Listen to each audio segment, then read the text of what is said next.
Probando los sistemas. Hace tanto que siento que hace tanto que no hago esto que se me está yendo la práctica y necesito recalentarlo una vez más. Muy feliz año a todos ustedes. Espero que la hayan pasado y le estén pasando muy bien. Todavía es viernes, el primer viernes del año. Qué bueno que llegamos al viernes sin hacer nada. Así que muy bien, lo logramos todos. Felicidades. Muy buenos días a todos ustedes. Por supuesto que esta es un en vivo, un directo para todos ustedes con el Casino del Tío Salo. Vamos ahorita a traer a Alex, a Farhan, para obviamente darles lo último del mercado para que puedan ver exactamente todo lo que está pasando.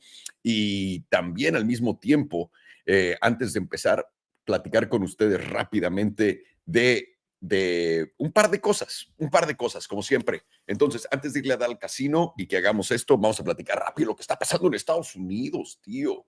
Oye, además de yo engordar como loco, estas vacaciones, ¿qué es lo que estaba pasando en Estados Unidos? Empezamos el año con un bang, ¿no? Con un kaboom, con un boom. Bueno, dos en realidad. Tuvimos lo que pasó en Nueva Orleans y tuvimos lo que pasó en Las Vegas. En Nueva Orleans fue un tío que en una pickup blanca se llevó a no sé cuánta gente y creo que mató a 15 personas o más. Y en Las Vegas tuvimos al tío que explotó con el Cybertruck, ¿no? Y lo que no sabemos es todavía personalmente no sabemos nada del tío que estaba dentro del Cybertruck. Ahora, ¿por qué es importante platicar de esto? Esto es algo de lo que hemos estado platicando por mucho tiempo. Yo veo que mucha gente eh, está un poco apanicada, tiene un poco de miedo y siempre les quiero traer un poco de cordura a esto por yo.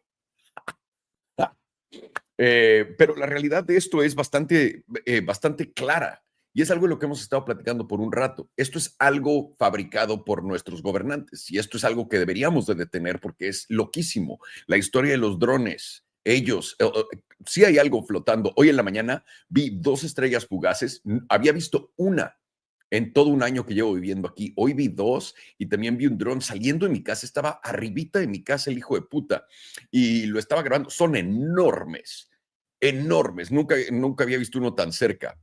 Enormes. Y se fue. Tengo video, ahorita lo voy a checar, no lo he visto. Pero este miedo que todo el mundo está teniendo, todos estos sentimientos encontrados de, ¿en verdad estamos seguros? ¿Nos están atacando? ¿Son ataques terroristas? Esto es fabricado por tu gobierno 100%. 100%. Y es algo que vimos venir. No solamente vimos venir, es algo que están repitiendo. Lo están haciendo en Alemania. Pasó en Alemania donde en el Festival de Navidad, no sé cómo se dice en español la traducción literal, pero se llamaba en inglés el Festival de la Navidad. En el Festival de la Navidad hubo un tío que hizo lo mismo. ¿Qué fue lo que causó y qué es lo que están buscando en este momento causar? Están buscando causar un conflicto, en mi opinión, entre todas las partes que estamos involucrados, los ciudadanos, los residentes y también todos los extranjeros que ellos están trayendo. Recuerda, ellos los están trayendo. Ellos abrieron la puerta a decir, vénganse todos. Y también nuestro hermoso gobierno y nuestras organizaciones de inteligencia son las que normalmente radicalizan a todo el mundo para que haya este tipo de banderas falsas. Estamos buscando una guerra con Irán y con ese tipo ese lado del mundo, lo sabemos. Entonces tenemos que instantáneamente decir que todo fue ISIS, que todos son estos tíos, estos terroristas. Nadie está diciendo que no sea real. Lo que estoy diciendo es que no viene de la nada. Esto es algo que literalmente pudieron haber detenido. Esto es culpa completamente de todos nuestros gobernantes que abrieron no solamente nuestra frontera, la de Europa, y que dijeron, vénganse todos a la fiesta, brother, cáiganle. ¿Qué creías que iba a pasar? Sobre todo cuando has destruido toda tu fuerza policíaca en Estados Unidos. Hace una verdadera locura.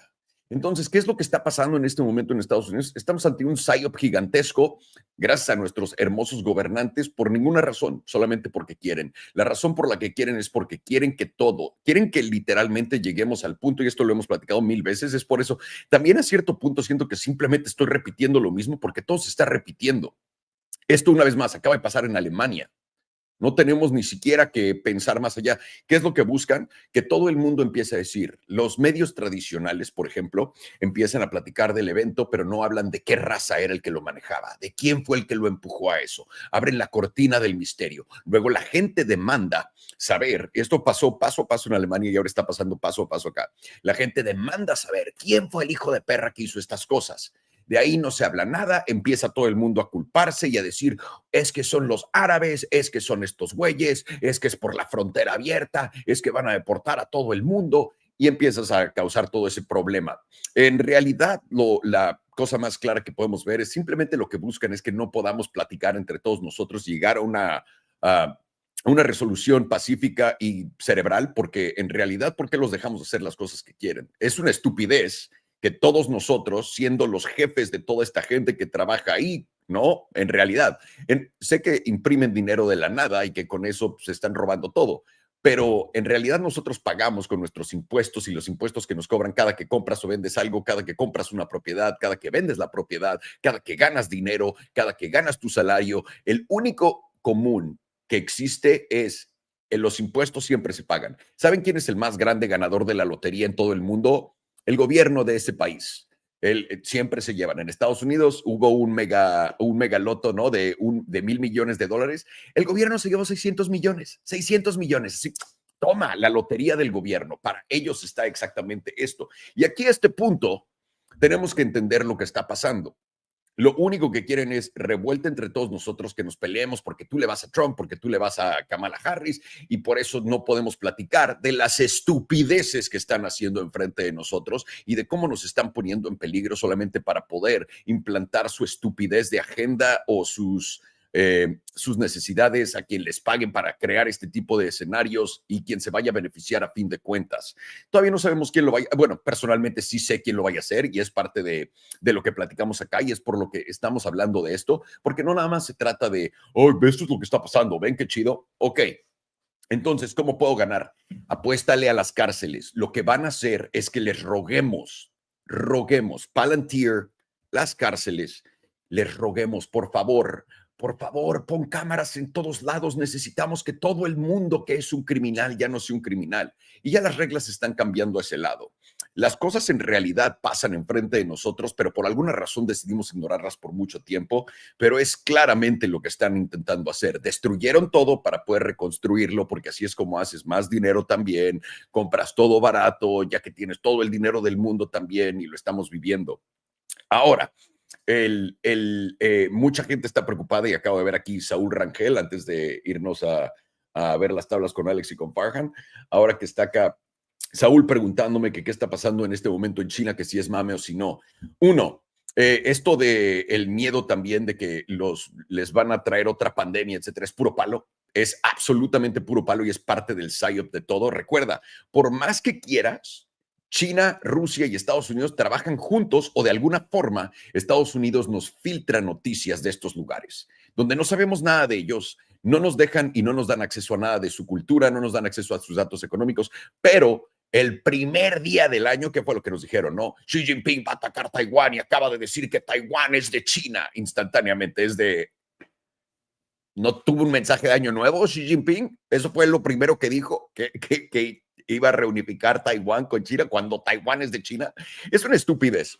Entonces lo están haciendo en todos lados, están intentando alborotar a todo el mundo y la razón por la que están intentando alborotar a todo el mundo es porque van a hacer una cantidad de dinero gigantesca a través de tu miedo una vez que les pidas que arregles todo. Y lo van a hacer, lo van a hacer. Creíamos que era palo, ya vimos cómo precalentaron todo, hemos visto a Elon Musk también darle un retweet a Milei y decir esto es lo que necesitamos y justamente todos los comentarios abajo, todos los americanos estamos de esto es lo que necesitamos en Estados Unidos, ahora que Milei pasó la ley y por cierto, no tiene nada de malo.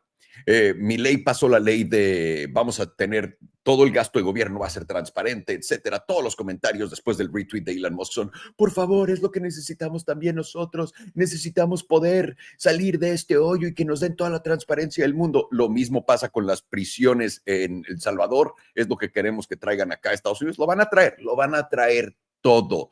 Todo. En verdad estamos ante un cambio gigantesco. Mucha gente cree que la Agenda 2030 ya no se va a hacer porque tenemos a otro equipo. Esto es perfectamente eso, solamente para que lo sepan. Sin más ni más, tengo aquí a Alex, a Farhan. Vamos a irnos de lleno al casino, como saben. Vamos a platicarlo en inglés. Al final les voy a traducir el análisis, se los voy a dar en español. Y vamos a ver cómo está el mercado. Rivian, interesante el día de hoy. A mí me suena y quiero ver cómo va a cerrar el día, a que muy probablemente vaya a acabar en rojo. Vamos a ver qué exactamente pasa. El dólar muy interesante. Vamos a ver la acción en Bitcoin y todo esto. Está poniéndose la cosa bastante buena para principio de año. Como saben, transparentemente estoy fuera de los mercados. Lo único que estoy haciendo es tradeando futuros en cripto. Y ya, estoy en este momento fuera simplemente por lo que estoy viendo en los bonos, lo que estoy viendo con el dólar. Cada quien disfruten su volatilidad si les encanta estar invertidos, si tienen una maximísima tolerancia de riesgo. Yo no, yo ya estoy viejo, yo soy un huevón, yo me siento retirado y lo voy a seguir haciendo disfrutando de esto. Así que vamos a empezar. Vamos a empezar rápido. Les traigo aquí a Alex, a Farhan. Déjenme, me doy una vuelta rápido a Vimeo también, bueno, a Elite Trading Academy, para poder darme una idea. Aquí estamos, eventos en vivo, de lo que estamos viendo. Aquí tenemos a toda la gente del chat. Muy buenos días a todos ustedes, mis estimadísimos, mi Luis, Edgar, Tere, David. Vámonos con todo. Ok, vamos a empezar. Voy a traer estos cracks. Ahí está Farhan, ahí está Alex. Dude. What up, boys? Good morning. Motherfucking morning. How are you? Pretty good today. Not too bad. Good. I'm surprised that the day after New Year's, I was like, the night before, I'm gonna feel like shit tomorrow. Woke up. And I'm definitely gonna make sure to rub that in everybody's faces too. Good for you. Good for you. I was laughing because the only day of the year, the one day that you can be hungover, he wasn't. I just thought that was so funny. It's ridiculous. It's ridiculous. I actually think the Matrix has broken, finally. Escape the Matrix. I signed on to Andrew Tate's platform and Escape the Matrix. Hang on. Do you have your microphone? Let me see. Make sure that it's There connected you to the go. right microphone. Wait, no. That's good. It's just Yeah, somehow you sometimes put it somewhere where we hear the sound going into the wall and then going into the microphone. So when it's closer to you, we can hear you better. Thank you, sir. Thank you. I don't Thank know you. how, but I think I drank the tap water somewhere. But I got some stomach issues. Or ice, by the way. Ice does it, and also greens. There was ice in the freezer, and I used that ice. Fuck. There you go, buddy. So a little don't get the Montezuma's Revenge. Fuck, I Sponsored already by got me. it. Well, it's too late, dude. You should have asked first. Have you guys been looking at the DXY? No, not in a Actually, minute. let me see. What? You? Well, Wow. Okay. wow, he's right. Wow, he's right. Damn. Sheesh. All right. Well, we're going to start with the usual suspect. As always, people want to talk about Bitcoin. I just saw the dollar, and I think it's fucking insane what's happening right now. This is not good. Holy crap. That's crazy. Yes. This Everything's is not good. I don't know what's happening, but I know that this is not good. So we'll see. I know the euro is going to shit, the pound's going to shit, the peso's going to shit, the dollar's getting strong, but at the same time, you have gold telling you that not really, it's being devaluated like crazy. It's just the best shit of all the shits in the toilet, which is pretty cool. Hey, peso, go to more shit. We got Bitcoin, boys. Luis is Perfect. asking for Bitcoin. What are we going to do? Who's going to be the first one to share? And I can do it. There you go, sir. I'm going to pull my chart too. Let me see. What's been going on in the Bitcoin world? Perfect. All right, And nice. the Bitcoin. We're trying to have fun with our Bitcoins. We're trying, dude, but fucking Jesus. It just won't go up, so I'm not having that much fun. So, Bitcoin I is mean, not about that. Continue. no, you're good. I was just going to kick right into this because, Bitcoin has been quite interesting. I mean, the past 2-3 weeks, it's just been kind of a slow grind down. We've been talking about the fuckery into, anytime you get like a quarterly, a 6-month, a monthly, all around the same time, you're generally then going to get a lot of fuckery. And so that's what we've been having. I want to start this analysis off with tether dominance first because I think it's important. It kind of puts the it kind of like sets the tone, I guess. So right now, we do have volatility expanding after giving that setup. So right now, I mean, this move is still very fresh and we are still going down. And we can see on the daily here that the 9 is about to cross the 21. And as you guys can see, I mean, we're under all the major moving averages, rejecting the 9. So for me now, the next logical spot for tether dominance here is really to be watching, engaging, essentially, the reaction, like we've been saying, right around that 4% psychological number. it's going to be very important for tether dominance to hold that. If you're going to go on the bias or you have like a short bias, it's going to be actually pretty important for us to hold the zone. Because if we start losing this 3.974%, you're really going to run the risk of, volatility expanding. And we know that volatility from expansion, once it gives a setup, can easily go to 100% on the daily. But also you're going to run the risk of us breaking this, kind of like channel we've been forming with the higher lows. If we come back down, break down, then you're really going to be gauging this 3.79%, just like we were doing in the beginning of December, essentially, when we're talking about this is the zone that bulls essentially for tether need to hold. If we go and backtrack that 3.79%, even on this all the way down from 6%, came all the way down here, still marks some kind of bottom. And even here, I mean, tether likes to essentially, when we go down here, find intermediate bottoms, if not actual bottoms here. When we lose this, though, that's generally the beginning steps of a breakdown. And so it's going to be really important to first gauge the 4%, because if we start losing this 4%, it's really going to open up the chances of us actually testing that 3.79%. But until then, I mean, tether dominance still looks corrective to me. If we go to the weekly, what you can see here is, yes, that the last 2 weeks have been kind of rough for bulls, but I mean, what we see here is we've just basically rallied up to resistance again, now rejecting it pretty nicely, and never was able to reclaim that weekly EMA 9, which is a very major level for, tether dominance. When we're in super bull mode, I mean, generally you'll get chopped because, we're charting a stable coin basically here, or it's based on it. So lots of chop, but generally you're going to want to see that hold for the kind of slingshot move up. And that's going to be like pretty detrimental to price when that happens. And for now, though, it can be the flip side. If we're rejecting it, great sign. So that's tether dominance, still looking quite corrective to me. And so now going to Bitcoin here, what do we have? Well, let's first actually go to the weekly. Yeah. And so remember, we were talking about the scenario where if bulls are going to step in and actually bounce us, they're going to need to do it at the low 91s. Why? Well, it made a lot of sense to me. If we throw the trend wave catalyst on here, what you'll observe is a very consistent higher low with a higher high. Very, very easy to decipher there. And so technically speaking, if we are really going to be bullish and get some kind of bounce, I was always saying you don't want this low here to break right around 90,500. The exact, 90,500 to the T. That's kind of funny.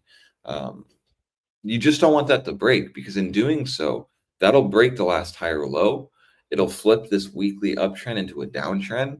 And then to actually achieve that, that would mean that now this weekly candle has fallen under that weekly EMA 9, which if I throw the trend wave catalyst off and just like I did with tether dominance, view the weekly 9, we can see here since September it got reclaimed, right? We lost it, rallied up, reclaimed it. Since September here, we actually haven't lost this weekly EMA 9 since then. It's pretty important to actually observe because, lots of volatility, and moves going down for the last 2 weeks. People start kind of disregarding levels, like on crypto Twitter, talking about the top's in, it's over, and in my experience, it was always, well, we should wait and watch and see the reaction right around this zone. And so right now, bulls are stepping in. This is a good sign to me. What we want now, if we're actually trading this to the up and we have a bias up, what you're going to really want now on this daily is for us not to lose that EMA 9. If we lose this daily EMA 9, what this is going to start looking like around here, if we start rolling over, we could run the risk of this being, the next lower high, and then this is forming the next one. That's the first point for bears. So we start rolling over. This is really where bears are going to want to start, taking us down, because in doing so, then you're going to get that SFP to the downside. You're going to deviate that EMA 9. And at that point, now we're back into this range. If I turn this maybe gray, you can see this losing this red line would pop us back into this range here. We go all the way back down to 90,500 and maybe pop back up 95,600 resistance.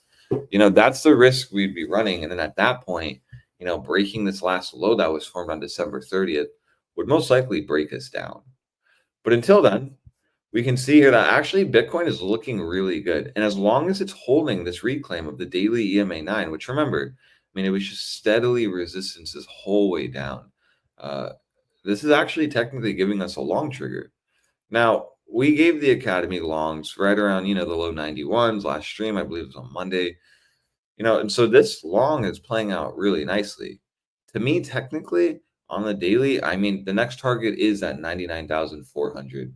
It's going to be a major level for bulls to break. We actually go and throw the rainbow chart on and actually see what we're dealing with. You can also see on last closure, we actually closed above that median, which really hasn't been done since we lost it here in December 18th. So, I mean, this whole way down, we've just been steadily under the median. Now, yesterday, we actually reclaimed it. What I like about this median, too, is it's right around my support zone that we have the meme line. So, we have the EMA 9 on the daily, the median, and also this meme line here. We see the top of the range of the 382. The point that we would need to break to actually get a possible breakout, generally losing that blue zone gives us those up thrust moves, is right around that 98,400. And so when I'm viewing this, I'm getting some kind of range. Bitcoin needs to get back above, call it 98,500 to 99,300. If it can, I'll just say 99,300, get back above there. We've then reclaimed the 382, held it as support, broke away from the median to the upside. We see this is heavily flipped down now. It was pointed pretty nicely up, came all the way down, bullish. And then now you would be gauging, like I said, this last lower high here. Breaking this last lower high on the daily, which is currently at $100,000. And oh wait, no, I guess it's not 100,000. I don't think. Let me see. No, yeah, my apologies. 99,963. Breaking essentially this high at December 24th. For me, would shift this daily possibly into an uptrend. It'd be a very, very good sign to break this last lower high. So, in summary here, Bitcoin is looking good. We are also getting a daily volatility setup brewing, and it's looking like, it's very close to potentially expanding from, under that 15% and on. And that would just kind of move our bias to, again, more bullish, right? If we're reclaiming the median, we've now reclaimed that really important $95,000, $96,000 zone and holding it to support after today we went down, solidified the zone as, somewhat of support, more evident on like a lower time frame. It's looking to me like, Bitcoin is wanting to put in a nice move. My bias is still up. I do believe that, as long as the weekly trend is still up, that, this could act as like an opportunity before going back to 100K.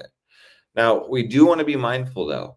If you didn't catch a long in the low 90s, this probably isn't the place to long. And you could say, wow, didn't you just say that, this is technically giving a long short, blah, blah.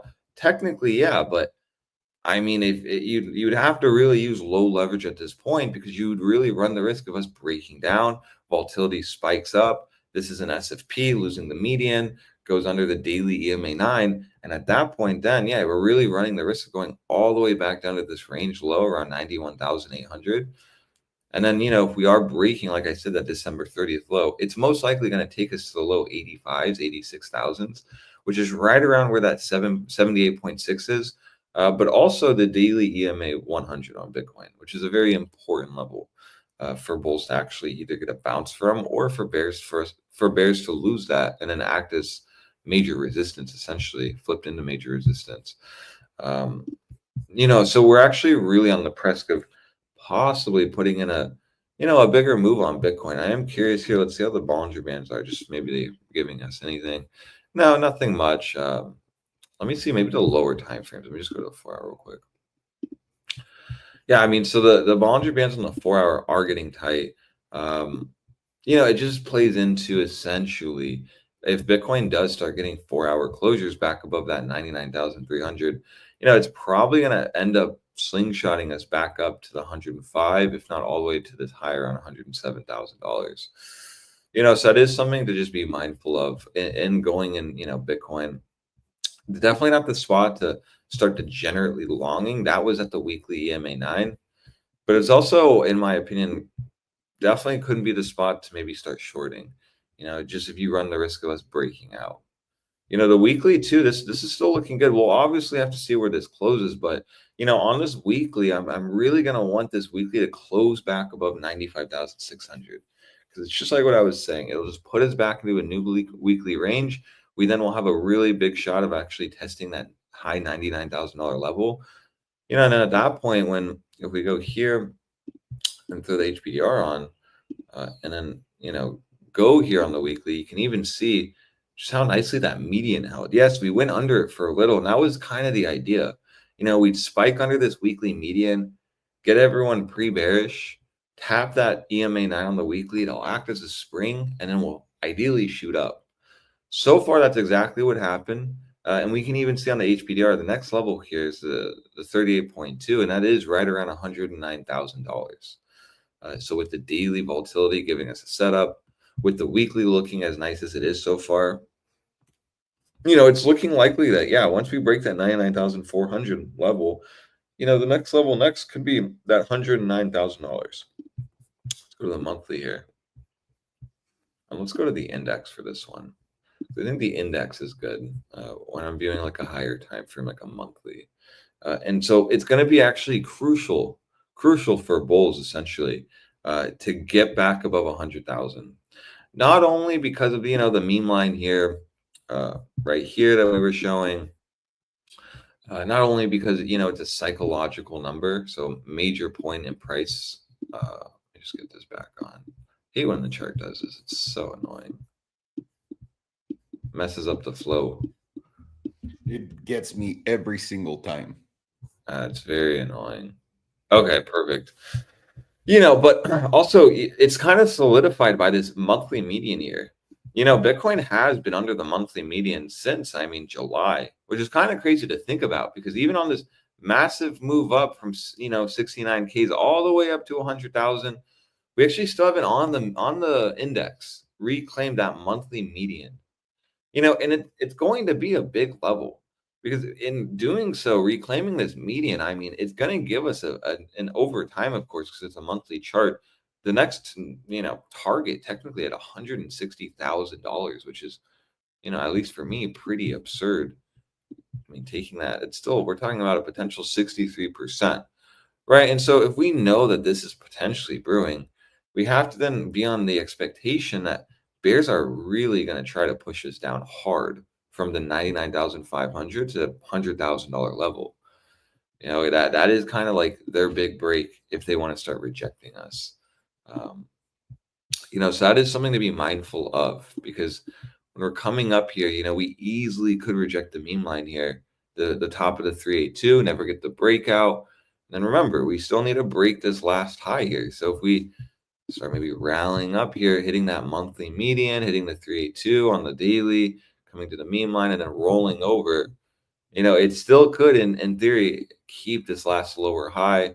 You know, this could be kind of like a trap for bulls, and we just mega reject the top of this channel, you know, while that volatility setup is still brewing. So you are going to want to be really mindful now of this. Bitcoin is bullish to me, but you know, you're really going to want to wait and patiently just sit on your hands to either see if we break this last lower high, or if we actually start reclaiming this 38.2%, the top of the blue zone, and actually flipping it into support, shown maybe like this, right? We just start basing here for an upside. That could then give us some kind of logical trade, you know, low leverage, maybe based on a closure. If we start closing under 99,500, you simply cut the trade.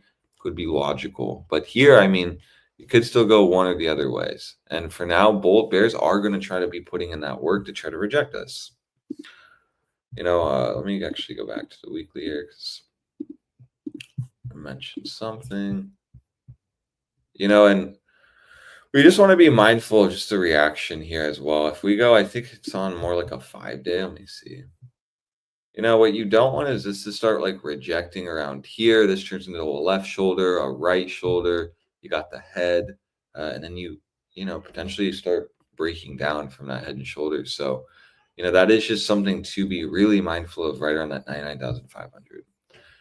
Let me just see real fast now how the weekly volatility setup. Nothing to really note on that weekly volatility setup. The 3-day, again, just basing like Bitcoin really on this move down has just been giving us a reset in volatility, which is exactly, if you were bullish, what you would need. Now, when we're at 108,000 and everyone's max longing and volatility on all time frames is capped out, I mean, it's actually good that we got this move down, because it's perfectly resetting the 5-day.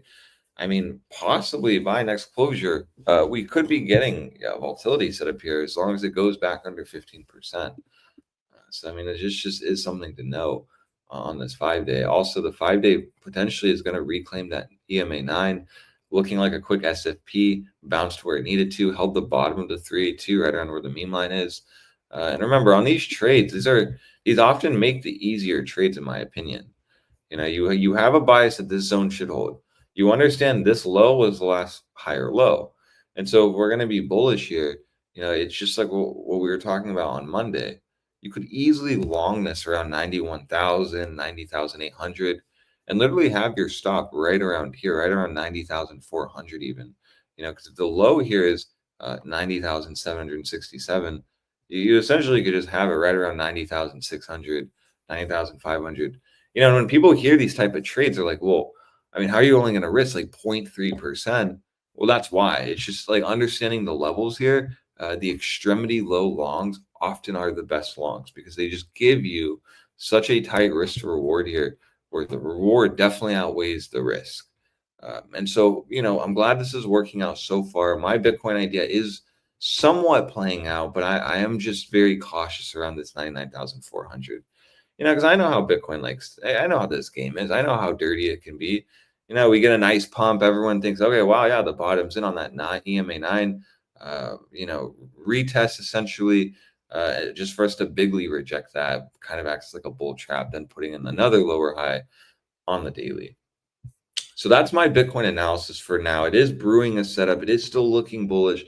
We just are really, all of us are going to want to really gauge the reaction right around 99,300 to 99,400, which technically we do have that next target being that, which, you know, would be the majority of my TP on the Academy Bitcoin long, you know, and then I'll keep the moon bag for if we actually go up to that $116,000 level, or even maybe, inshallah, you know, we do actually reclaim that median, and then, you know, technically the next target, depending on where this moves next month, could be anywhere around like the 140s to, I mean, even higher. But as currently now, it's at $163,000.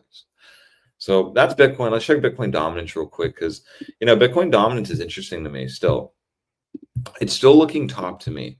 It rejected exactly where we needed it to reject, to form that lower high bearish retest because of this SFP here.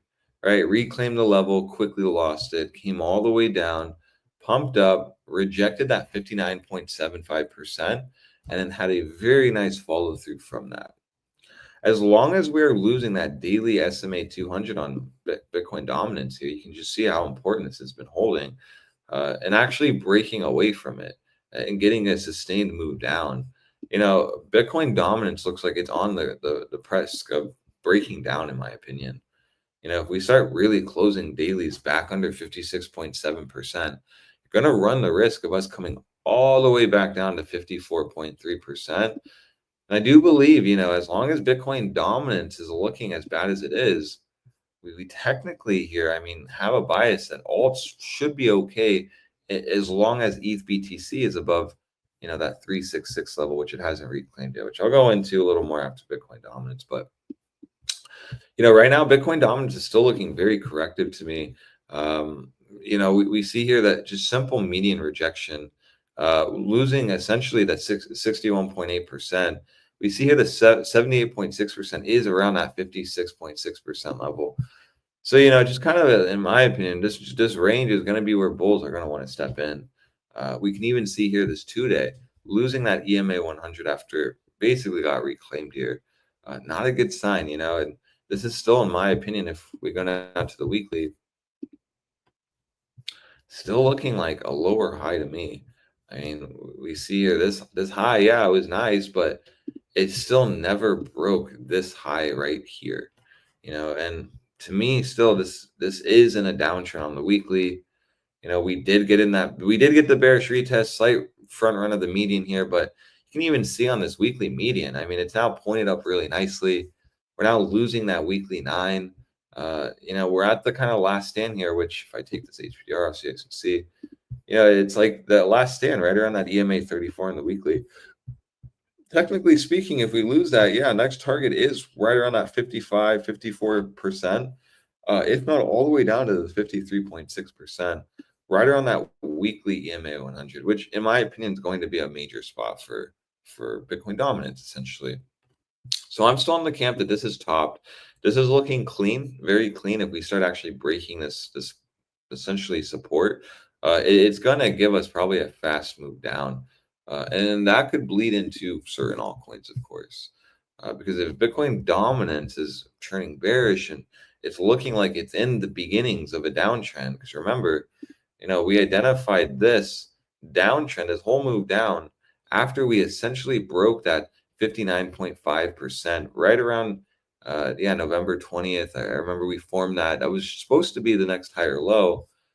As soon as Bitcoin dominance basically fell through it on this wick and broke it, that is what sparked our move down, because the trend flipped fully down on the daily, which then ideally was going to bleed into the weekly, which is looking very much so like that has happened. Now we'll get confirmation of this being the next lower high if we actually start breaking this low right around 54.6%. Breaking this low, again, will give us that next target right around 53.5%. We are then approaching a weekly EMA 100, which then we are going to need to be really on defensive mode on getting a bigger bounce at this point. Losing that, then we could go as low as 50.7%, if not lower, closer to that SMA 200 on the weekly, which is currently at 48%.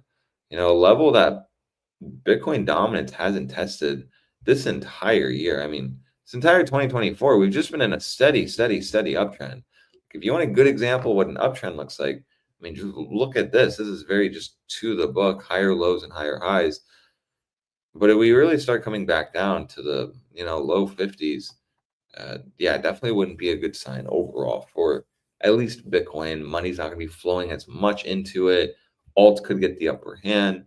Doesn't mean Bitcoin's going to dump, but it just may mean, like I've been saying, maybe the pumps aren't going to be as big as we're used to.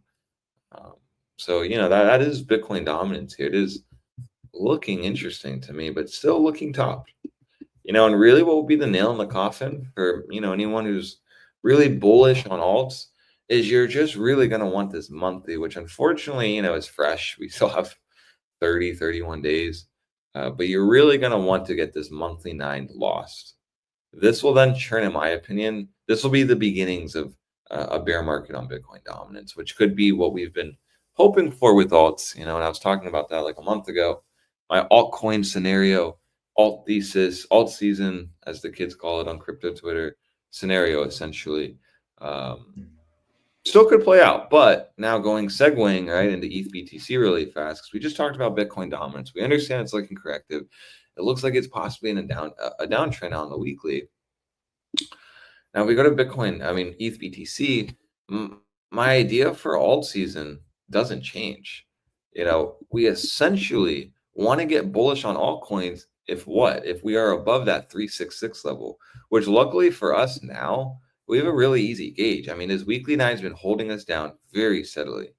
We then lost it, broke down from it, came up. I did, make this meme line just to kind of represent is this the next weekly higher low? We don't know. It's all just a visual. But we see that weekly 9 is perfectly right around that 366 level. So if the weekly starts reclaiming the 9 and doing this kind of posturing, like consolidating above it, right? Not any of this bullshit where we're just losing it, reclaiming it, losing it, reclaiming it. No, like actually holding above. I truly believe once we do get back above that 366 level, that's going to be what sparks the bigger move on ETH, the bigger move on XRP, and just alts as a whole. Because this, if you guys really backed us, like when alts started to really nuke, like just using ETH for example, it was really when we started to lose the 366 level. And it just has been pretty boring to trade alts the past 2-3 weeks, honestly. But I do believe that quickly could change. It's going to be really important here to actually get back above 366. But with the bias that Bitcoin dominance is potentially on the press of breaking down, confirmed once we do break 56.1%, then that really could bleed into ETH BTC here, reclaiming that 366, getting back above the EMA 34, taking that 55 off. You can see from that 34, which I like to use as a range, and holding it, because you can see just none of this reclaims and gets lost, but actually holds above it as represented here. Yeah, I mean, the next target would be that 4125 level, which would be pretty massive viewing it on the weekly. That 4125 level is right around where we'd break actually the weekly downtrend on ETH BTC, which has been pretty consistent. I mean, from 2022, we've just been in a steady downtrend this entire way. While everyone's calling for alt season, ETH BTC said, hold my beer, and it's just been going to Hades. But we want to definitely be able to catch or understand a trend shift, especially when we understand, I mean, since 2022, we've essentially been in a downtrend. So breaking that would be, in my opinion, a very good sign for the maybe alt season thesis to actually come back alive, essentially, for me. Let me just see. Are we getting any kind of volatilities from the higher time frames? No, nothing. Maybe, just like where I said the weekly, the 5-day as well. The EMA 9 is perfectly right around there. Gonna really want to get that reclaimed on ETH BTC. But I won't go too much into ETH. I'll maybe talk about that when I go into alts. Essentially here, Bitcoin is looking bullish to me. In summary, we were really close to actually breaking out, in my opinion. The volatility reading here has reset it. We're now getting the 3-day, the 5-day, all kind of starting to reset their BBWP, telling us that, technically speaking, there is a bigger move brewing here. As long as we are holding above the, call it $95,700 level, or very simply holding above that daily EMA 9 after reclaiming it, we are going to have the bias that 100K is the next level. And then, like I said, you're just going to really want to engage the, it depends what exchange you use. So on Binance here, this now is, I thought it was 100,030. I guess not. Strange. Never mind. You're just going to really want to gauge the essentially 99,963. If you're uber bullish and you're on the Academy long like me and you want us to break out, you need us to essentially break this last low. Because what you don't want, like I said, is this to go up. We hit that median on the monthly on the index. Bitcoin's dirty, right? It likes to get as close to invalidation as possible, but it never does it. And then at this point, like I'm saying, like you really are going to want to gauge the reaction around here, because this either could give us a very nice short potentially that's very tight in stop loss and very logical into the daily trend, or that's going to be a quick trap, and that's what's going to be actually the fuel to actually break us out back above 100K. So really gauge those two metrics, the daily EMA 9 and then also the high of December 26, which is nice, my birthday. You're essentially going to want to break that last high. That's going to flip the daily into an uptrend, which then ideally will just solidify the weekly uptrend, which still hasn't broken yet. Very close, but still never broke. So Bitcoin is still looking good. That's kind of all I have on it, with Bitcoin dominance, ETH BTC, Bitcoin, Tether dominance.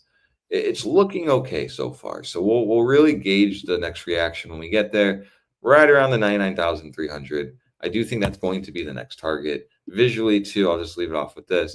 I mean, when you see this visually, it just kind of is written in the stars, as they say. Reclaim the median, holding the mean line, top of the 382s right here. I don't see why we're not probably today or tomorrow, and I'll probably get clipped for this, going to that $99,000 level. That is the next target for me, which is going to be a crucial spot for bulls to actually step in and break the trend.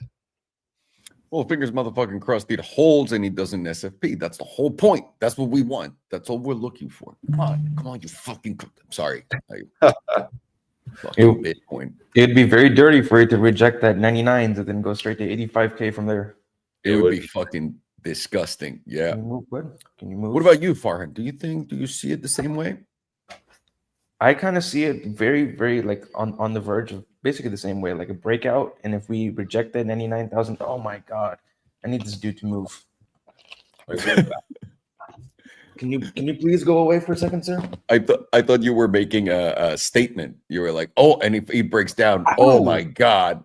I was like, oh, doesn't look good. He's biting my knees right now. There it is. I'll go put him in your room. 1 second. All right. That $99,000 level right now is the monthly median, which is going to be very significant resistance right around that area where I'm kind of expecting a little bit of a rejection. And if we do manage to break that area, you would have to switch over onto the quarterly, which right now we do have a target on the quarterly. We did reject the quarterly median the last time around, but we put in a pretty powerful candle where we reclaimed, we went back under the 5 EMA and then reclaimed it and closed strongly over it. So as of right now, as long as we're over this 5 EMA, which is a pretty low number at $77,680, we would have to target this quarterly median, which right now is at 118,888. And then if we switch over to 6 month, we get a new 6 month closure too. We're right up on this 88.3%, which is at 99,981. So another thing that points towards that 99,900 to $100,000 area, or 99,000 to $100,000 area being very significant resistance. On the 6 month, the next level we have, if we were to get over that, a little bit above our quarterly target, which is around $123,218. And on the 2 week right now, we have just back tested this 5 EMA. We're still holding it, and we're brushing up against this 38.2% again after closing above it and then breaking back into it. And right now, that 38.2% is at $100,578. If you are able to close over that, it'll take you to the 50%, which is right below our quarterly number at 118 at 115,188. Then if you look at our momentum on the 2 week, we're starting to shift back up. Volatility is starting to shift back up. And the jewel is still maintaining its upward posture with the light blue cyan. And now the pink is just about to cross over the yellow. And if it does cross over the yellow, it's kind of considered a crossover right now, but not exactly because it's just right on the yellow. But if it does, you would get a very powerful jewel buy signal because all of these are kind of bunched up together whenever the pink does cross over the yellow and the light blue crosses over the pink. That should send you, theoretically, like I don't want to say this number because it's very high. That should take you to the 61.8%. Right now is at $138,859. All right, George, calm down. I'm sorry, my inner George is just dying to come out. No, by the way, looking at all the looking at all the charts, everything looks so fucking disgustingly bullish. It's crazy. It looks the most bullish at the top. I know. That to me is my fear now, because he does look like, dude, we're about to see some insane numbers, right? Like there's no end to this fucking rally, which would be awesome. One of the guys who routinely goes on Crown's channel named Fibo Swanee, he's like basically the only person who called this entire rally from $16,000 all the way to 100. He thinks it's going to hit 200 this year. I think something weird's happening too. Like I mean, if I'm just reading the dollar, every time the dollar goes into what's happening right now, there should be a dollar crisis around the world, which means we're going to have to create an excuse to print dollars. So this is like what helped me on October 7th understand that was happening, number one, and why it happened was kind of like very similar in a different way. So this was like COVID. In COVID, we had that exact, the milkshake theory for the US dollar, right? Where we had a liquidity crisis of it, and it was getting into the same area. And I mean, if you look at 2020 Bitcoin, you only had like the mega dip for like what, a month? And then it just went parabolic, right? Yeah, the majority of the dip happened in one day. Yeah, that's kind of like what it feels like needs to happen on the market, and it'll take us there, and that should take us there. But we'll see. That's just speculating, and the dollar is scaring. And for that move to actually happen to those upper $100,000 to $200,000 area, we're going to need stocks to go parabolic too. It's going to be a little bit hard for Bitcoin to go up if stocks are crashing. 100%. And right now on monthly, our momentum is starting to shift back up too. It was previously shifted to the downside on our previous monthly candle. Now that's shifting back up, rejecting, getting even close to the bearish control, just basing off of this moving average. And now we're just about to flip back up into the positive, while volatility is coming from almost 0%, sitting at 3.41%. And now the jewel is starting to curve back around. And now for after this last monthly closure, it's giving us this light blue cyan bicolor, where previously it was on the white neutral. And we're basing off of this pink fast moving average. Now based off of the monthly jewel, it's setting up for another one of these very nice parabolic moves to the upside. The last time the jewel started flipping around from white to cyan was right back here. Let's delete these other lines.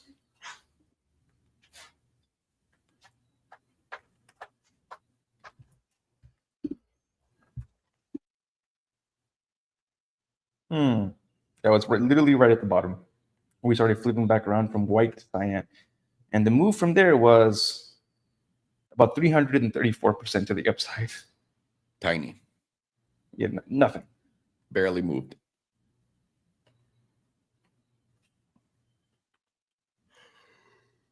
Then you go to the weekly right now. Weekly is basing off of this 9 EMA and the median. And if you hold this median, especially on a closure, median right now is at $96,829, which is dancing right around that level right now.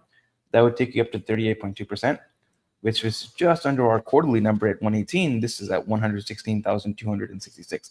And now momentum is fully reset after going into the bullish control zone. Volatility is fully reset as well. It's at basically 0%, 0.26%, close enough to 0%.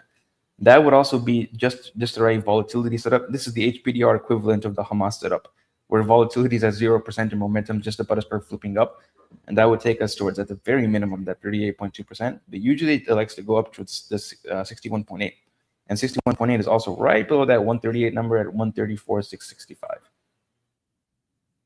God damn. George is getting wet here in this. On the 5-day, we held that bottom 38.2% solidly, like every single time we came close to it. And that usually gives you a target of the top 38.2% if you're able to hold the bottom 38.2%.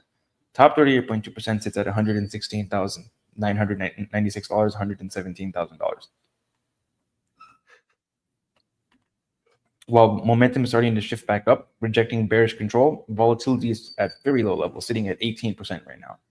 That, at the very least, would take you to 38.2%, if not higher. I just don't want to say those higher numbers right now. I feel even dirty saying 130, 134. It feels crazy right now. I feel like one of those moon boys who's like, oh, Bitcoin is never going to dip. It's going to keep going up. It's just going to continue to go up, just like the president. Never below $90,000 ever again. And right now, the 3-day, we're about to get a 3-day closure in 8.5 hours. We're just about to reclaim this 9 EMA, which we've been under ever since our literal all-time high. And we're about to reclaim this 38.2%, which if we do, that takes us to the top 38.2%. And that number right now is at $114,800. While momentum is just about to start flipping back up, not quite flipped back up yet, starting to reject getting into the bearish control, volatility is shifted up as well. So if we do reclaim this 38.2%, momentum is going to start shifting vertically to the upside, projecting the bearish control, and that would take us back to the bullish control, which we were in when we were hitting our current all-time highs. 2-day has now closed, and 2-day reclaimed this bottom 38.2% after closing below it. And usually when that after you reclaim the bottom, just like the same thing where if you hold the bottom, that takes you to the top 38.2%. That number currently is at $106,100. Not quite our current all-time highs, but brushing right up to that current all-time highs. And momentum is shifting up, deviating the bearish control, while volatility is still kind of sideways. So with how low volatility is, it likely takes us above the 38.2% towards like the 50% or 61.8. And those numbers are around 110 to 114. Very, very close to that quarterly number. While the jewel is starting to flip back around, losing the sell signal and shifting to the white neutral signal.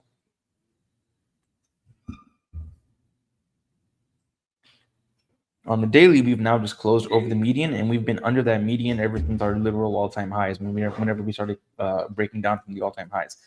That would take us, with our volatility setup coming from 0% and momentum pointed up, making its way towards the bullish control zone, take us towards like the 78.6, which usually we top out at like in this area right here. Actually, that is 61.8. And right now, the 61.8 sits at about $104,031, very close to that 106.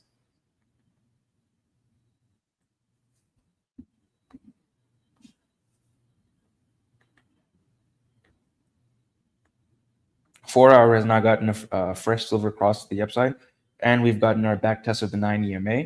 So if momentum is able to start flipping back up, because this is the exact reset point after going into the bullish control zone, well, volatility is resetting as well. That should theoretically break us above this 38.2%, this 200 SMA, which we've been below since about whenever we lost $100,000, we lost our 200 SMA. That would break us above there and take us to, let's see where it likes to top out on the 4 hour. That would be the 78.6. Your mind on the 78.6 would be that retest of $100,000. And that's going to be your significant area where if you would reject this, you probably end up collapsing and breaking these lows. I would target $85,000. If you break it, then you probably go towards that quarterly target at 118.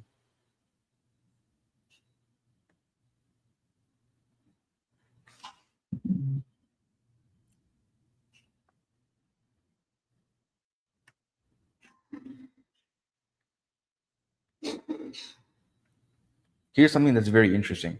This quarterly hidden bullish divergence that we've been watching for the past couple of weeks, I was expecting the number to go down for the bullish control zone. The number actually went up. It was sitting at $160,000 before. The number went up to $169,000. Perfect number. Oh, very nice. Which is very surprising to see this number go up when it was already at such an insane level. Also adds more to the idea that there's probably more to this rally to go. Dude might be right about $200,000. Yeah, like I said, there's no reason why it shouldn't. I mean, specifically with how many moves, it's just like, will he be able to just do it on a straight shot, or will there be like a trade in between? Yeah, it probably but the most likely thing to happen is we probably get some more months of summer consolidation like we did in this 2024 summer, and then after that probably continues back to the upside because it just seems too unrealistic for it to just go straight up in one line. I mean, it happened in 2018, but how often does that really happen? Just once so far. One and done. Yeah. And now quarterly is starting to continuing its volatility expansion. We only moved from 40% on volatility to 45%. 45% coming from the lowest levels of volatility the quarterly has ever been on, while the jewel is still continuing to the upside on the quarterly. Monthly still has that possible bearish divergence, but it's a long way from being confirmed. The way to confirm it right now would be to get a monthly close below, not that long way, 91,186. Close a monthly below that bearish divergence will be confirmed, and you would target the edge of the bullish control zone. And right now that number is insanely low. So if this happens, just like every single other time cycle is very likely over because that target is 68,650.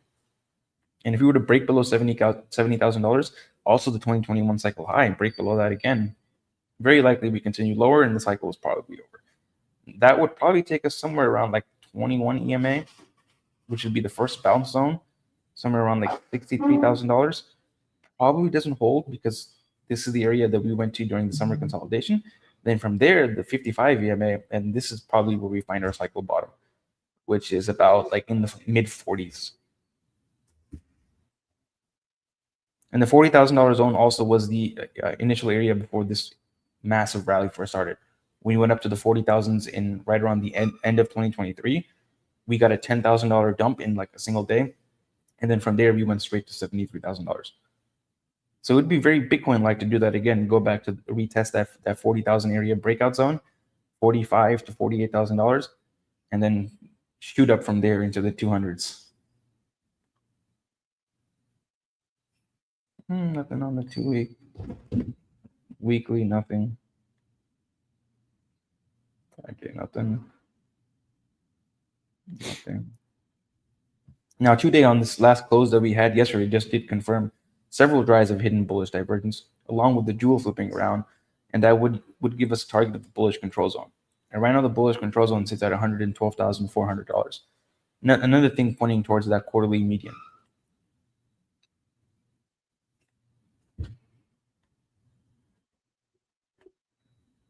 See, possible. There's some slight hidden bullish divergence or bullish divergence right here. It's not that powerful because it's several bars away. That would be what Crown calls the phantom divergence, where the RSI went significantly lower than it was in these points, but it made a higher low. Didn't go higher. Yeah. So that would be a hidden bullish divergence, and the way to confirm it is you would have to close above $99,900 or $99,900. So basically that $99,900, $100,000 area once again. Close over that psychological $100,000 level, and this shit probably goes parabolic. Seems to be the key. Absolutely. Let's check if there's divergences on Tether.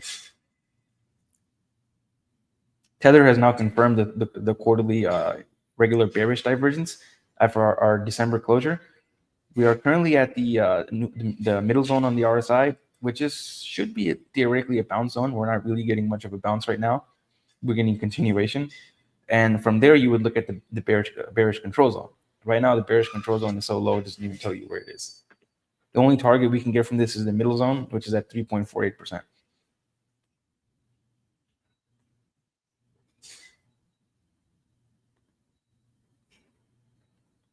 Only bullish signal I can see, which goes along with that quarterly bounce at the middle zone, is right now the 2-week has confirmed bullish divergence within the bearish control zone, which theoretically it's usually a very powerful sign of divergence. It's not necessarily a trend reversal, but it is a retest of the previous lower highs. And if this does continue to play out, the way to negate it is you would have to close below 3.76%, then it would be invalidated. But right now it's still valid, and that would target us towards this simple moving average on the RSI, which right now that moving average is about 5.4%. That is a pretty decent sized move to the upside. It's about a 25% move on Tether dominance. That would go along with the idea that Bitcoin probably goes sideways for a couple of months again, like it did in summer of 2024. Yeah, that probably takes us somewhere around, coincides with this 21 and perfectly with the 100 EMA, which 100 has been pretty significant support this entire way through. And then we lost it. And then this is around the area where Bitcoin started going to 70s. Whenever we lost the 100, we claimed it. That's when we had our sideways for several months. Then we lost it again. That's when we went to $100,000. So it makes a lot of sense to come back up here, retest it again, reject, and then dump even more. And then the quarterly bearish divergence can play out.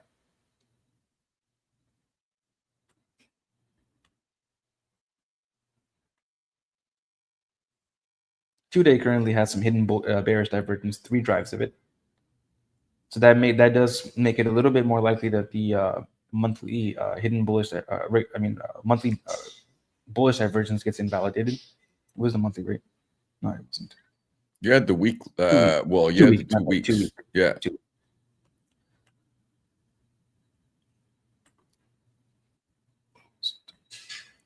Yeah, it's 2 days. So if that does continue to play out, that would give us first the middle zone. That's also at 3.83%, which is very close to the number we would have to invalidate our 2-week bullish divergence. And if it does continue to play out, that would take us towards the bearish control zone, which right now is at 3.28%. Invalidate this hidden bearish divergence, though, you would have to close above 4.44%. And daily has regular bearish divergence as well. We've already hit all of the easy targets, though. We've hit the bearish control zone.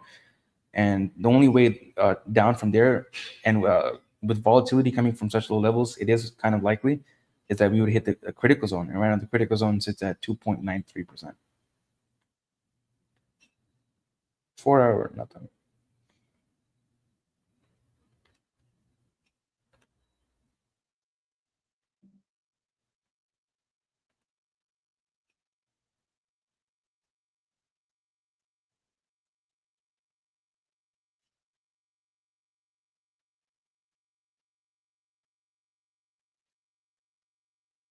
Momentum did remain to the upside after our quarterly closure.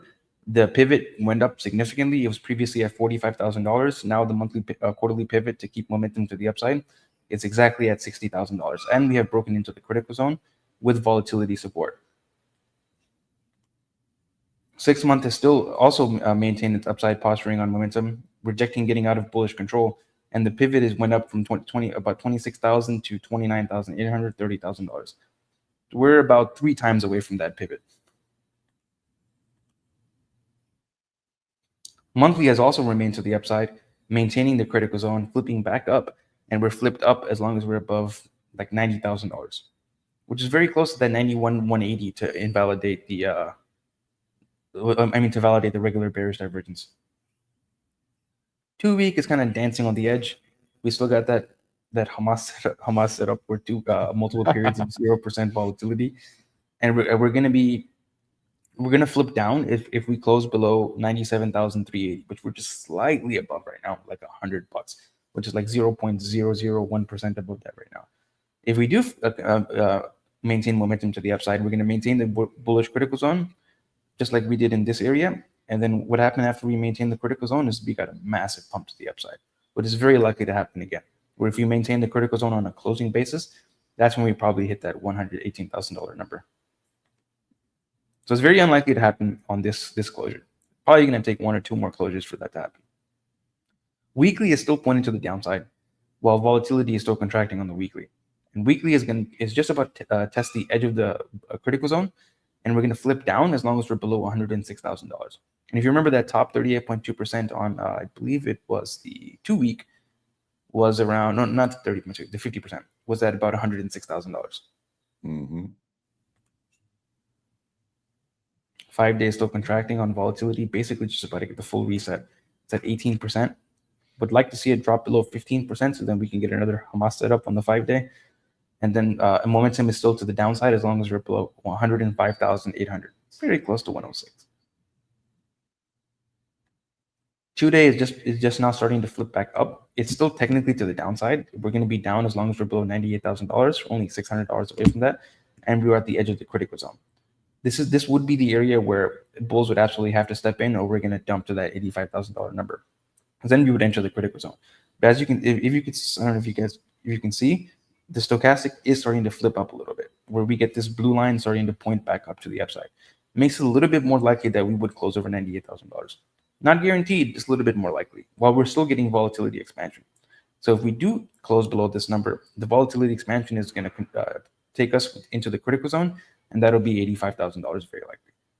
See, yeah, lines right up with that 55 EMA on the 2 day at 85,500. Daily has already gotten the full volatility reset, where we've gone below the 15%. Now we're trying to pick back up, haven't quite started expanding yet, while momentum is strongly to the upside, rejecting getting into the critical zone, and we're going to be pointed up as long as we're above $92,500.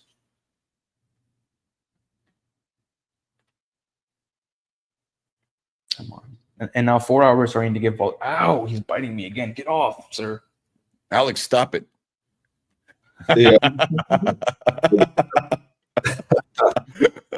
No, well, the joke was that Alex was biting you. Oh, I see. Got some kinky shit going on, huh? That's right. That's right. 4 hours now getting volatility contraction again after this nice move off of our current lows around $91,000. While momentum is still to the upside, it's still going to be pointed up as long as we're above 97,200. So we do continue to get momentum pointing to the upside on this next close. What's likely is that volatility can contract a little bit more, and then if we can close over this area right here at $97,800, we should start getting volatility expansion. And if we get volatility expansion from anywhere around this area, that would likely take us to 106, which is going to be that main pivot to get above if you want to go to 118. Sorry. And 2 hours about to flip back up as well, a little bit of a degenerate time frame. We're starting to get volatility expansion. We're over the moving average, rejecting getting out of bullish control, and we're going to be pointing to the upside as long as we're above 97,211. Is that the SMA 200 too?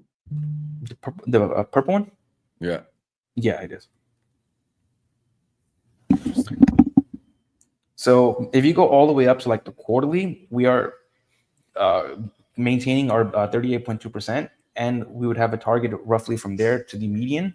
And right now the median sits at $118,000, which goes along with the targets that we have for multiple of the time frames, right around 114 to 118. Then if you go to the monthly, that would take us towards somewhere around 100, and I believe it was 106. Let me switch back to the bullshit you.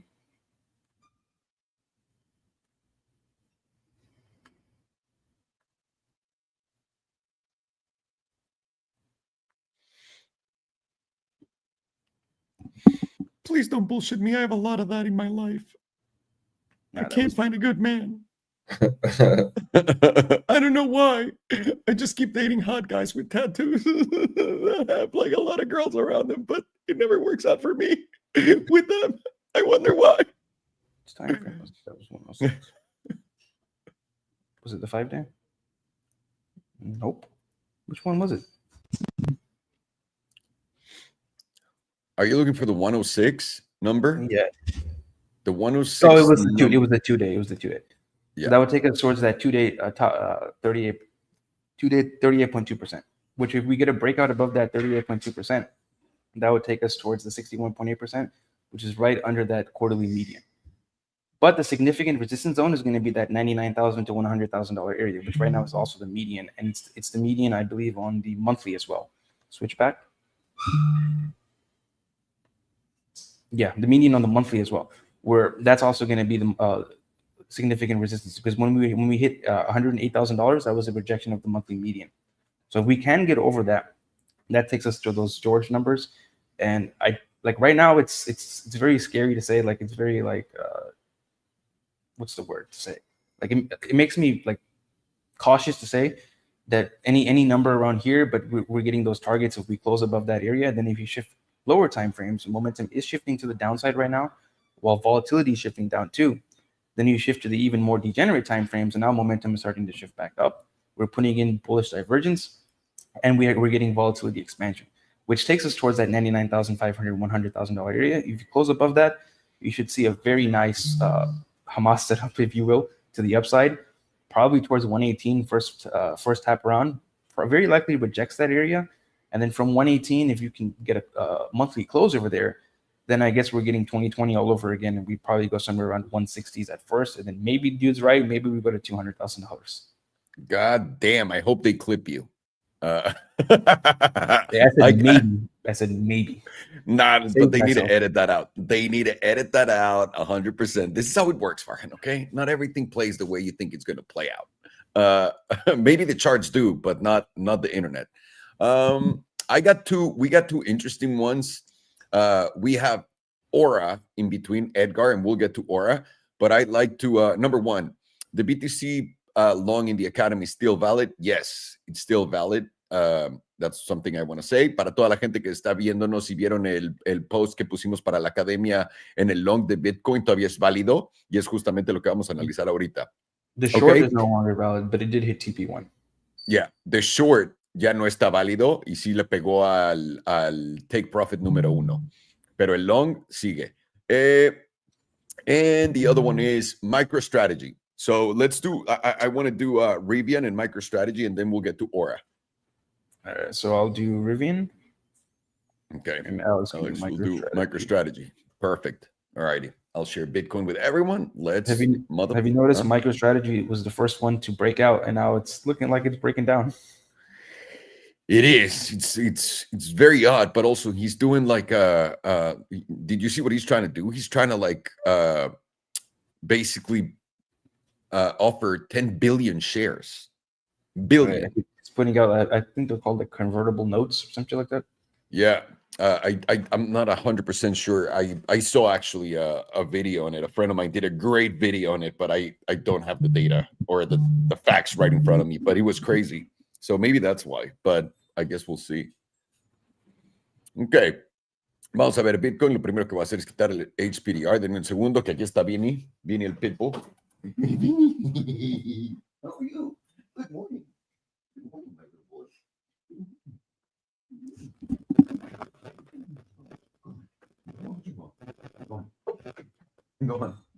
Perdón. Perdón, me viene a saludar Vinny cuando se despierta. No le voy a decir que no a mi hijo. Güey, es tu perro. Tranquilos, tranquilos. Ok, estamos viendo Bitcoin. Este es un dibujo con demasiadas cosas. Voy a ponerles una tabla más sencilla para poder empezar rápidamente. Y vamos a empezar, obviamente, en temporalidades altas. Ya tuvimos nuestro cierre emocionante del cuarto, que es básicamente velas de 3 meses, y cerró bastante arriba, como lo habíamos venido viendo, justamente en el 93,393. Nada mal, el cierre más alto que había logrado Bitcoin antes fue en $71,000, simplemente $20,000 arriba. Nada nada mal. Esto se ve bastante alcista. Estamos por encima del promedio del 5, el 21 y el 9 y todo está en orden ahí. Vamos rápidamente a picarle a las... Perdón, estoy un poco verde, carnal. Podemos ver que la volatilidad en la trimestral está expandiendo y viene también del punto más bajo para todo el mundo que nos está viendo por primera vez. Esto es el BBWP, es un indicador gratuito. Volatilidad es la línea de colores. El promedio de la volatilidad es la línea blanca. Arriba es 100%, abajo es 0%. Y cuando vienes de un setup de baja volatilidad o la más baja que has visto en la tabla, pasa por encima del promedio y expande y aparte apoya un movimiento que lo está haciendo en este movimiento con velas verdes. Eso quiere decir que tiene bastante campo para correr. Ha estado la volatilidad desde que empezó a registrar en el 2018 92%. El segundo alto que logró fue 88%. Estamos en 56%. Nada mal. Les voy a poner rápido el HPDR para que vean lo que pasó. Podemos ver que tuvimos este cierre. Nos rechazó la media, pero ahora estamos abriendo una vez más. Vamos a ir a buscarla y una vez que pasemos la media que esté en 101,586, deberíamos usarla como resorte a la zona de la parte alta del 32.8%, del 38.2% en los $128,438. Recuerden, este es un gráfico trimestral, va a tomar bastante en jugar, ¿ok? De ahí vamos al mensual. Rápidamente en el mensual vemos que cerramos justamente esta vela que es una vela topera. Una vela topera, ¿por qué? Porque es delgada en todos lados, menos 25% del cuerpo, que es lo gordo, y está cerrando en la parte de abajo. Esta vela topera sería confirmada si tenemos un cierre abajo de 91,000. Ponle $91,000. Si tienes un cierre mensual abajo de $91,000, esto probablemente se cocinó y nos va a dar continuación a la baja. Por ahora no hay nada de qué espantarnos, todavía no estamos ni siquiera por ahí, estamos por encima de la media bajó, que es bastante alcista, la media ahora está en 89,000, estamos por encima. No me sorprendería un toquecito a la media para después salir catapultado a la alza, pero podrías decir que lo conseguiste acá y esto simplemente va a ser la vela de continuación. La parte alta, el 38.2% en la mensual, son $111,995,000. Es lo que tiene cara de que se viene. Ahora, setup mensual de volatilidad no tenemos. La volatilidad está por debajo del promedio, lo que no nos dice nada. Una vez que esto se dé la vuelta, vamos a estar pendientes porque esto nos va a acompañar con el análisis en la trimestral. Así que aquí hay un gap. No vamos a poner la semanal, voy a poner la de 2 semanas. La de 2 semanas se me hace bastante importante en Bitcoin. El gráfico de 2 semanas tenemos un setup de volatilidad del que veníamos. Depende en qué exchange lo estés usando. Esto es... ¿Qué pinche exchange es este? Este es Bitstamp, pero cuando uso el de Coinbase tenemos estas lecturas de volatilidad, donde venimos de 0 volatilidad por 1, 2, 3, 4, 5 periodos de 2 semanas, lo que lo hace 10 semanas, y luego tienes la expansión arriba del 15%. Para que nosotros consideramos que la volatilidad está expandiendo, tiene que estar por encima del promedio o encima del 15% o ambas. Una vez que vimos esto, vimos que nos dio el setup de Hamas, que hablamos, que es explosivo a la alza, y está la volatilidad en 61.11%, tiene bastante camino para subir, y a la volatilidad en Bitcoin le gusta estar en extremos, simplemente no hemos visto eso últimamente, pero aquí el 61.11% de volatilidad nos da campo para ir a buscar el 73 o hasta el 77 como siguientes objetivos en este setup que estamos viendo. Vamos a la tabla tal cual. En la tabla pudimos ver que rebotamos literalmente hace 2, 4, 5, básicamente 10 semanas, que fue justamente también la lectura de volatilidad. Rebotamos en el promedio, la media. Recuerden, la media es justamente el promedio en la zona del 38.2% o la zona azul. El promedio está acá en 72.312. Estar por encima de la media es alcista.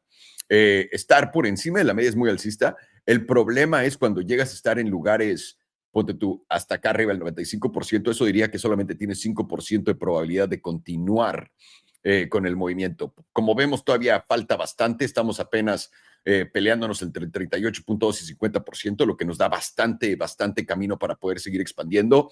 Venimos rebotando en el promedio del 5%, lo usamos como un resorte y ahora estamos peleándonos con esta línea meme en los 98,121.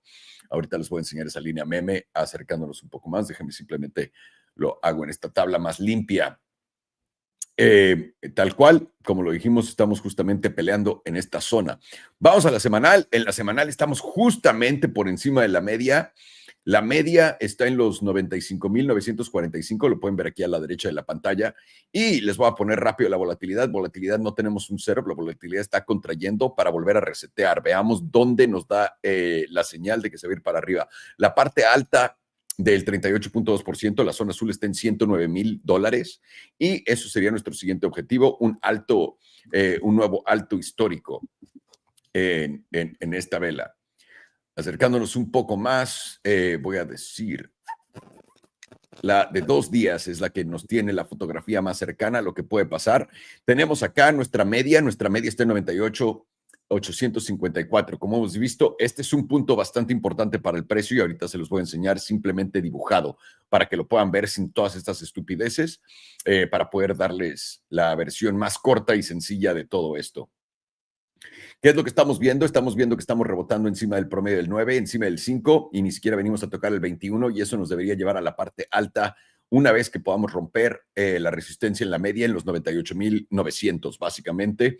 Eso es nuestro siguiente objetivo a ver. En la diaria no tenemos un setup de volatilidad, podemos ver por acá y estamos a punto de llegar al 38.2%.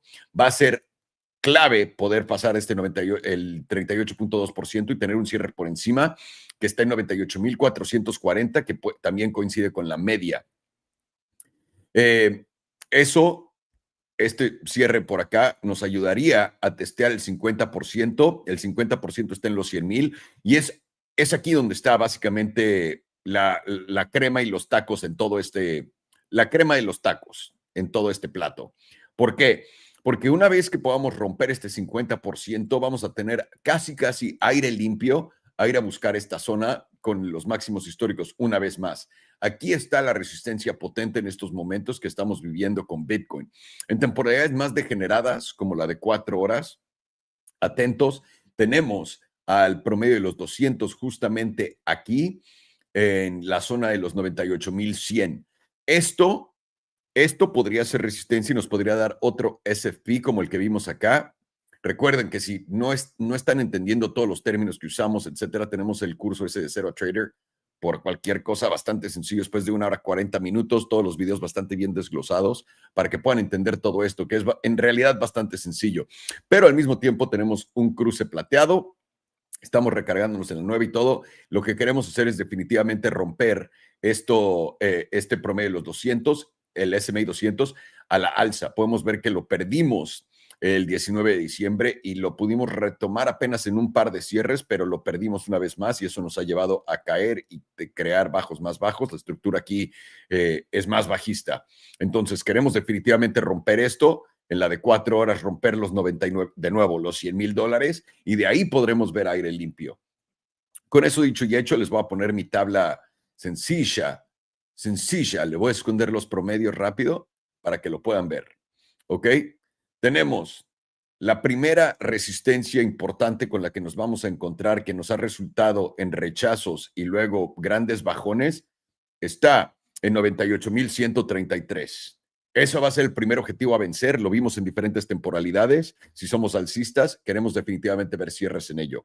Ahora, empiezas a cerrar debajo de esta línea en los 94,434 y es lo primero que nos pone las orejas paradas a todos nosotros. ¿Ok? Eso dicho, trayéndolos a la diaria, yo creo que se ve más fácil todo esto y pueden ver por qué digo que esta línea es monumental. Porque hicimos un SFP, nos llevó para abajo. Intentamos romper, fracasamos, pero ya una vez que lo logramos, nos dio este movimiento hasta los $108,000, que es el máximo histórico.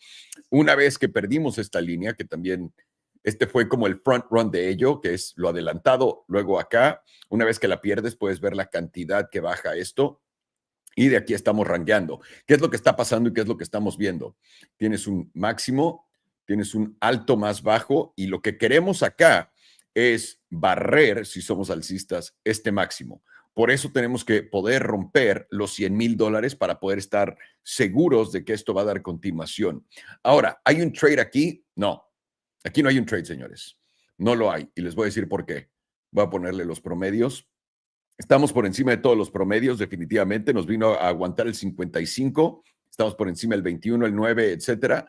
Pero lo que quiero ilustrarles es esto. Con el HPDR. Está cargando, ¿qué pedo? Denle 30 minutos a mi computadora. No sé dónde está mi HPDR. Tal vez me voy a otro gráfico y regreso. Si apagas los indicadores, Alejandro. No mamen. No mames. O sea, no qué pena, de verdad, brother. Ok. Aquí estamos. La razón por la que es muy importante ver justamente dónde estamos es este 38.2%. Ahora, ¿por qué es importante entender que no hay un trade acá?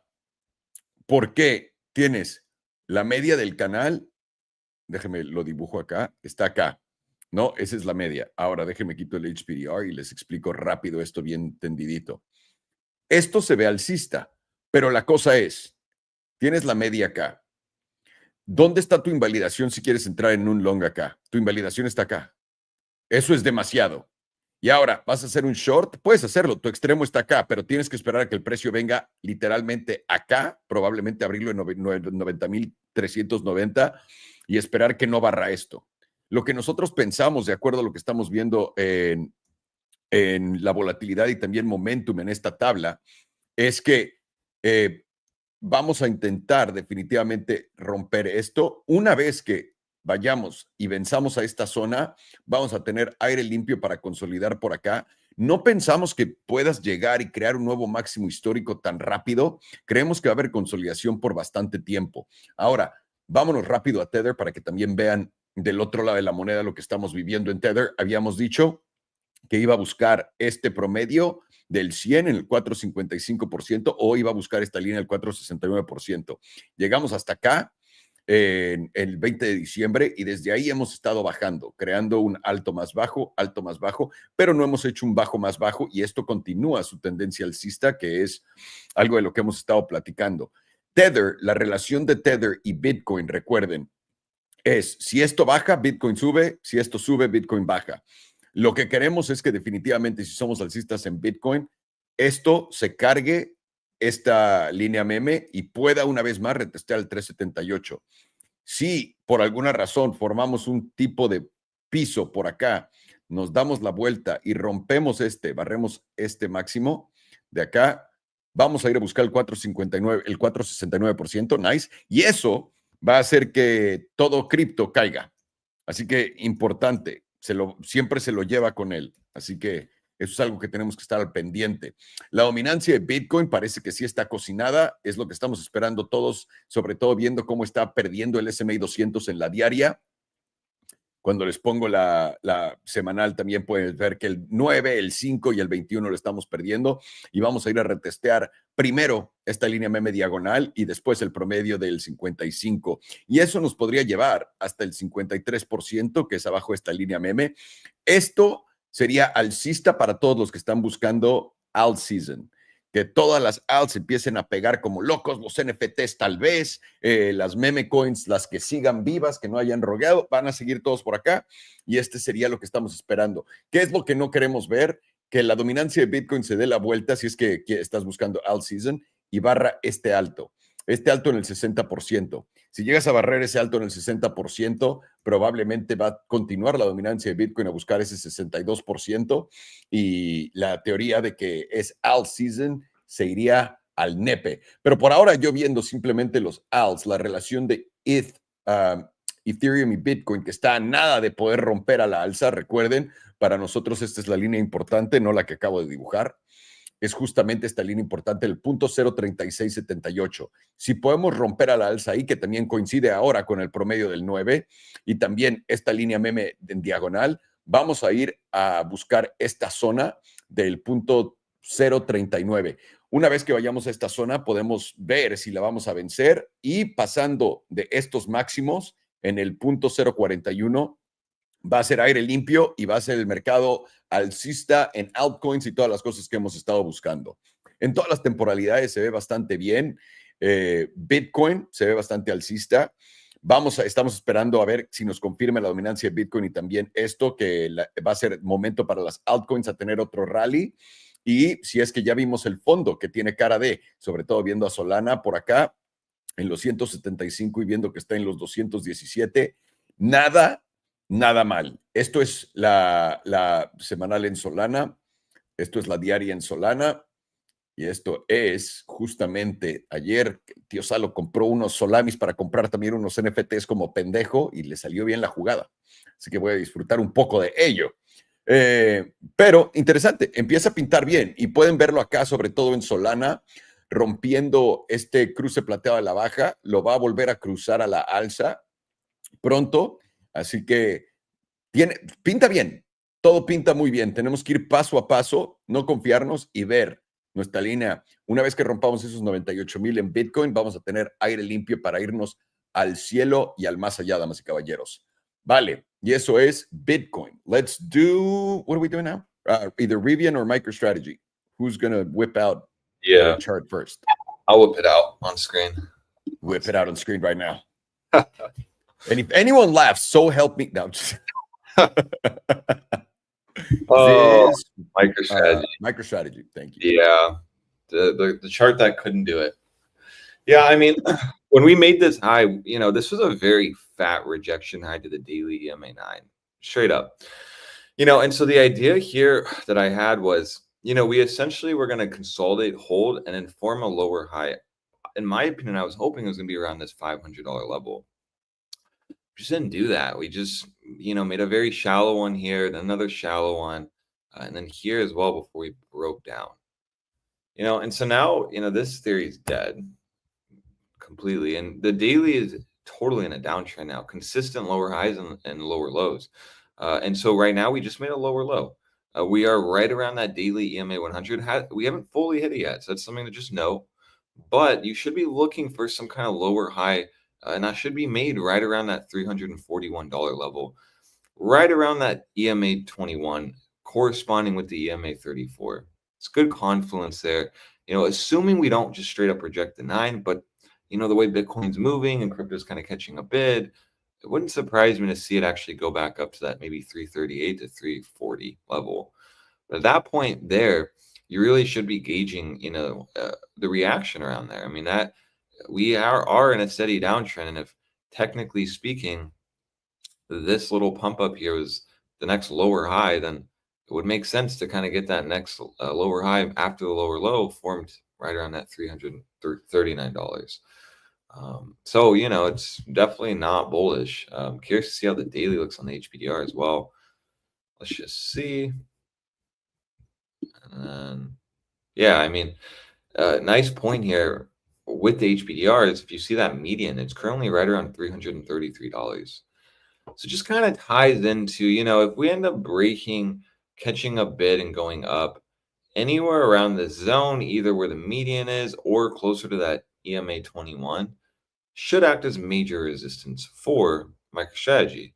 We also see the top of the 382 is right here. So, if we actually start reclaiming that EMA 21 while also getting back above the 382, that could be a precursor to maybe we're going to try to test these highs here around 360. Just like I was saying on Bitcoin, that breaking the trend up is going to be the shift you need to really get bullish on this chart, essentially. Because what you don't want to do is think, oh, well, Bitcoin's in a pump. Oh, I need a long MicroStrategy. It's so down. But the issue is exactly what Farn said. MicroStrategy pumped first, and it often then tops first. People on the stock market like to de-risk their most riskiest assets, and MicroStrategy is definitely one of those higher beta risk assets. If I'm not mistaken, just to add to what you're saying, on 2021, MicroStrategy topped around April, if I'm not mistaken. Let's check that. So, excuse me, February. It did that down. Technically, before we went bear, it was, November, but yeah, no, technically in February of 2021. Bitcoin, I believe in 2021, I don't know off the top of my head. Wasn't that when topped Bitcoin in November? 65K? Yeah. That was the first top for Bitcoin. The second top wasn't technically really a higher top, because if you compare it with the M2 money supply, it was a lower high. Well, 100%. But I mean, if we could say that maybe the same shit he's playing right now. That's true. You know, and so like, okay, so then the weekly here, you know, is in a steady downtrend, but very much like in 2021, I mean, we still had pump ups to lower highs. You know, not the best example, but it's true. I mean, we do, and we know trend, you know, likes to make those lower highs. And even viewing the weekly here, you see, just like I was saying on that daily, where we're getting that cluster right around here. You know, if you view the weekly as well, you'll see the weekly is bouncing off the EMA 21. It's an okay sign. We are now approaching resistance right around that EMA 9. And something to note about this EMA 9 on the weekly is, you know, when we got back above it, we broke out from it. We held it the entire time. You know, it's not until we had this weekly closure of last week under that EMA 9 for the first time losing it since, I mean, yeah, August, essentially. You need to then look at this reaction in this zone, you know, because what was once massive, you know, support keeping us up, now technically should be flipped into resistance. You know, and what I like about this weekly 9 is it's right around the area that I was talking about on the daily. You have the weekly median as well, which is a major level. Also, another first point is we just closed under the weekly median. It's always hard to track this. Let me see. Since we lost it, yeah, around August as well. Boom, boom, yeah. That is just another point to why you should be more cautious on MicroStrategy forming a lower high where I mentioned right around that $341. To me, it's good confluence on the daily. The weekly is also corresponding with that. I'm curious to see how the monthly closed. You know, major deviation on the monthly. So, you know, how we can decipher this is if the daily starts, let me go back to the, if the daily starts reclaiming that EMA 21, say any daily closure back above $342, that will give me the next target to that $383. But that doesn't necessarily mean, you know, we're fully out of the woods. Yes, the daily trend will flip and we'll break that high. But the issue is, you know, when viewing the weekly, you know, the daily can obviously flip back its trend, can be more loose than the weekly, of course, but the weekly is still in a steady downtrend. And that won't unconfirm until we break $436, essentially the top of this last rejection high. It came up, formed a lower high, came down. That's the lower low. After lower lows, we know next comes a lower high, you know, and so that's why I bring that up is if the daily does start reclaiming that $341, we should be excited about that, but it's just more a scalping opportunity. I don't think MicroStrategy is going to move back out to $500. Why? Because of where the monthly closed. I mean, when you get a massive reclaim of that $380 level and then a massive deviation of it, you're going to want to bearish retest, in my opinion. That's why if we do end up getting a nice pump on MicroStrategy, like a scenario like this, we actually test the zone to then break down, really wouldn't surprise me. This area here, right around 383 to 390, psychological number closer to that $400 level, could make for a good extremity short on MicroStrategy. Unconfirmed though, remember, if we can't reclaim this EMA 21, which happens to be right around the top of the 382, you know, and from that point, I mean, if we go back to the $380, it's still first stock. I mean, I guess it's, you know, a light day for MicroStrategy, but still not a, you know, a move to kind of scoff at. 11% is definitely a tradable move.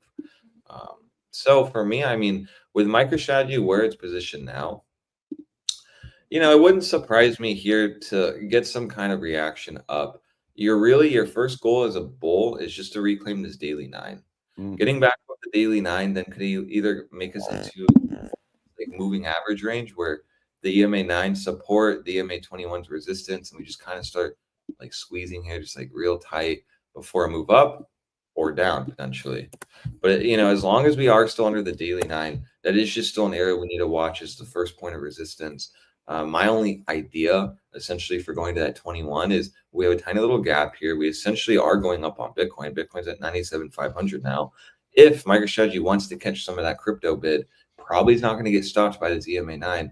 Most likely will go up to that $345, which at current price action is still, yeah, it's actually impressive, an 8.6% move still. And I bet you that move up would get a lot of people bullish because they're looking at Bitcoin and they don't understand like MicroStrategy can be weaker, and the daily trend is still down. On top of that, yes, we are holding the monthly 9. I'm very curious to see where that monthly 5 is. We see that monthly 5 is right around where that, I believe the daily EMA 100 is. Let's just double check that real quick. 272, and then 281. Perfect. So, you know, right around that zone, even if we start rejecting the daily 9 and coming down, I still believe you should really be gauging this daily EMA 100 on MicroStrategy, because we see here that, you know, once we reclaimed it, it was kind of bull mode on. We didn't lose it or even retest it. And when we hit a region where, you know, we know on MicroStrategy, it does like to hold its good support. I mean, truly, it does. It held us on all these major lows here before breaking out. You know, you definitely don't want to get bearish when we are approaching this for the first time, because even if it's an unsustained rally, you most likely will get some kind of reaction here, especially when you know that that EMA 5 is right around that 281 level as well. You know, so if we end up rejecting the daily 9 and coming back to that EMA 100, you know, I still would be gauging like a bounce at 270s, and that could take us back, you know, depending on wherever we form the next lower high. If we do, just saying that because the trend is down, that could be at least the next logical place. And then maybe we will see that monthly catch a bigger bid, you know, coming up, hits the EMA 5, you know, form some kind of local bottom there. And then from there, we at least can go and test around this zone. Curious now, if we saw the rainbow chart. I want to see how the higher time frames close on this. Nice. So we see here that the 78.6% also is around that 280 level. Again, just solidifying why that zone, you know, is an important zone in this like 281 to, you know, 275 level. Lots of big support. You know, after you have like, I believe it was a 43% from wick high. Let's double check that. And sorry to interrupt you, but the 2-day has possible hidden bullish divergence, but you'd have to close above 351 to confirm it. And where we at? 340. Through 351. That's good confluence to me. 351.80 to be exact. Yeah, it's good confluence for me. So I mean, you could, because for me, it's like for MicroStrategy to really catch a bigger move up, it has to start reclaiming back above this daily EMA 21. In doing so, then yeah, we will get that move back to 386. You know, if we end up coming back up to this 340, what was it again? You said 351? 351.80. Yeah, I mean, that would make sense. I mean, at that point, we're back slightly back above the 618, back above the daily median. The EMA 21's reclaimed an area that's been rejecting us. The daily 9 should act as support. Yeah, that would make sense. And I would have the next target around 383. But I mean, still, it is still an area where, you know, we just switch to the 2-week. Let me see here. That one just confirmed multiple tries of bearish divergence on this last close yesterday. The 2-week? Honestly, let me see here. Yeah, I mean, in my opinion here, I mean, if I was just like a betting man, which I am, it would make sense to get some kind of it would make sense. I really do believe you mean a gambling man. Right, a betting man, gambling man. You know, I gotta say, I love betting man, dude. I had a character in a movie that I wrote and directed and whatnot. He was betting man, and he was my favorite because everybody would always look at him. He was a, by the way, not saying it reflects on you. He was just a total fucking degenerate asshole. He would do anything for the money. Yeah.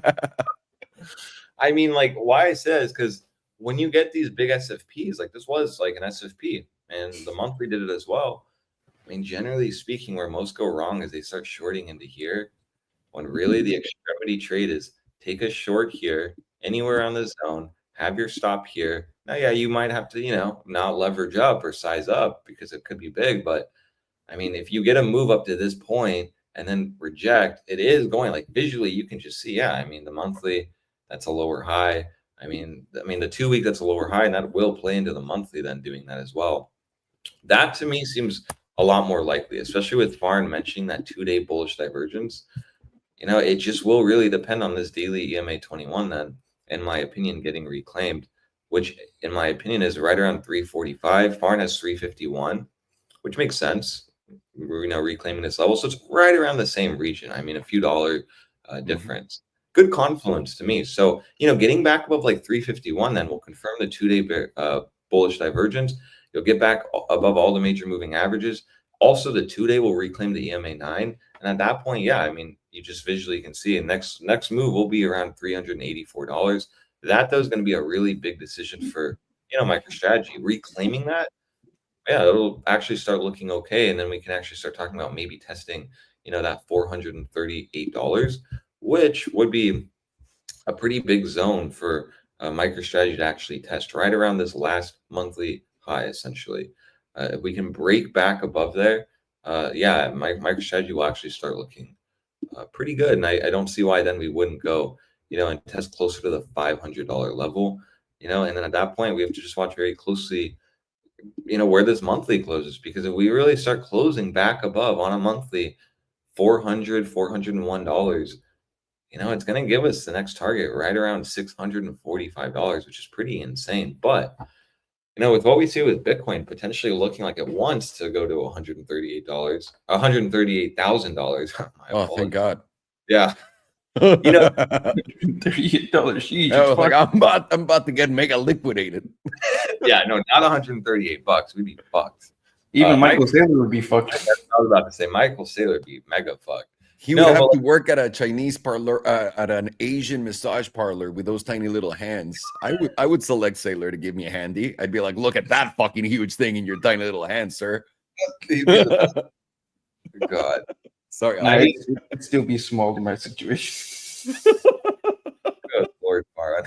The self-burn jokes are the best ones. Oh, they are.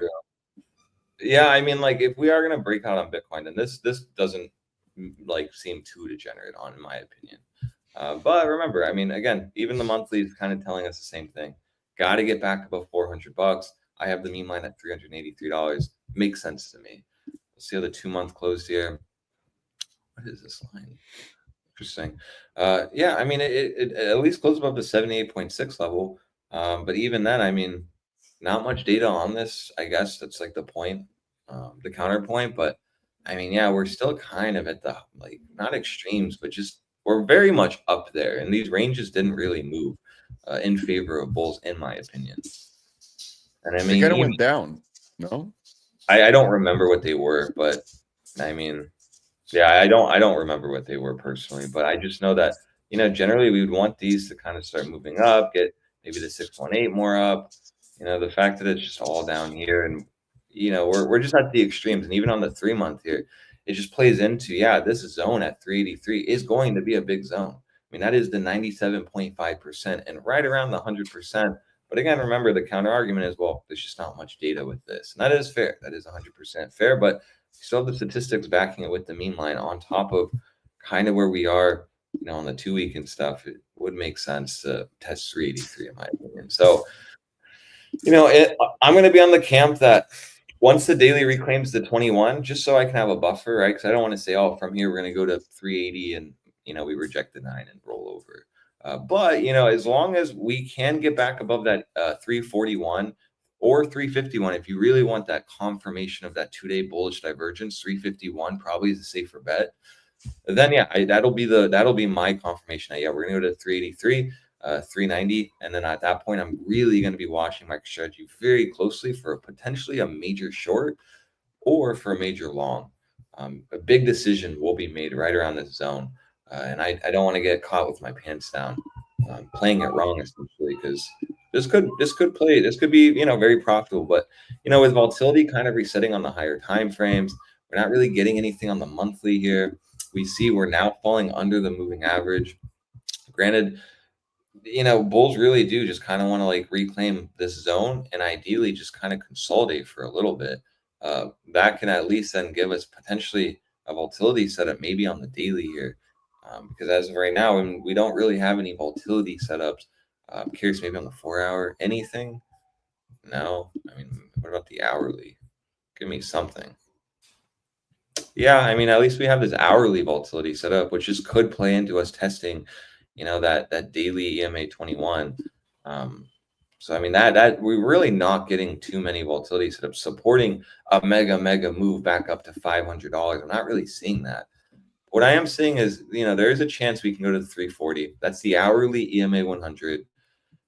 Reclaiming that easily probably takes us back up to 382, 380, and at that point, then you just have to really watch and see the reaction. And if we start forming lower time frame rejections, any kind of reaction around here, it might be worth looking for a short and possibly having your stop closer to 393, assuming, this mean line and this SMA 200, which, you're using it on an hourly, it's better worth using it on a higher time frame. But, it plays into just my analysis, which is just more confluence on why this zone at 380 should be a strong resistance. So that's all I have on MicroStrategy, really. It looks like it's going to bounce, especially where we are on the weekly, but you just don't really want to disregard the daily levels because as I showed here, the weekly easily could reject that EMA 9. We just lost it. This could be the bearish retest. And then that does correspond really nice with the daily. So just watch really closely. Reclaiming 351, we'll go to 380s. Reclaiming the 385 on especially like a weekly close. Yeah, that to me will be a really good confirmation that, we're probably going to end up breaking out from here and testing these highs right around $439. We can break these highs at $439. To me, then this will put MicroStrategy back into an uptrend on the higher time frames. And it'll really solidify that, yeah, maybe then on that monthly, we do end up going to, $600 here. That would, be the next target technically. Reclaiming, especially on a monthly here, next target would be that $647. So not looking bad. Be patient. Watch the daily very closely. Your goal is a daily closure back above 351. It'll take us to 383. Reclaim that, then there's a good chance we can at least test that $432. But you don't want to front run it because we easily could reject right around that 340 level, form a lower high on the daily, and you're just someone that's trying to go against the trend, which isn't smart. Couldn't agree more. That was fucking excellent. Thank you, sir. Very simple too. Yeah. I myself have like this little channel, have the 383 just like you right there, along with this one at 269. And right here, it seems to be like the median of that channel.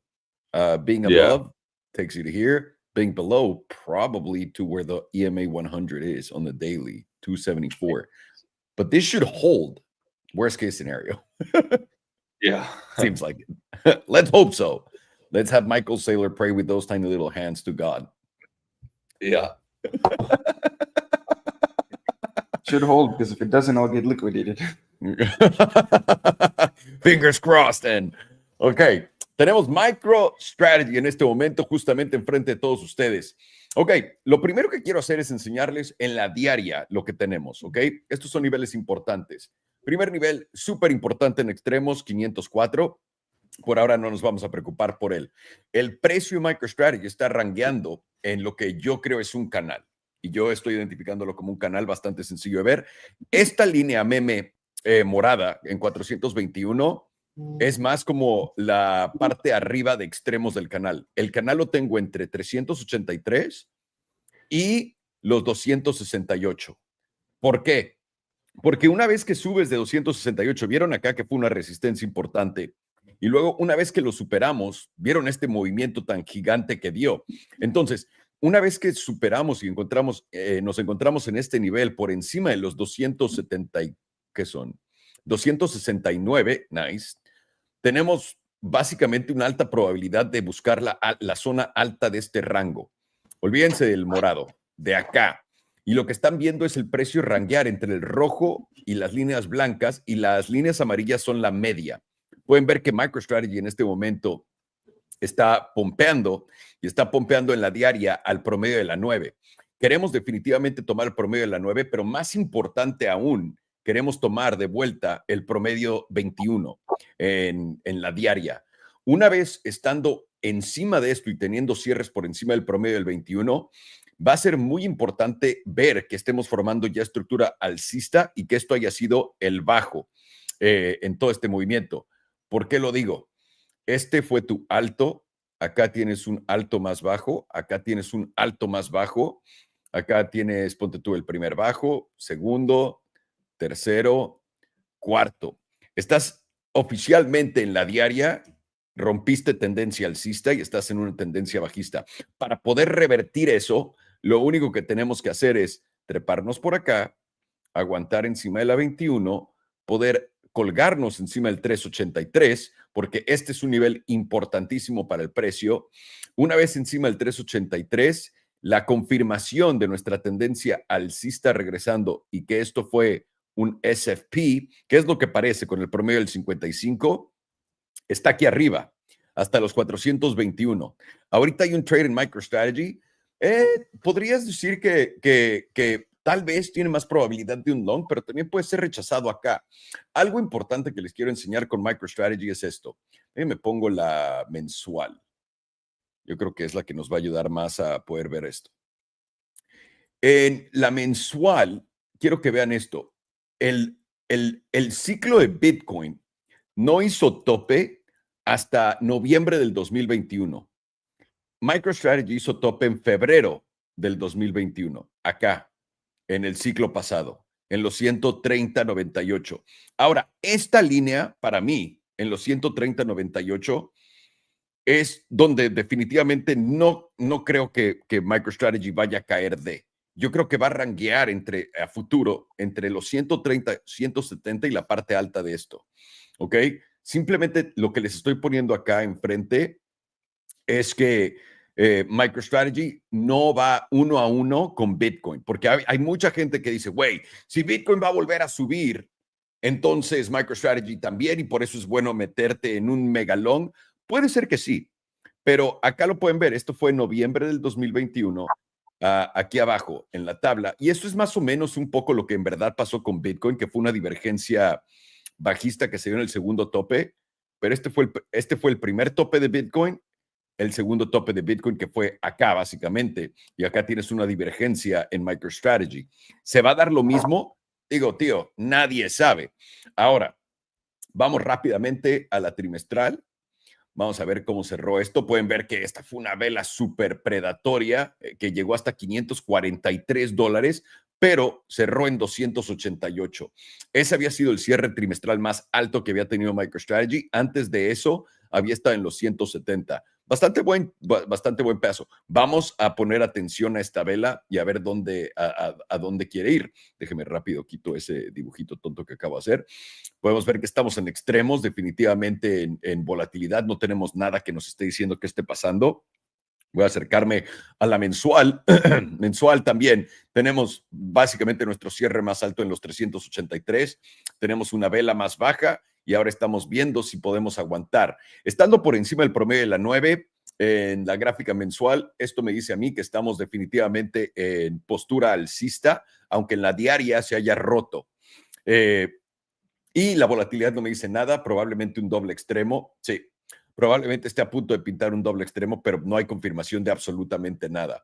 Voy a poner el HPDR para darnos cuenta qué tan sobreusado es este movimiento. Ok, vamos a ver qué tanto. No, o sea, en el 2021, MicroStrategy, en el tope del ciclo, se salió del 100%. Ahora llegamos, me meto esto acá, llegamos al 95%, el 100% hubiera estado en ese entonces en $900.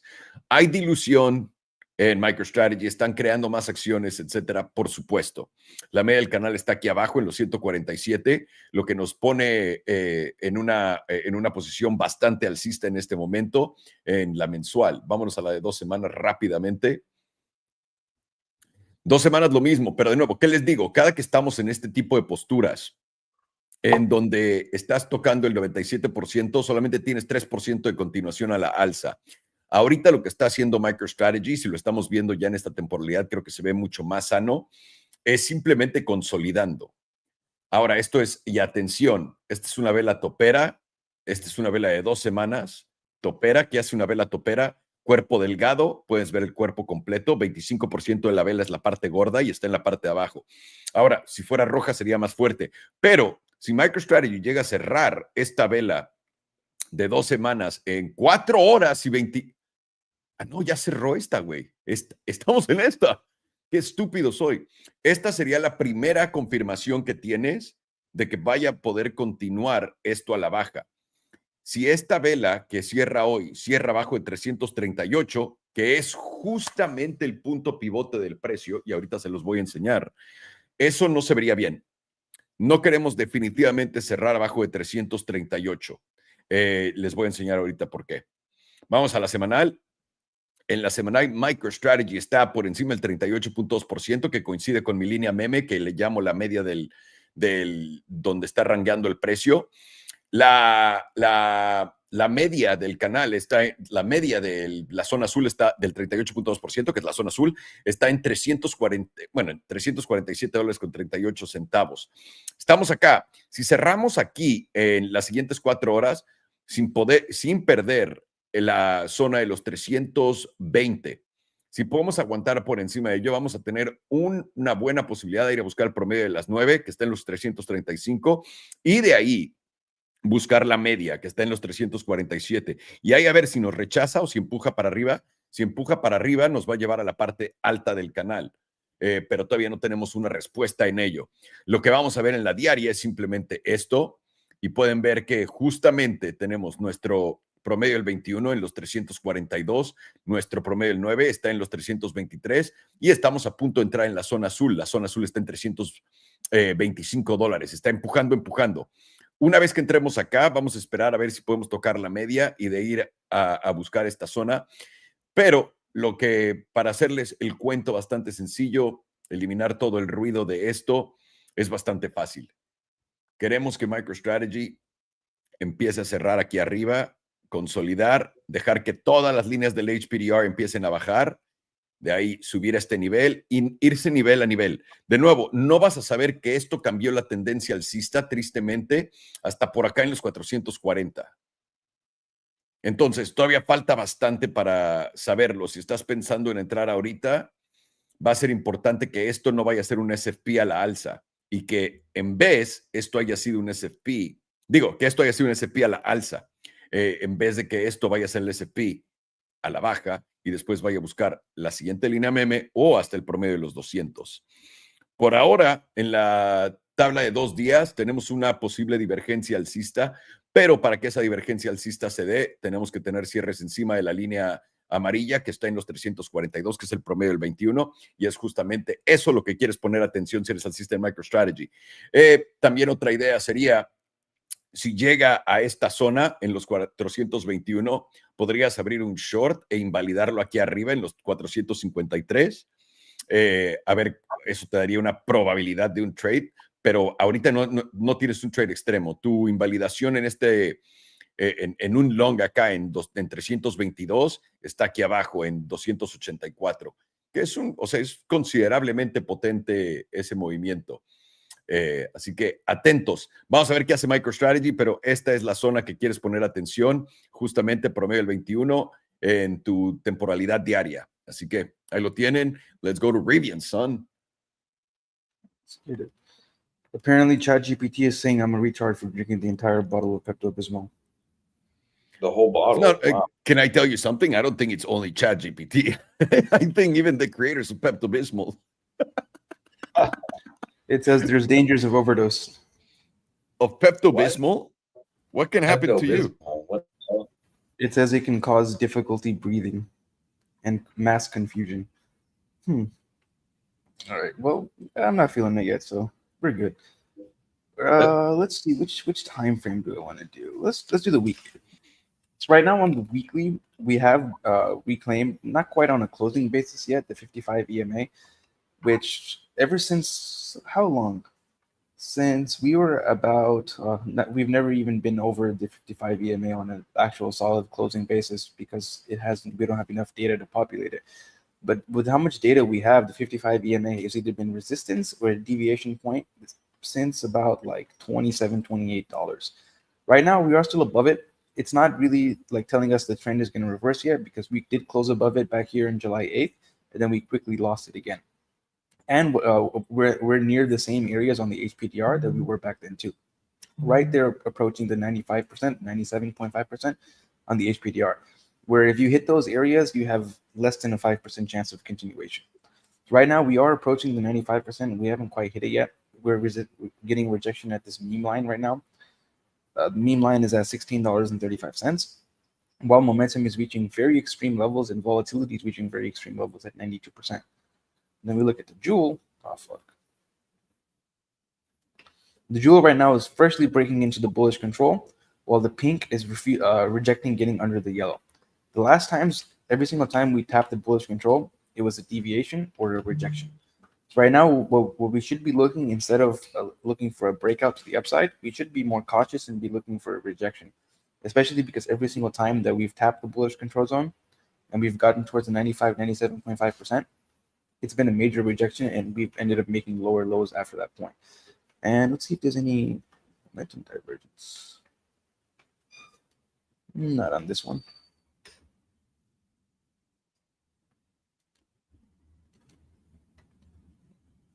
Five days, the same story as the weekly, above the 55 EMA, approaching that 95%, which is a very solid area for resistance and rejection before we end up continuing going lower. And if we do reject this 95% area on the HPDR bands, that would just be another lower high in a series of lower highs in a downtrend. And what follows lower high is usually a lower low. Right now, our current low from this move up is around like $9 and what's that? $9.50. If we were to end up rejecting this 95%, we're likely to come back down towards the bottom of the 38.2%, which we did every single time we made another lower high, like right here and right here. And right now, the bottom of the 38.2% sits at $7.54, which is a very significant dump from where we are right now, more than a 50% dump. Just for shits and giggles, let's just calculate how much of a drop that would be. About 52% to the downside. That would not be pretty.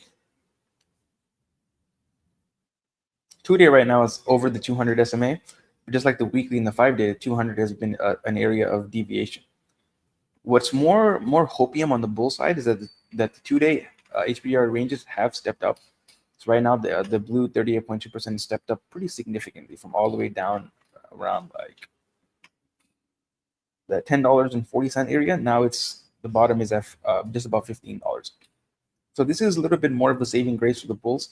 If we can close over the 61.8%, we should see a move up towards the somewhere around 78.6 to 88.3, which I could not see it going higher than the 88.3 based off where our volatility is at. We're at 64%. So a move up to the 88.3 would very likely tap out our volatility. And let's see if that coincides with our 95% at around $17.50 on that one.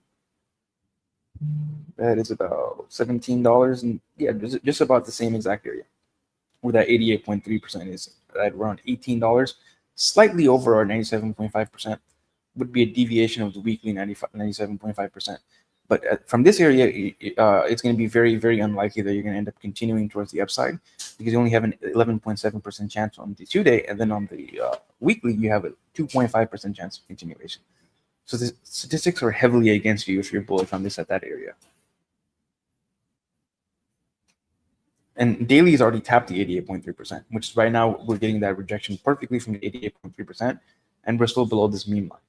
This is kind of like somewhat of a range between these two meme lines. So where if you do reject this top of the meme line at the 88.3%, probably going to come back down to this bottom meme line, which lines perfectly up with the 50% on the HPDR.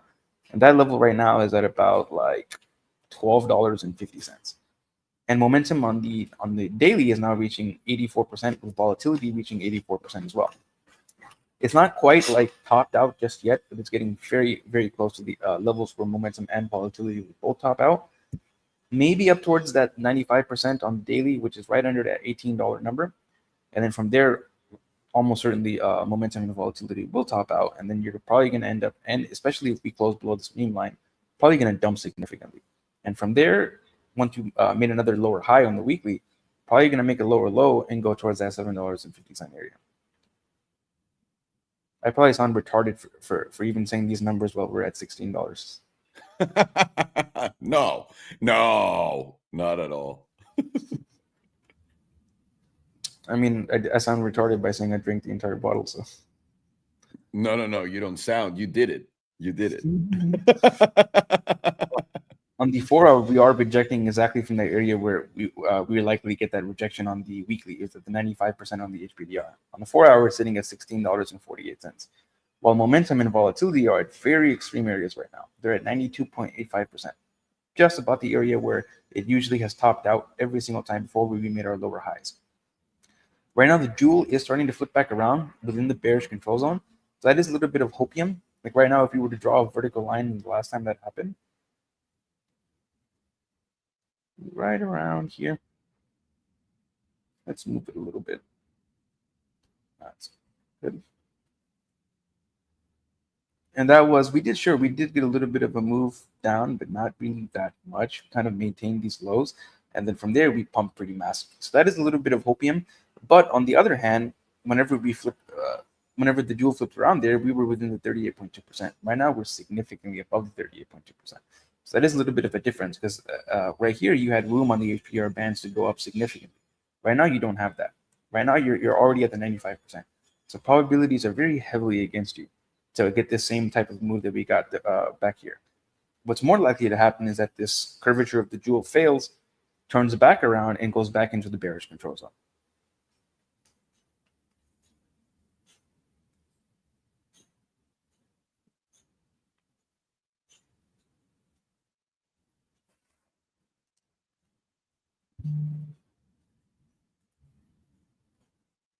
I feel like this AC died because it's hot as fuck.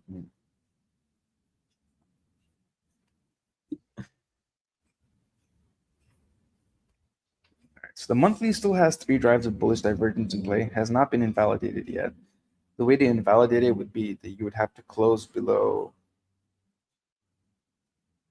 about $9.82, which is not really helpful because if you're all the way down there, you've already dropped almost 50%, and you're going to have rejected all of our significant areas on the HPDR and the meme line. You would have lost the range, and you're probably going to end up going to $7.54.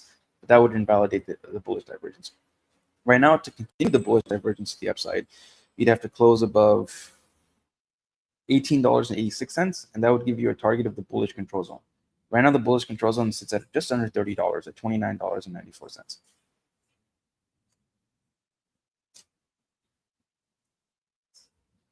Two-week jewel has started to flip around as well. We're getting the buy signal, and we're breaking out of the bearish control zone.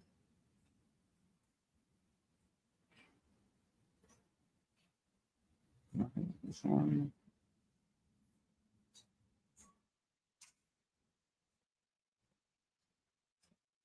And on the weekly, breaking into the bullish control zone, but once again, area of deviation. What divergence is.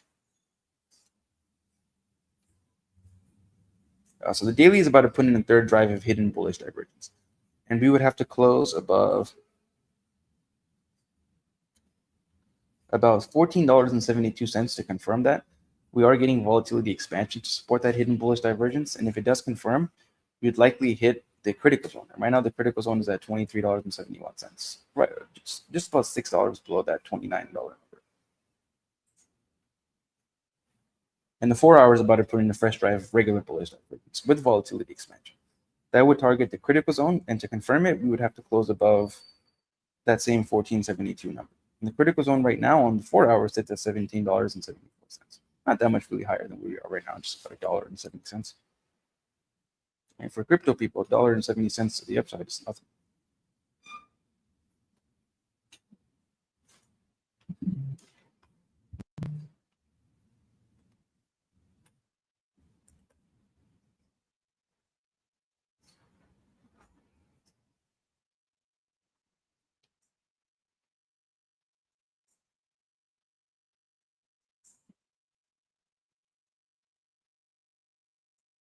Monthly momentum still is pointing to the upside while volatility is contracting. Not the most bullish thing to see because that increases the probabilities of making another lower high in a series of lower highs, which continues the trend to the downside.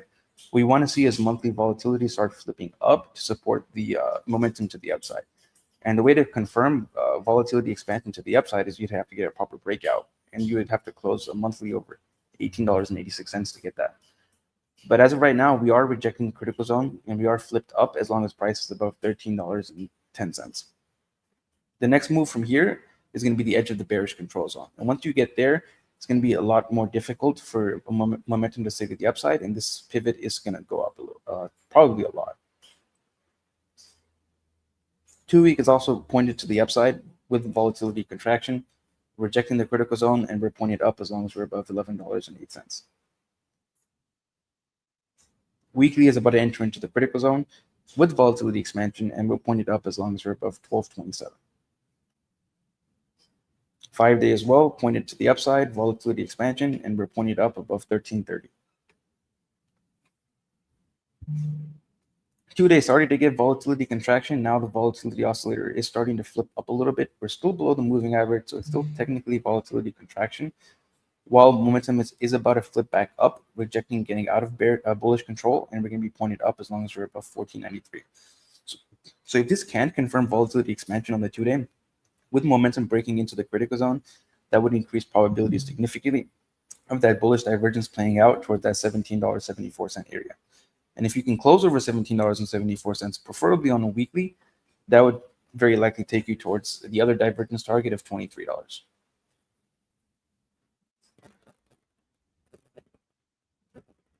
Daily is now confirming volatility expansion while rejecting getting into the bearish critical zone, and we're pointed up as long as we're above 14.76.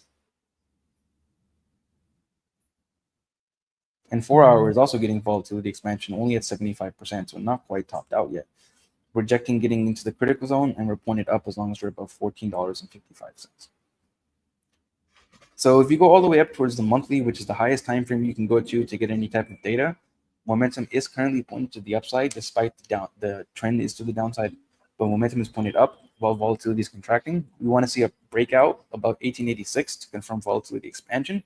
From there, what's more likely to happen is that the trend will reverse, but until then, we have to assume the trend is going to remain in place to the downside. Trend is your friend until the end. And if we go down to the 2-week, momentum is pointed up. Weekly, momentum is pointed up. Basically, every single time frame momentum is pointed up right now. And if you get towards the lower time frames, like in the daily basis, volatility is starting to expand with momentum being pointed up. It's giving a little bit of more hopium to the bulls that maybe they can reverse the downtrend, but they would have to close over 1886 to confirm that. As of right now, what would be more safe is you would expect 1886 to reject, and then we end up making a lower low. But if they can close over 1886, probably going towards $23 and then $30. From there, you'd have to reevaluate because the macro trend would still be to the downside. Close over $30, then maybe this thing goes to new all-time highs. And they're going to clip me saying that whenever it rejects. I will tell everybody that you told me that, and that's why I lost all my money. So just so you know. Tell the SEC. Oh, I will. There's, by the way, there's nothing I love more than people that tag like the SEC or because selling this shit or whatever or this here in the US, they tag the FDA and they're like, this guy is like committing fraud. They're like, can you please explain more? And they're like, watch the videos. No one cares, but they're tagging the SEC. I want to do the same thing. Somebody tagged the FBI the other day whenever I said Luigi couldn't have possibly done it because he was with me in Houston and we were playing Xbox. Somebody tagged the FBI. There's no way. Oh, well, the intelligence never ceases to amaze me in this planet. Seems to be unlimited. Thank God. Okay. Thank you so much, bud. What are we going into next? Just so you guys are aware. We're going to do Aura, O-R-A, and then XRP. Oh, can I do XRP? Yeah. You are the boss of XRP, sir. You better do XRP. You own it. Garlic House who? Mr. Garlic House has nothing on our boy. Ok. Estamos viendo Rivian después de este zampompazo que ha tenido el día de hoy. Está arriba 21.40%. ¿Por qué está tan arriba Rivian? Déjenme rápido, me aseguro que tenga mi pequeño bien puesto de Rivian. No, porque no hemos analizado Rivian en un rato. Ok, denme un segundito. Déjenme cambio el loguito. Rivian. Ok. Estamos analizando Rivian. La razón por la que está teniendo este día tan explosivo, 21.43% a la alza, es porque entregaron números y dijeron que sus márgenes en gross ya por coche son positivos. ¿Qué quiere decir esto? Que no están perdiendo dinero cada que hacen un coche. Ahora solo están perdiendo dinero como negocio. Sé que suena ridículo, pero esto es bueno. ¿Por qué? Porque esto los pone por fin en literalmente junto a Tesla, BYD, etcétera, Ford, ninguno de ellos han podido hacer esto, donde están haciendo dinero. No están perdiendo dinero por cada coche que fabrican. Estaban perdiendo en promedio entre 30 y 40 mil dólares antes, y ahora están literalmente, no sé si estén haciendo break-even, que es literalmente salir tablas, o estén ganando dinero. Esto podría ser el principio de lo que todo hemos estado platicando, del breakout que tuvo Tesla cuando empezó a hacer dinero. El pedo fue, Tesla empezó a hacer dinero como empresa. Y una vez que Tesla hizo dinero como empresa, ese día subió 30%. Entonces, es un poco diferente, pero por ahora la gente está emocionada con Rivian. Ahora, vamos rápidamente a analizar esto para poder darnos una idea de qué esperar. Porque a fin de cuentas, la tendencia sigue siendo tu amiga. Y cuando la tendencia es tu amiga, tío, y estás viendo esto que estamos viendo, altos, altos más bajos, altos más bajos, y esto podría, por ejemplo, simplemente venir a rechazar en el 21, que son los 18.31, si nos rechaza el 21, por ejemplo, y no podemos levantar esto, iríamos a buscar un nuevo mínimo. Si venimos acá, qué chido, pum, nos rechaza el 21, iríamos a buscar un nuevo mínimo. Eso es algo bastante sencillo de entender y creo que todo el mundo en su mensual lo puede tener abierto sin tener nada más, lo puede tener alerta sin tener nada más en su tabla. Es bastante sencillo. Otra cosa interesante, el promedio del 9 por primera vez lo estamos tomando. Y este promedio del 9 faltan 28 días y 5 horas para cerrar para esta vela. Pero por ahora habíamos tenido que cerramos en positivo y luego instantáneamente al mes siguiente nos tiró por debajo y eso nos ha llevado a hacer este tipo de movimientos más abajo. Aquí es donde tenemos que poner atención. Nunca, ni siquiera hemos tocado o jugado con la idea de el 21 que está aquí y es por primera vez que lo vamos a poder agarrar. Esto empieza a formar estructura. Vayamos a ver un nuevo mínimo o no. Esto, en mi opinión, ha llegado al punto donde se está balanceando y va a empezar a poder formar estructura futuro de ahora en adelante, que es bastantes buenas noticias para el tío Salo. Ahora, esto que estamos viendo acá en la mensual nos dice algo de la volatilidad, absolutamente no, pero cuando ponemos el HPDR, quiero que noten esto. Estamos bastante arriba en él. Hasta en la mensual, si llegamos a la parte alta en los 17.56, aún no barremos esto y eso nos daría literalmente 20% de probabilidad de continuar. Si llegamos al 88%, que nos da un 12% de probabilidad de continuar o menos, todavía no superamos este alto. Vamos a tener que ir al 95%. Hemos tocado el 95% antes acá. Pero vean lo que pasó una vez que lo tocamos. Tuvimos ese rechazo. Así que vamos a estar pendientes y también ver esto en diferentes temporalidades. Cuando pones la semanal te das cuenta ahí literalmente de básicamente lo sobreextendido que está este movimiento y es aquí donde digo, no voy a meter las manos hasta asegurarme que me pueda llevar el promedio del 21 en la mensual o el 100 en la semanal, que está justamente en el 100% acá. Hasta ese entonces, no teniendo cierres por encima de eso, podrías estar creando un nuevo alto más bajo si es que no superas los 18.84. Si no tienes cierres encima del 18.84, no lo superas, probablemente vayas a ver que esto es un alto más bajo y vaya a haber continuación a la baja. Ahora, ¿puede crear un nuevo mínimo? Sí, hay probabilidades de eso, pero también hay probabilidades de que simplemente aguante y siga formando estructura con esta línea, por ejemplo. ¿No? Que continúe esta línea. Ay, ya tengo la línea ahí, va, pinche genio. Ok, perdón. Que continúe esta línea acá y que el precio caiga una vez más acá y que el nuevo mínimo sean 10.77. Y eso hizo un mínimo más alto que este y jugar más o menos como la jugada de XRP. En la diaria, podemos ver que estamos por encima de todos los promedios, tenemos un cruce plateado, la volatilidad está expandiendo junto con el movimiento, pero ya está en 63%. Es importante notar, ¿por qué? Porque vean el HPDR. El HPDR ya también está a punto de llegar. El 95% está en 17.58 y el 97% está en 18.56. Eso solamente te da un 3% de probabilidad de continuación. Así que en Rivian yo creo que es un poco más fácil el análisis que en todas las demás tablas en este momento, simplemente por dónde está. Para darnos cuenta de esto, lo único que tenemos que hacer es poner nuestra tabla mensual y darnos vuelta entre la mensual, la semanal y la diaria. Ver que tenemos, lo primero que yo quiero ver es poder romper y cerrar encima del 18.37, este promedio del 21. Después, lo que quiero es poder superar este EMA del 100, que está en los 19.39. Obviamente va a bajar como nos vayamos acercando. Y en la diaria, simplemente lo que queremos es superar estos altos. Una vez que podamos cerrar por encima de estos altos, vamos a tener confirmación de que esto ya se cocinó y podemos ir a objetivos como el 21, los $30. Pero por ahora la tendencia sigue para abajo, momentum va para arriba, volatilidad está expandiendo en diferentes temporalidades con el precio moviéndose para arriba, pero se ve sobreextendido. Vamos a ver, Rivian va a tener earnings, resultados en marzo. Ya es cuando nos dirán exactamente cómo van con todo esto. Así que pendientes. Por ahora, muy bien. Toda la gente que esté en el trade de Rivian acá a corto plazo, pues chido, ya te llevaste un 22% hoy. Nada mal.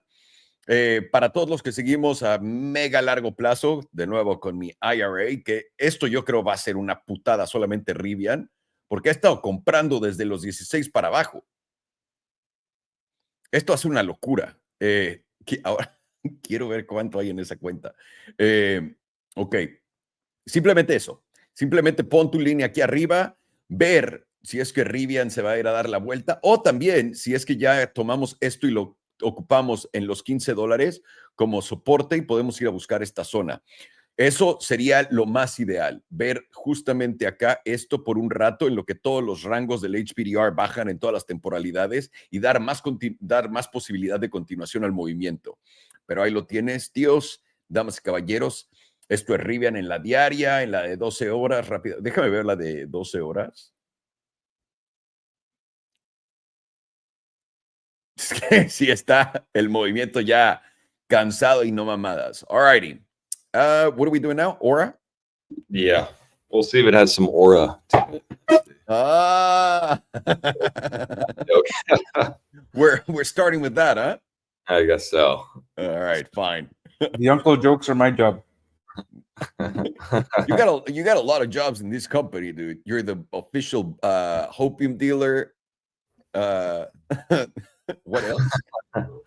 Now the muter and unmuter. That's right. Too. That's right. The uncle jokes and the resident retard. That also. Well, no, that's I'm competing for you on that one. I'm trying to take it away. Not too hard for me. All right, Aura. Nice. So here we have with the 2 week. I wanted to start this off because it kind of just sets the tone again for this chart.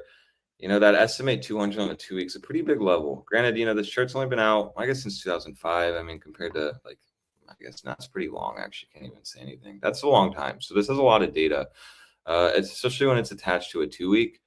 And you can just see the reaction. Like, once Aura actually reclaimed that, I mean, because we were pretty, like, bogged down. And then we started trekking up. And we were just, like, in this multi-month, just, like, range consolidation here. You can see though that EMA 100 held us as support. We broke out from that as soon as we reclaimed that SMA 200. We came down, hit it support, and then from there we just slingshotted up. You know, and so now that we've come back, we're now under that daily EMA 100, which does like to act as support. And on top of it, we've now fully lost that that 2 week SMA 200. You know, you really have to be like cautious at this point, right around $70.92. That to me is the first major area of a rejection point. Now, on the flip side, though, and this is like the counterpoint, if you go to the monthly here, you can see here that we're now at a major support zone. So it does make sense to have the bias that we should get some kind of reaction or bounce around here, which you could argue is already, you know, on its way happening.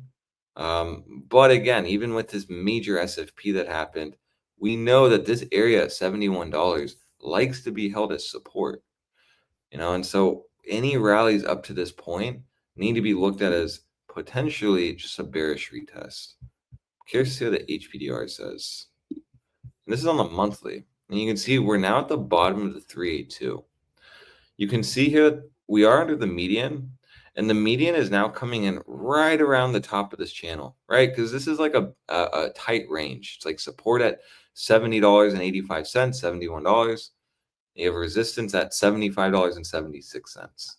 And so now we see the median on the monthly is at the very top of this range. So how we could decipher that is, you know, if the daily here, wants to load, starts holding this EMA 100 and then actually getting back above $71 on a daily closure, that could be what sparks the move back up, in my opinion, to that daily EMA 100.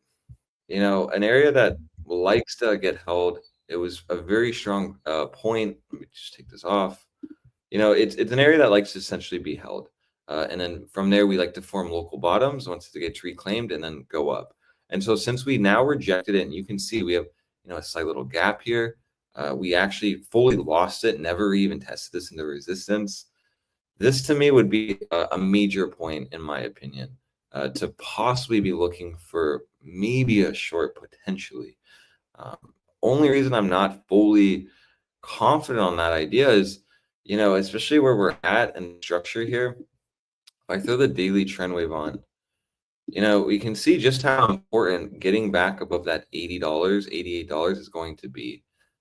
You know, because essentially what that'll do is, you know, this will keep, this could be potentially an uptrend in the making on the monthly.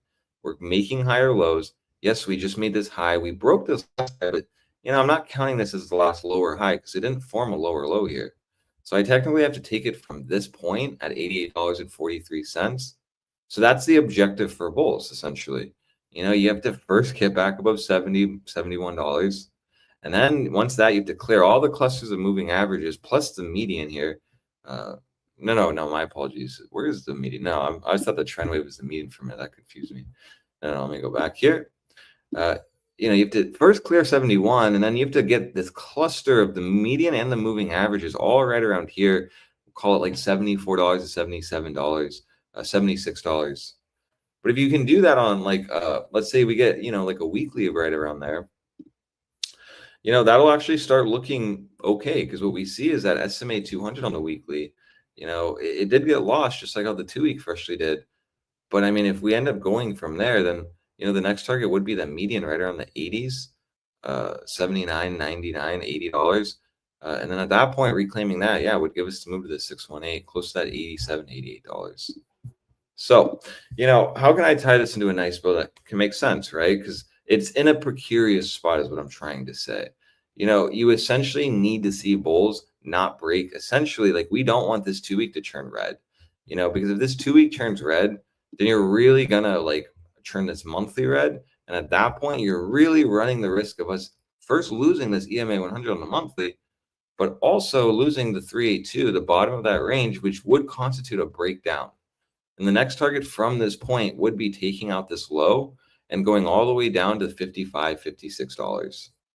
If not, all the way down to this SMA 200, which is sitting close to that 88.3%. Right at, yeah, like 52, 51, 50. That would be, in my opinion, the damage that would be done if we really start losing, especially on like a daily, these lows here, right around $66.25. So until then, I mean, we do have more of a chance to go up, especially with the daily reclaiming the 9. The median still is above, under price action, so price is above the median. You know, I don't see why we're not going to go up, but where it gets a little tricky is, do we start reclaiming the $70, $71 region, or do we just reject it? You know, that's going to be like your big decision point. Because if we start reclaiming back above like $71 on a daily closure, then yeah, I don't see why we're not going to probably go back up. You know, first test 73.43. That'll be the next major zone on the daily, just simply because of that SMA 200. We know here, if I take this chart off on the daily, that SMA 200 is a major rejection point when we're in a downtrend. Once we lost it here, we lost it. We rallied all the way back up to it, rejected.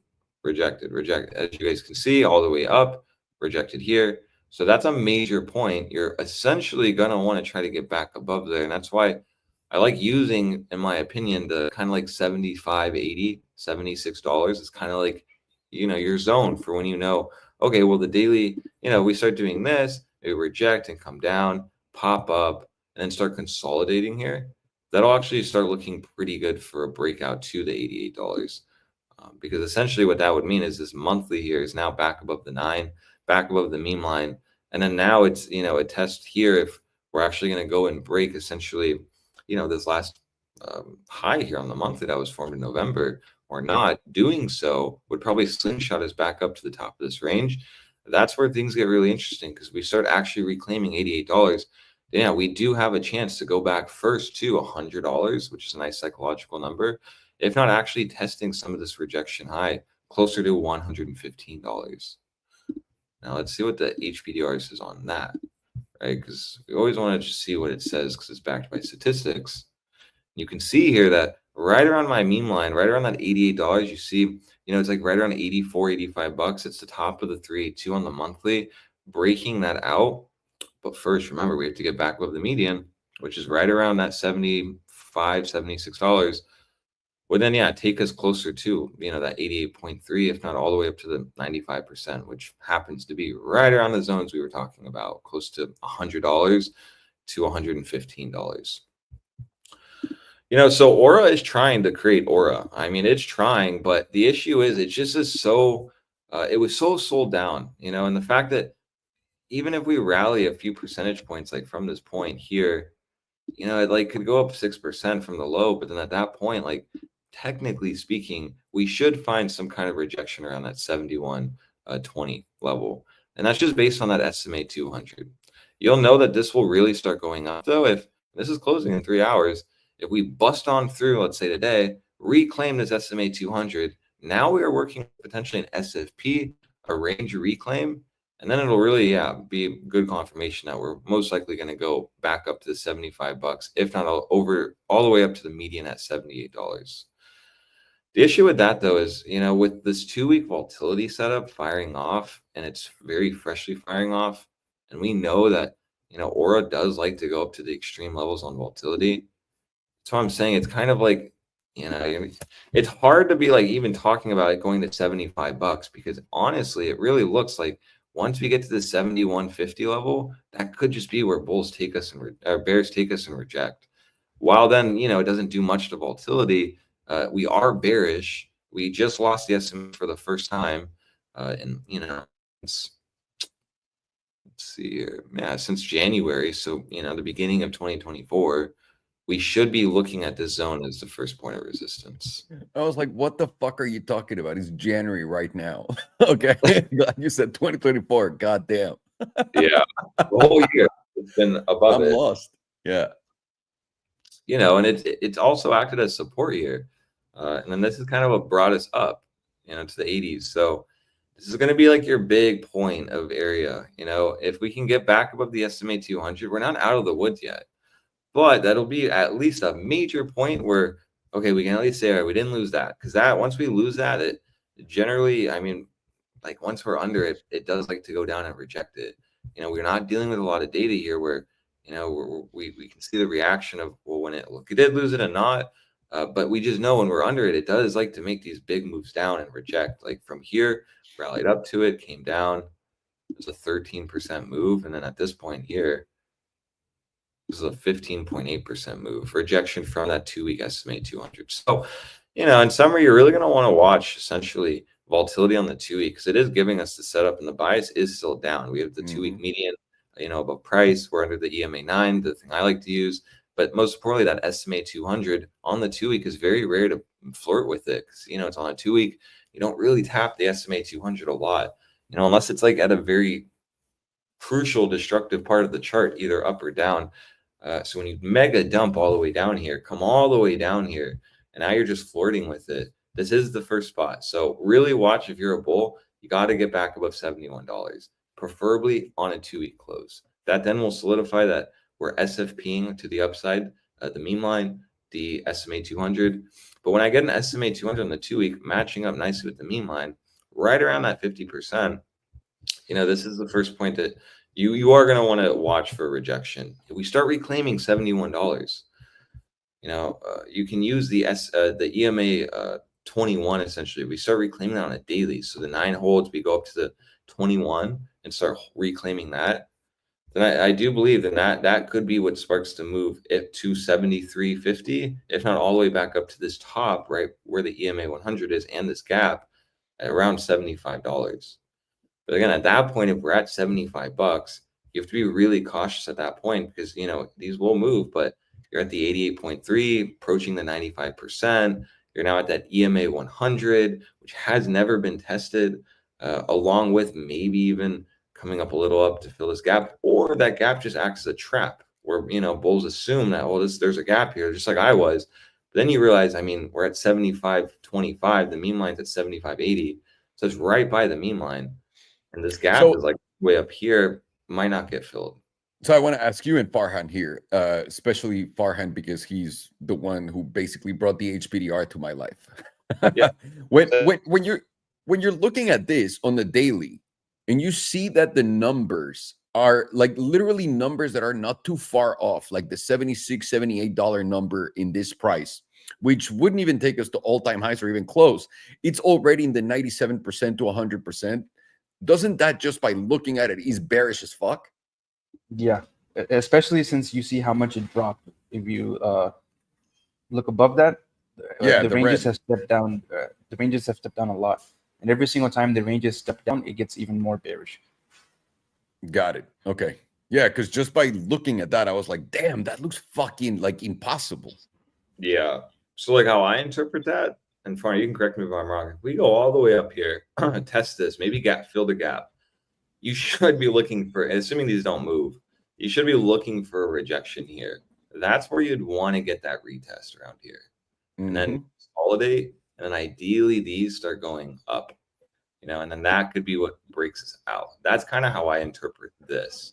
Now we start losing this and losing that EMA 100. If we come, let's say, in a utopian world all the way up, then yeah, I mean, this will just be, you know, just like the forecursor of a breakdown, still keeping the trend down essentially on, like, especially the 2-week. And then we're just hitting the median here as well.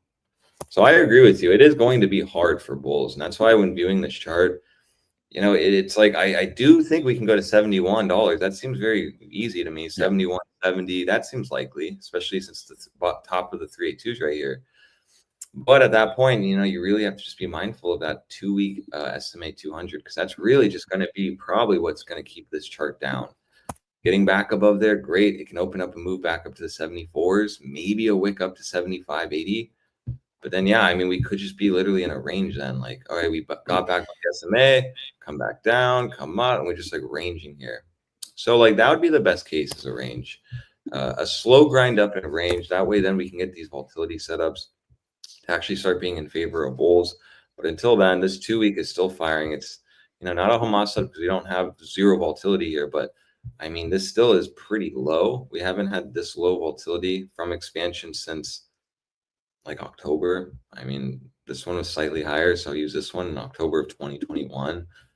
And that is when this thing, let's see here.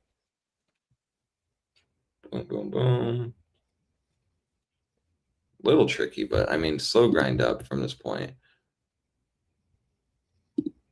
And we went up 17%. If you want to, it's a little tricky because you had that pump up and you had the dump here. And that took us all the way down to 25%. But the setup was still, I guess, firing off. And then, you know, bulls kind of got in favor of that and we started expanding up. So it's a little tricky. This chart's a little tricky in my opinion. But, you know, just be mindful of the $71. Really, just be watching that. There's no reason to be longing this here because we're so close to it now. You know, especially here, like there's no real easy long to take. You start reclaiming 71, then you can at least have a stop loss based on a closure. Start losing that, then you probably don't want to be longing this. But holding $71 in support probably takes us back up to 73, if not all the way to $75. But then at that point, yeah, you have to really be watching that zone for a major rejection on Aura. I can see why ChatGPT was calling me a retard because I'm starting to get that difficulty breathing symptoms. Oh boy. What can you do? Is there anything you should take? Oh no, it tells me to go to the emergency room immediately. Well, maybe you should go to the emergency room immediately. Pepto-Bismol? I'm just shocked by that. Dude, I am Pepto-Bismol. I had a friend of mine that put fucking Just for Men on his beard. Just for Men, on his beard. And the idiot got an allergic reaction and almost died. I had to take him to the hospital. Holy Just shit. because he wanted a black beard. So yeah. Yeah, fine. If you feel sick, go to the hospital, bro, or go to the Yeah. doctor for sure. It's not fun having difficulty breathing. Yeah, go. So, in summary, that's it. $71 watch. Reclaim that. We're probably going to go up to here around 73 to 74. But I mean, even on the monthly here, you can just see the cluster moving average where the 9's crossing the. I'm ordering an Uber to the hospital. Please. Okay. And then also the 5 days. I apologize for this. No, it's It's okay. okay. ChatGPT was right. Yeah. You win. You went a hospital visit, sir. Yeah. On top of that, the 5 days very close to silver crossing to the downside, and we see that 9 is right around $72. So, really watch $71 here. Be mindful of the ranges, but it's really not an easy chart, and that's why when I get these charts where it's kind of loose on all these time frames, I'm not really sure. Just stick to the 2 week. A higher time frame will really, yes, you might miss some of the move up and down, but this will really cancel out the chop, in my opinion. You wait for the 2 week, we start rejecting that SMA 200, can start giving you a play. We start reclaiming that. Then you can start getting more confluence on why we're probably going to go up to here, which is my second zone around 74 to $76. So just stick to the higher timeframes on this chart. It's a little hard for me to read even. So, but really watch this zone, the SMA 200. It's just a lot of ranging in a very small, tight range. And the candles aren't even like that big. So it's fucking like, oh, it closed at 72.6. Now we did 72.9. Now 72.8. Like, God fucking damn it. Yeah. All righty. Thank you. Now I guess you'll be doing XRP and taking the job of Mr. Garlic House. Yeah, no worries. Thank you, sir. Vale, estamos viendo ahora. No. Se llama Ormat Technologies, Inc. Y lo estamos viendo en la diaria. Esta es una tabla de esas que personalmente no encuentro el atractivo en ellas. Puedes ver que ha estado rangueando desde los 60. Es más, y estamos siendo generosos porque estos son SPs, hasta los 80, y lo ha hecho por años. Años y años y años, muy poco movimiento. Hay varias cosas que cuando estás haciendo un análisis de esto, puedes darte cuenta de instantáneamente. Obviamente, bajos, creando nuevos bajos comparados con los de antes. Tienes este alto que es más bajo que este. Ahora tuviste este alto, pero este alto fue aún más alto que este, pero ahora estás cayendo. Quiero quitarle el ruido al gráfico y lo único que les voy a poner acá es esto. Déjenme tapo todos estos. Y verán por qué. El promedio de los 200, el SMA 200, es algo bastante importante para este gráfico en la diaria. Y en este momento está en 73.33. Ahora, dentro de esta misma estructura que existió desde mayo del 2024, ya rompimos la misma estructura a la baja. Esto quiere decir que todo el trabajo que hicimos con este bajo, este alto, este bajo más alto, bajo más alto, bajo más alto, todo esto se fue al nepe una vez que rompimos los 68.69 a la baja y de nuevo cayó a 66.51, que es... No sé, me gusta la volatilidad, no cosas tan estables. Yo creo que por eso mi relación es no tan estable. No, no es cierto. Pero el promedio de los 200 en la diaria, muy importante. Ahora, los voy a llevar al SMA, los voy a llevar al gráfico. Un segundito. Ahí está. Los voy a llevar a mi gráfico de 2 semanas, que es donde se encuentran todas las joyas. Pueden ver, y lo vieron antes, lo voy a poner en la diaria una vez más para que lo vean. Pueden ver esta zona, este rango es muy importante. Estos, arriba de la zona amarilla, más o menos son... básicamente esta la hemos convertido en soporte y resistencia varias veces, por lo que este rango es bastante importante para el precio. Estamos por debajo de él, pero que está aquí arriba, el promedio del 55 y el 100. Y ahora estamos por debajo del 9. Pues voy a llevar a la de 2 semanas y en la de 2 semanas van a ver por qué es tan importante ese rango. Ahí es donde están todos los promedios. Y ya saben que me encanta ver todos los promedios juntos porque eso nos dice que el precio va a traer imán a irse a verlos. Y es bastante sencillo. Para ver este gráfico, lo tienes que ver en el gráfico de 2 semanas. Esto es una tendencia bajista, ¿ok? Y sobre todo, esto es algo que les quiero poner rápido una vez más, perdón, sé que les digo una y otra. Cuando estamos analizando esto y lo vemos acá en el HPDR y nos damos cuenta que todo esto ha bajado a este grado, al grado donde el 100% no está ni cerca de máximos históricos, está muy lejos. Está más bien cerca de este nivel de los $87. El 97% está ya por debajo de una gran parte del precio. Esto se ve bajista solamente de verlo así. Voy a dejar el HPDR, ya les enseñé la tabla encuerada. Los voy a llevar a la de 2 semanas para que vean. Estamos bastante por abajo. Tenemos el S&P 200 justo en los 70.88, es el precio morado. Y estando por debajo de la media es bajista. Ahora, tienes un cruce plateado que se dio aquí atrás y sigue siendo válido, no se ha invalidado para nada. Tienes la media en los 78.66. La jugada aquí es bastante fácil y viene en 3 jugadas. Una, cerrar por encima del promedio de los 200, del S&P 200 en los 70.88. De ahí, cerrar encima del 74.71. De ahí, cerrar encima del 78.67.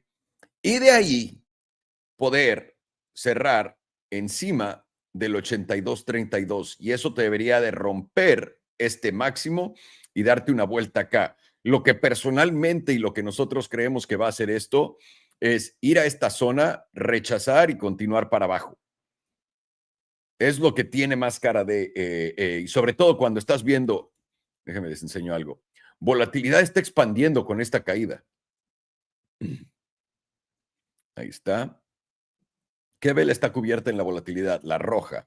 ¿Qué nos dice esta vela verde? Corrección. Entonces, si la vela verde es una corrección, lo que te está dando es una oportunidad de entrar en corto. Ahora, esta no vale tanto la... I think I'm still here. No, it's back. Okay, yeah, it's back. Perfect. Thank you. Thank you for the heads up. Because I fucking will continue talking without anyone stopping me. Thank you. Vemos que ahí tenemos la expansión de volatilidad en la de 2 semanas, lo que nos dice que si hay un setup que nos está apoyando es a la baja. Esto quiere decir que este reencontronazo con la línea amarilla en los 74 o 75 va a ser probablemente un rechazo, si no el 78 y si no el 82. Y de ahí poder continuar. Personalmente no creo que se vaya a mover tanto de aquí hasta arriba y luego para abajo, porque esta no es una acción volátil, esta es una acción que va poco a poco, centavo a centavo, subiendo, bajando. Así que ahí lo tienes, bastante bajista, tienes una vela topera, tienes confirmación. Por cierto, aquí para los que queremos estudiar algo de teoría de velas, esta es una vela topera del libro. De nuevo, el cuerpo flaquito, déjenme quito esto para que lo puedan ver. El cuerpo súper flaquito, la gran mayoría, menos de 25% es la parte gorda y está en la parte del 25% abajo. ¿Cómo confirmas? Teniendo un cierre abajo de la parte más baja de esa vela, que estaba en los 78.87, y esta vela te confirmó. Esta vela te jugó indecisión, te confirmó y te da más downside. Esta vela simplemente tiene cara de que es un rebote en la corrección para después continuar a la baja. Así que ahí lo tienen. Vamos a darnos una vuelta a XRPP. Wait, did I throw your screen on? Yeah, I see it. Nice. All right, cool. So here's XRPP. Let's see what's happening here because we haven't looked at it since Monday. Nice. Yeah, so this actually worked out pretty nicely. You know, we were talking about with the LARP lines, you know, the scenario of maybe coming down a little bit lower, but I mean, we did talk about that risk of coming down and breaking that $1.95 was running this low, and then at that point, for breaking down, we're losing. You know, the I think the blue, the 382 is around here. I think it stepped up though. So you know, bulls did step in exactly where they needed to. And it's funny because, you know, this one line really, even I don't need the HPDR when I'm using the meme line, because it's just based on this wick high, which is, you know, kind of funny because it just shows the simplicity sometimes of these meme coins, where you just have a simple rejection high meme line. Anytime we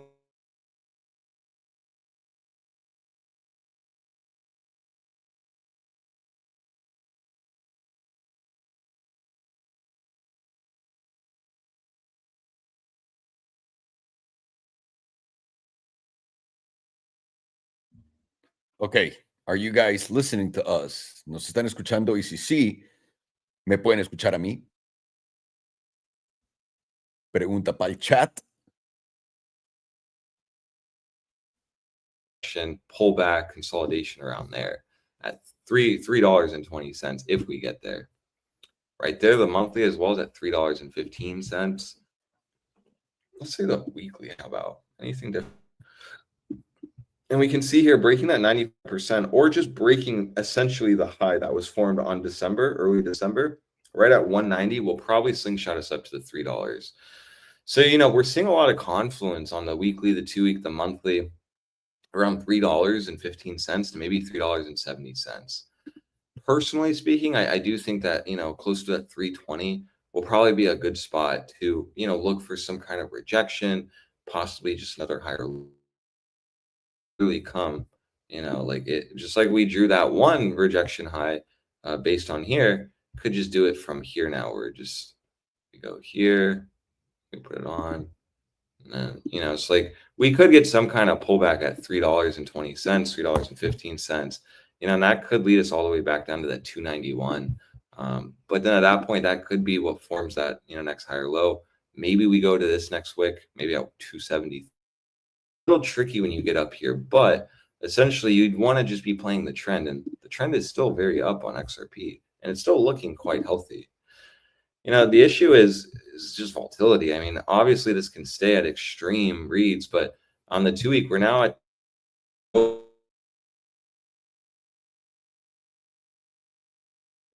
so, you know, that is something I think we are yet, you know, and so it's like you're at the point where we could go higher. We could easily go, with volatility capping out where it's currently at, not really getting too many other setups on volatility. Even the monthly here is just like approaching the extreme levels. You know, it wouldn't surprise me to probably break out, go to $3, and then that monthly can flip to the extreme.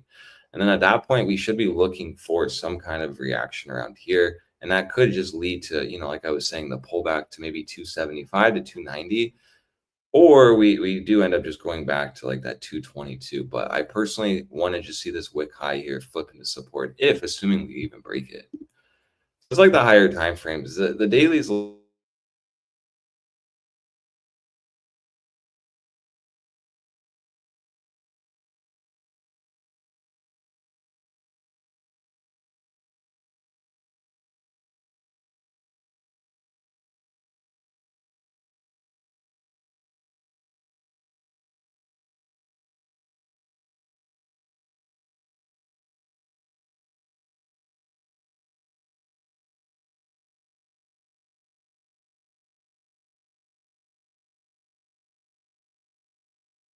at $3.50,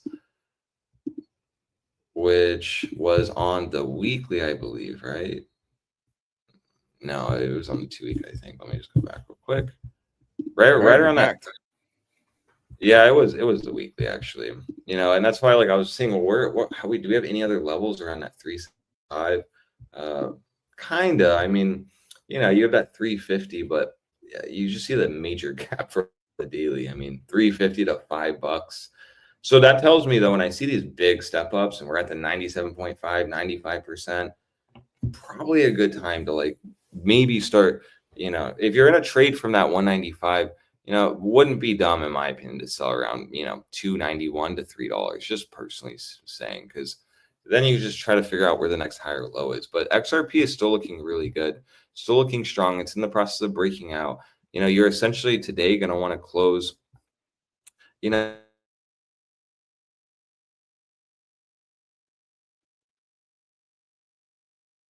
8.6. that's right around, you know, that 240 as well, then I do think we can have a shot to going back up to 263. It's a beautiful reaction though from that level. You know, that daily EMA, I mean, a weekly EMA 9 too was holding my bias on why XRP should bounce around here. You know, it also played into, if we end up losing this EMA 9 on the weekly, I mean, next target was going to be right around that, you know, 140 to 150 level. And that's why it was just super crucial for XRP bulls to step in. Sorry, I'm not entirely sure if you're Like listening a power. to me. Huh? There Wait, you what go. were you saying? So first of all, I think your internet is crapping out. And second, on the 2-week, the EMA 9 is exactly where your meme line is. Oh, right here. You know, Yeah. and it's simple too, because if you start losing that weekly 9, which is right around where the meme line is here, probably going to go to the 2-week 9, right around that zone, right around that 160 to like 150, maybe on a wick. Because remember, it's an alt, so it can be very volatile. But yeah, technically that $1.62 would be the next spot. You know, so XRP though, it's holding where it needs to be. It's looking quite good. You're just really going to want to keep playing this EMA 9 on the weekly. Should be no reason why that gets lost. Is get us some kind of rejection around here. They're not going to want to this wick high here at 272. So that's kind of the objective for bulls, to break this last wick high. And for bears, it's going to be to try to, you know, reject us hard from here. The issue with that thesis, though, is, you know, when you're dealing with a candle that's up 17.8%, bounced exactly where it needed to, holding the EMA 9 on the weekly, you know, bulls are bears are really like losing steam here. This just looks like another weekly higher low to me before we break this high right around the $3 zone. So, I mean, that to me seems like that's brewing for this month. It wouldn't surprise me to see XRP and, you know,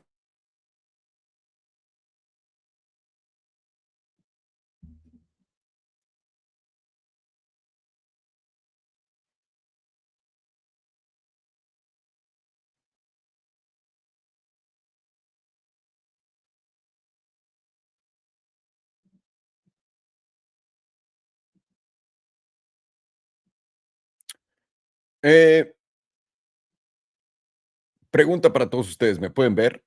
¿Sí o no? ¿Me pueden ver? ¿Sí o no, señores? ¿Me pueden ver? Solamente díganme en el chat. Sorry, I took my screen and is there I'll do this one just as is. Is there any way you can restart your internet? Yeah, I'll do that right now. Yeah. Thank you. I'll do this one in the meanwhile. And whatever happens, just let me know. Cool. Thank you, sir.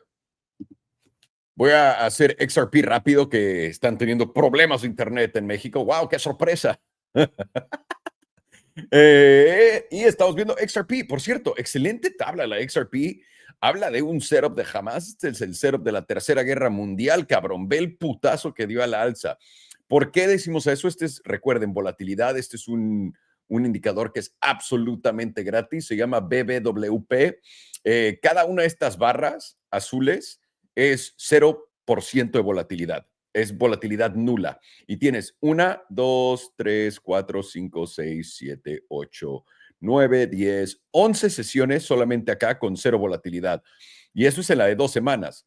2 semanas por 11 son 22 semanas en total. Y luego 24, 26, 28, 30 semanas. Más aparte, la volatilidad nunca subió del 5% en lo del medio. Entonces, esto fue un periodo sin volatilidad absolutamente loco. Y una vez que la volatilidad expandió, lo hizo muy rápido. Y pueden ver qué fue lo que pasó una vez que lo hizo. Justamente esto, una subida de 500%. Estamos viendo en este momento, XRP llegó a su... este no fue máximo histórico. Denme un segundo. Déjenme simplemente pongo la de 3 meses. Exactamente. El máximo histórico todavía está más arriba. Está en 3.3. Pero podemos ver que tuvimos el cierre más alto que ha tenido en la historia, justamente en los $2.08. Y ahorita estamos cotizando en 2.4. Esto creando nuevos bajos más altos todo el camino y ahora vamos a ir a buscar este nuevo alto más alto. ¿Lo vamos a lograr? Es la pregunta del siglo. Pero en la trimestral mínimo tenemos absolutamente volatilidad confirmando nuestro movimiento. Lo pueden ver, viene del punto más bajo que ha estado en toda la historia de XRP, de Ripple, y ahora va expandiendo y está en 67%. ¿Qué nos dice esto? Que la volatilidad está acompañando al momentum y también al precio a la alza. Ok, viendo eso tal cual, vamos a ver si nos funciona el HPDR en esto perfectamente. Ok, estamos bastante por encima de la media, estamos entrando en el 61.8% y estos números son absolutamente ridículos. Espéreme. Está en $21, la parte alta del 78.6%. Vamos a cancelarlo y decir que eso no va a pasar, por el amor de Dios, antes de que alguien me grabe y diga que les dije que XRP se iba a $21. Nunca dije eso. Espérenme, déjenme ver qué exactamente moví o qué no moví. Y ahora sí podemos regresar al colapso de mi gráfico. Aquí tenemos la mensual. En la mensual podemos ver volatilidad nos acompañó en este movimiento de subida y este movimiento de subida también tiene una vela topera de libro, pero lo bueno es que no vas a tener un cierre por debajo del 1.8. Tenemos que estar pendientes este mes. Por ahora estamos en 2.4, bastante bien, parados en este momento, buscando la parte alta del canal, que también coincide con nuestra línea meme también. En el 2.7, la parte alta del 88.3% está en el 2.8. Así que vamos a ir a ver si podemos romper este alto y poder dar continuación a nuestro movimiento. Eso es en la mensual, apoyada por volatilidad también. Vamos a poner la de 2 semanas. 2 semanas aquí lo tenemos. En 2 semanas estamos arriba del 88.3% ahora y tenemos el 95% en 3.4. ¿Qué te dice eso? Que en la de 2 semanas ya estás llegando a donde hay poca posibilidad de continuación del movimiento. Estás hablando de menos de 10% hasta llegar hasta arriba. Si entraste en cualquiera de estos longs que dio Farhan y todavía estás acá o en los que dijimos acá en el 1.9 y ahorita estás acá, no sería una mala idea poder considerar tal vez empezar a tener un plan de sacar ganancias por esta zona del 2.7 hasta tal vez el 3, para que lo tengan ahí, más en la cabeza. Vamos a ver si nos apoya en algo la volatilidad en esta temporalidad. Podemos ver que venimos de ese mega setup de Hamas, bueno, el de la Tercera Guerra Mundial, pero ahora estamos yendo de lado.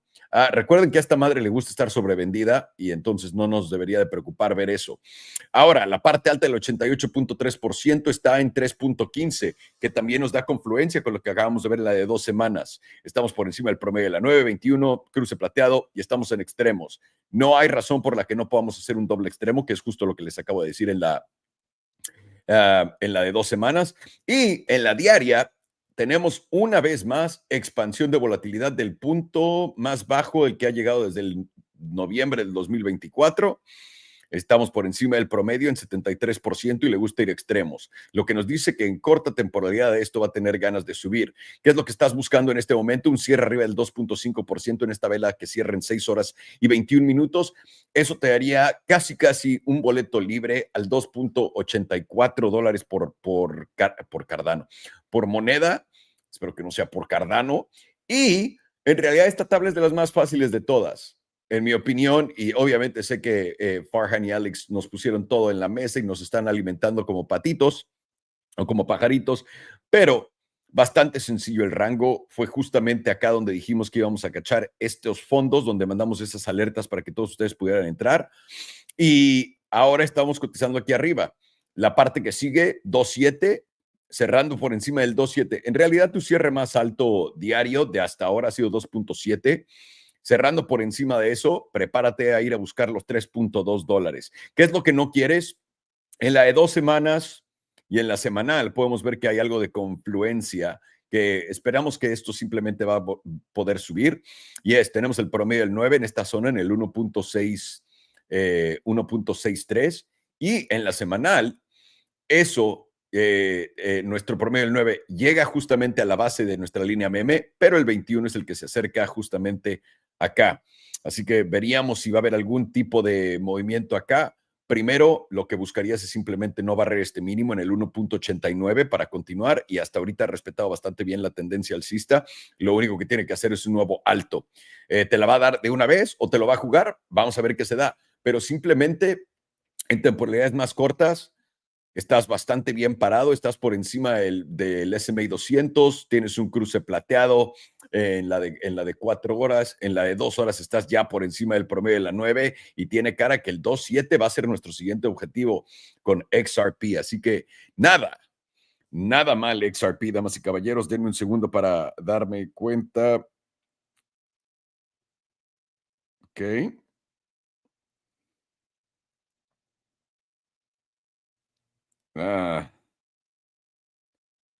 Ok, un segundo. Tenemos unos problemas de internet, pero en lo que viene Alex de vuelta, denme un segundo, vamos a la siguiente tabla para todos ustedes. Sí, Farhan sí se fue al hospital. No me estoy riendo de eso, es una mamada que por tomar Pepto-Bismol, pero tuvo que ir. Ya vimos Rivian, como de que no. Un segundo. Ok, vamos a ver los solar. Aquí está Alex.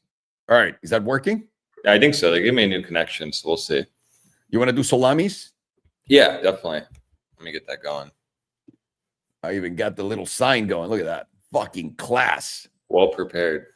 Dude, I'm always ready, except when anyone needs anything from me. There you go. Nice. Hopefully this will work.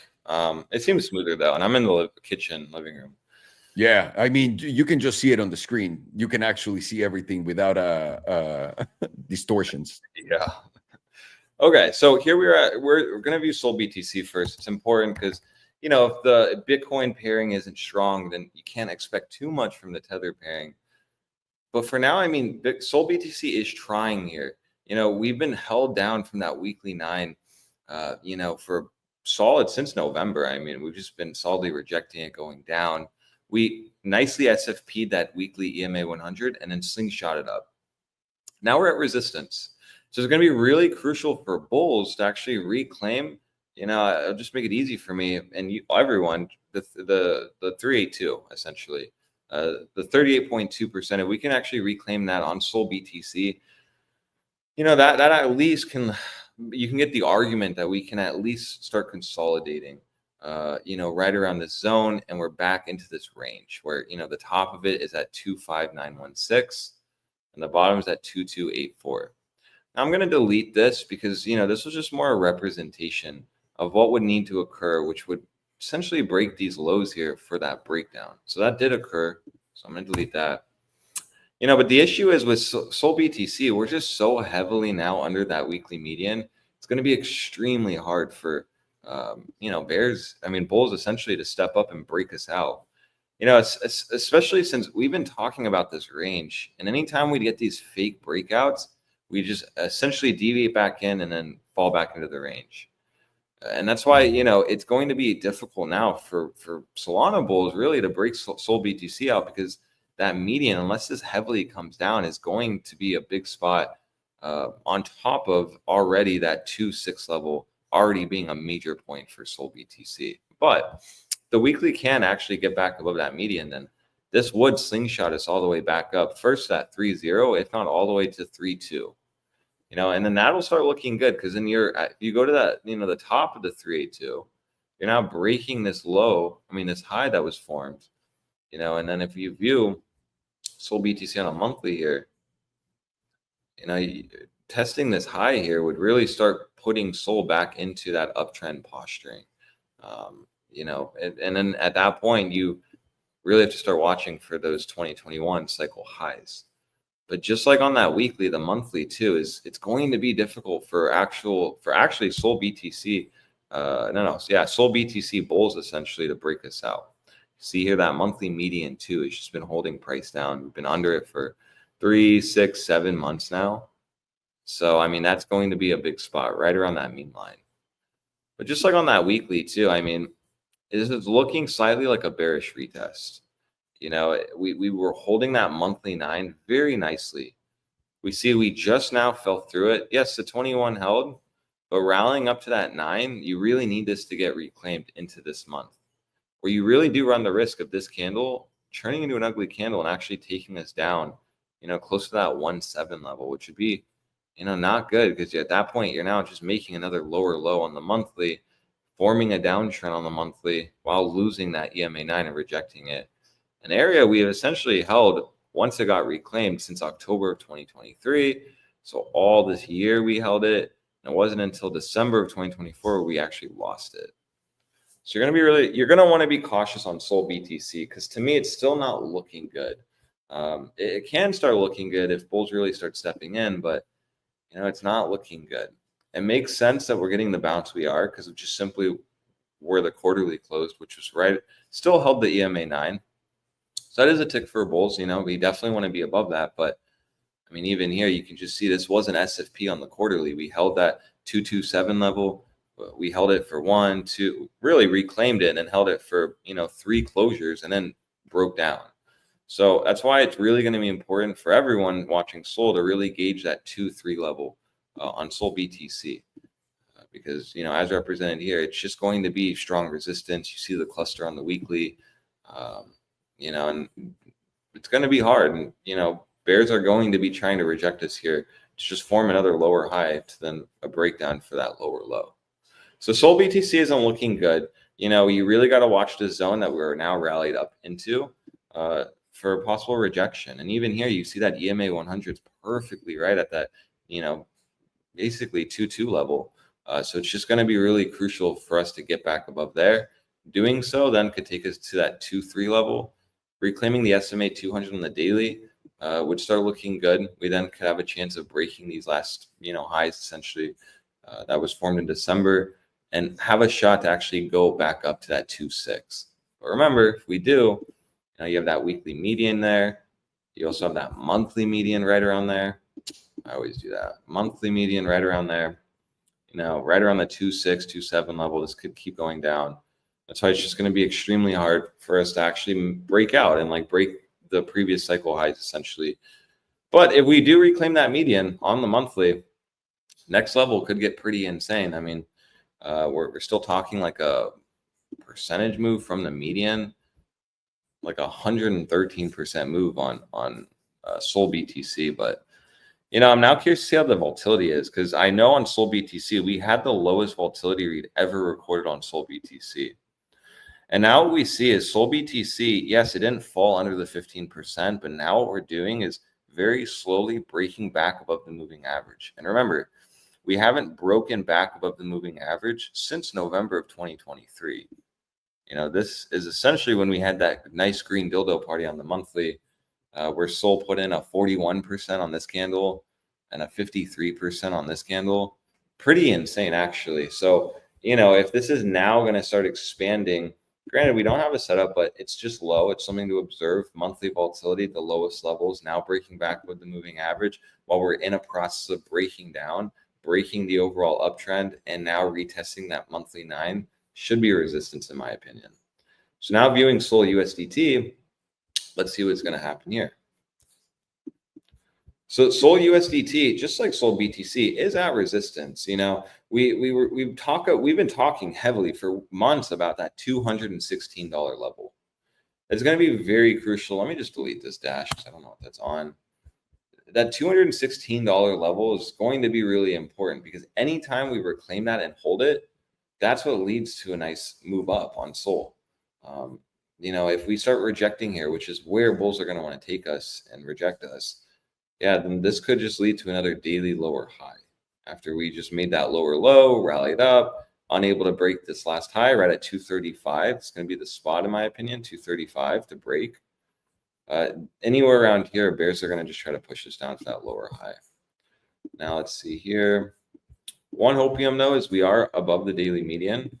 Obviously, that we're now basing off that EMA 34, which has been a big spot of rejection on SOL USDT. The big question just is, does it reclaim 216? If it can reclaim 216, even if SOL BTC is still looking weak, and it is, it doesn't necessarily mean SOL USDT is just going to dump. It just means we might not get that big of a move like, you know, I'm definitely not gonna be talking about $380 Sol if Sol BTC is looking as bad as it's looking. But I definitely think that easily we could go up to 260 if we start reclaiming that 216 level. You know, and that still is a pretty meaty move overall.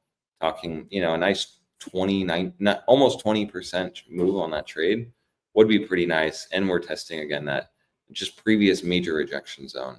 That's why 216 is going to be really important to reclaim for bulls. You can see here also that the 2-day median we're above. We're basing off that EMA 21. Hopefully above the 9. And what's nice about the 2-day 9 is it's right around that meme line, right around the $200 zone. You can see here closing back above the 50% would take us to the 78.6%, which is right around that level at 260, 258. And it's always nice when you do analysis first, just kind of with the meme lines, what you have and the moving averages, and then you sprinkle an HBDR and it just kind of like solidifies why this zone, this meme line does make sense. And so we're going to have to really see the reaction around here. If, assuming we do get those 2 days, 1 day, 3-day closures back above 216.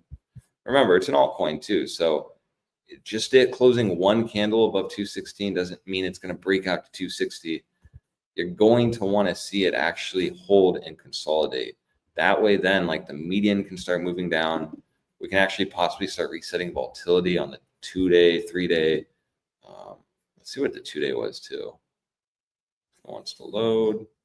So it's like basing here, the daily expanding. So we are getting a volatility set up. So that is a tick for the bulls essentially, you know, but with the way the 3-day is looking, you know, you just really want to wait and get this confirmation.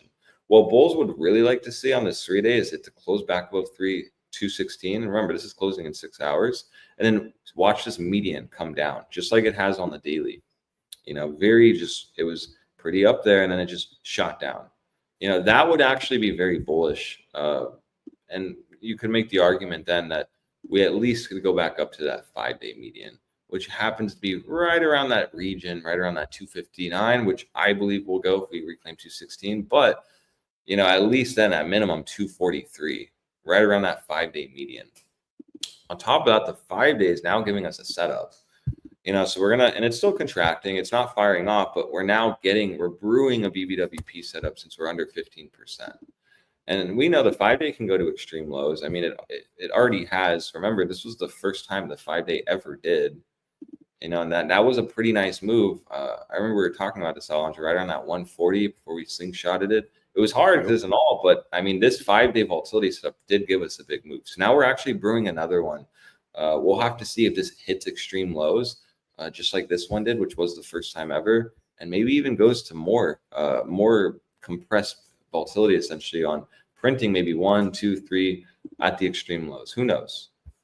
But for now, I mean, we are at a very crucial spot. So would I be longing this now? No, because you know, what if we end up just before the closures today, wicking below, and then coming back up, testing this 215, rejecting, and then coming all the way back down to 204? I don't want to be the one front running along here on an altcoin because I don't want to risk losing 4 or 5% on a trade. So you're going to really want to gauge this really carefully. But Sol BTC looks slightly concerning, but Sol USDT is looking okay. You know, and how I could decipher that is, you know, Sol BTC probably then best case is just some consolidation. We go here and see that. You know, we definitely could just consolidate here without having to break down. So, or, you know, we do reclaim that level, that 2-3 level, that 2-8 level. That'd be a good sign. Sol USDT, come here, go to the weekly. You know, another reason too on why I believe if we start getting the daily, the 2-day, and the 3-day above 216, I just, you know, viewing that weekly median too is again right around that level. So like if we do end up reclaiming the 216 and breaking out, we all just want to gauge really closely the reaction around 256. You would have already been doing that just based on previous, you know, cycle history on this level. I mean, this is a pretty important level for Sol to reclaim. We talked about this short right around here. I think we sold it around 216. It's a big level, and that's why if we end up coming back here, you know, your objective as a bull is just very simply to break this all-time high and that it formed in November. Doing that then would probably slingshot us up closer to that $300 move, which it kind of lines up, right? Like this weekly comes up, we reclaim the median moves up slightly to its meme line. We then start consolidating. We then get that 5-day volatility set up, firing off. This is all utopian thesis, but firing off to the upside. And then that's really what sparks the big move back up to, $300, maybe 330. So it could possibly work, but definitely not the spot to be longing right now. You should be patiently waiting to see, if 216 actually does get reclaimed or not. Let's see here. 2-week is closing as well in 2 days. So this could be a good gauge. Maybe, wait to see if this 2-week quickly SFPs this, quick breakdown, reclaim the 9, reclaim the 216. Then, I do think we'll have a really big shot of going close to that 259. And the monthly here. Yeah, I mean, no matter how we just view it, it just seems like, once we reclaim 216, the metric up is right around that 259, 260. So we don't want to get too bullish here. If we do start reclaiming 216 and going up, you're going to see a lot of people on crypto Twitter at that point probably getting really bullish on Sol. And I'm going to be watching the reaction around here because, what you don't want is this not to break the low. And then we reject the monthly median really aggressively while rejecting that previous cycle high and then rolling over, which also lines up with the weekly 2-week median. Let me just make sure. Where's the median? 2 weeks up. It was the weekly then as well. That's what it was. Yeah, it also lines up with the weekly here. Now I'm curious to see how the 3-month closed because we did close a 3-month. Yeah, nothing much really. Bulls really wanted to close back above the 618, right around that 216 level. Really nothing I don't see on the quarterly. We are, we see that EMA 9 moved up to 141. So something just to note. We are above the median though, so that is a good sign. But then the 2-month here kind of tells a different story where, it just kind of shows why this 216 is important, especially on the 2-month. Just an area where we just reject over and over and over. But getting back above that, then would be a good sign. And we see that median now is at $409. But this is on a 2-month, so it's not going to happen anytime soon. But it is there. And so how I'm interpreting this now is Sol really needs to obviously break its just all-time high that it formed this cycle. If it can actually break that and hold it, get a monthly closure back above 259, I do believe Sol's going to bigly break out. And that could be dependent on also us breaking back out, letting this monthly median come right around that 2.6 level, an area we've already been talking about for months that we haven't been able to break out. Breaking out from there would then fulfill the prophecy of us going at least to 3, if not all the way up to this 5.8, which probably would mean that Sol USDT has a shot of actually going, as crazy as it sounds, to $600.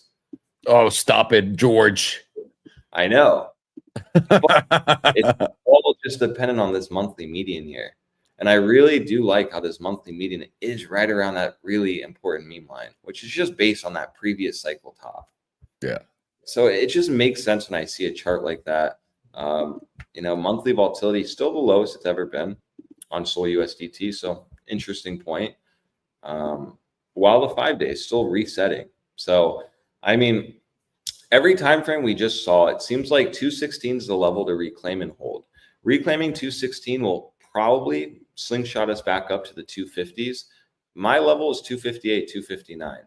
That's just based on the weekly median, most importantly, that monthly median, because that's just really, it curved down and it did move down, but now it's really matching right around where that last cycle high was essentially. That's going to be the spot. So watch really carefully if you're trading this. Be mindful of where Sol BTC is right now.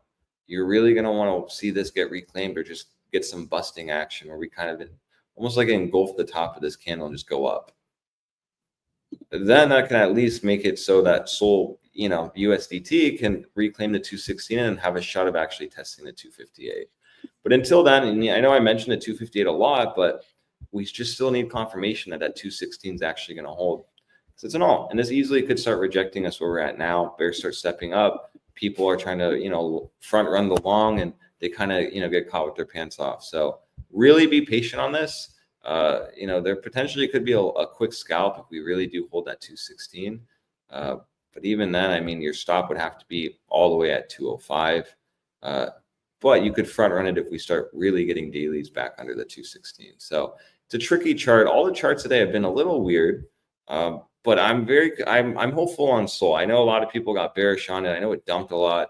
I had a short here at like 227. Sold way too early. We came all the way back down to 174. Very nice flush out overall on Sol. I mean, from that wick high all the way down, that was a nice 33% move. Nothing absurd though, still like nothing crazy. The monthly 9 is still holding. I believe the weekly 9 also is still holding.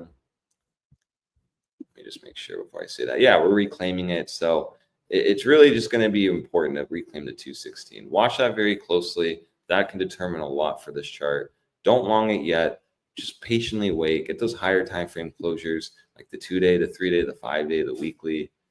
Because, you know, what you don't want is it to kind of break out, hit this median here, and then just come down and reject hard.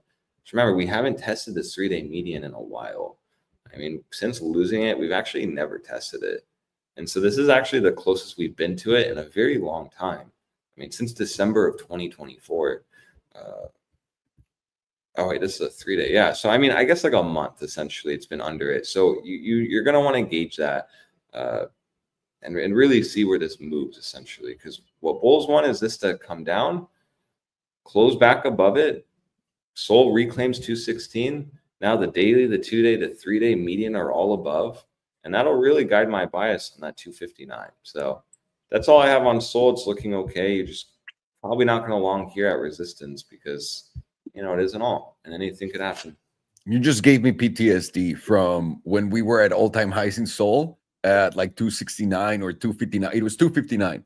It went down to 179. And we went down to 174. And once we did, we bounced back, I remember. And the bounce was awesome. And I was like, this can't be right. Like something can't just go and fall like this much in price and be fine.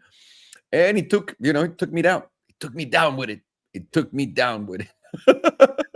I just felt the same thing just looking at that right now. Fucking Jesus. Like, exactly. Exactly. Like, it looks good. It looks like it wants to do it, but don't want to be caught with your pants down longing at resistance and then we just reject.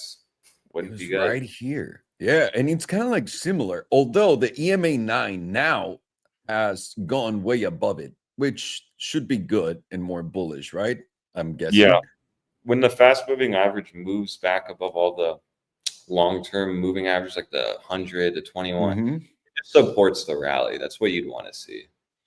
Fucking amazing. Well, thank you, senor. Thank you. And we're going to do Meta after. See what Uncle Mark Zuckerberg is doing. See what Marky Mark's doing. Let's see. Let's see what evil plans he's got. Because I'm going to invest in him. Ok, estamos viendo Solana, en una tabla semanal. Lo primero que vamos a hacer para analizar esto... No, vamos a analizar primero el precio y después voy a analizar Solana Bitcoin. La razón por qué es porque Solana Bitcoin nos va a dar el timing de cuándo Solana va a trepar. Y ahorita la tabla de Solana se ve bien hasta ahora.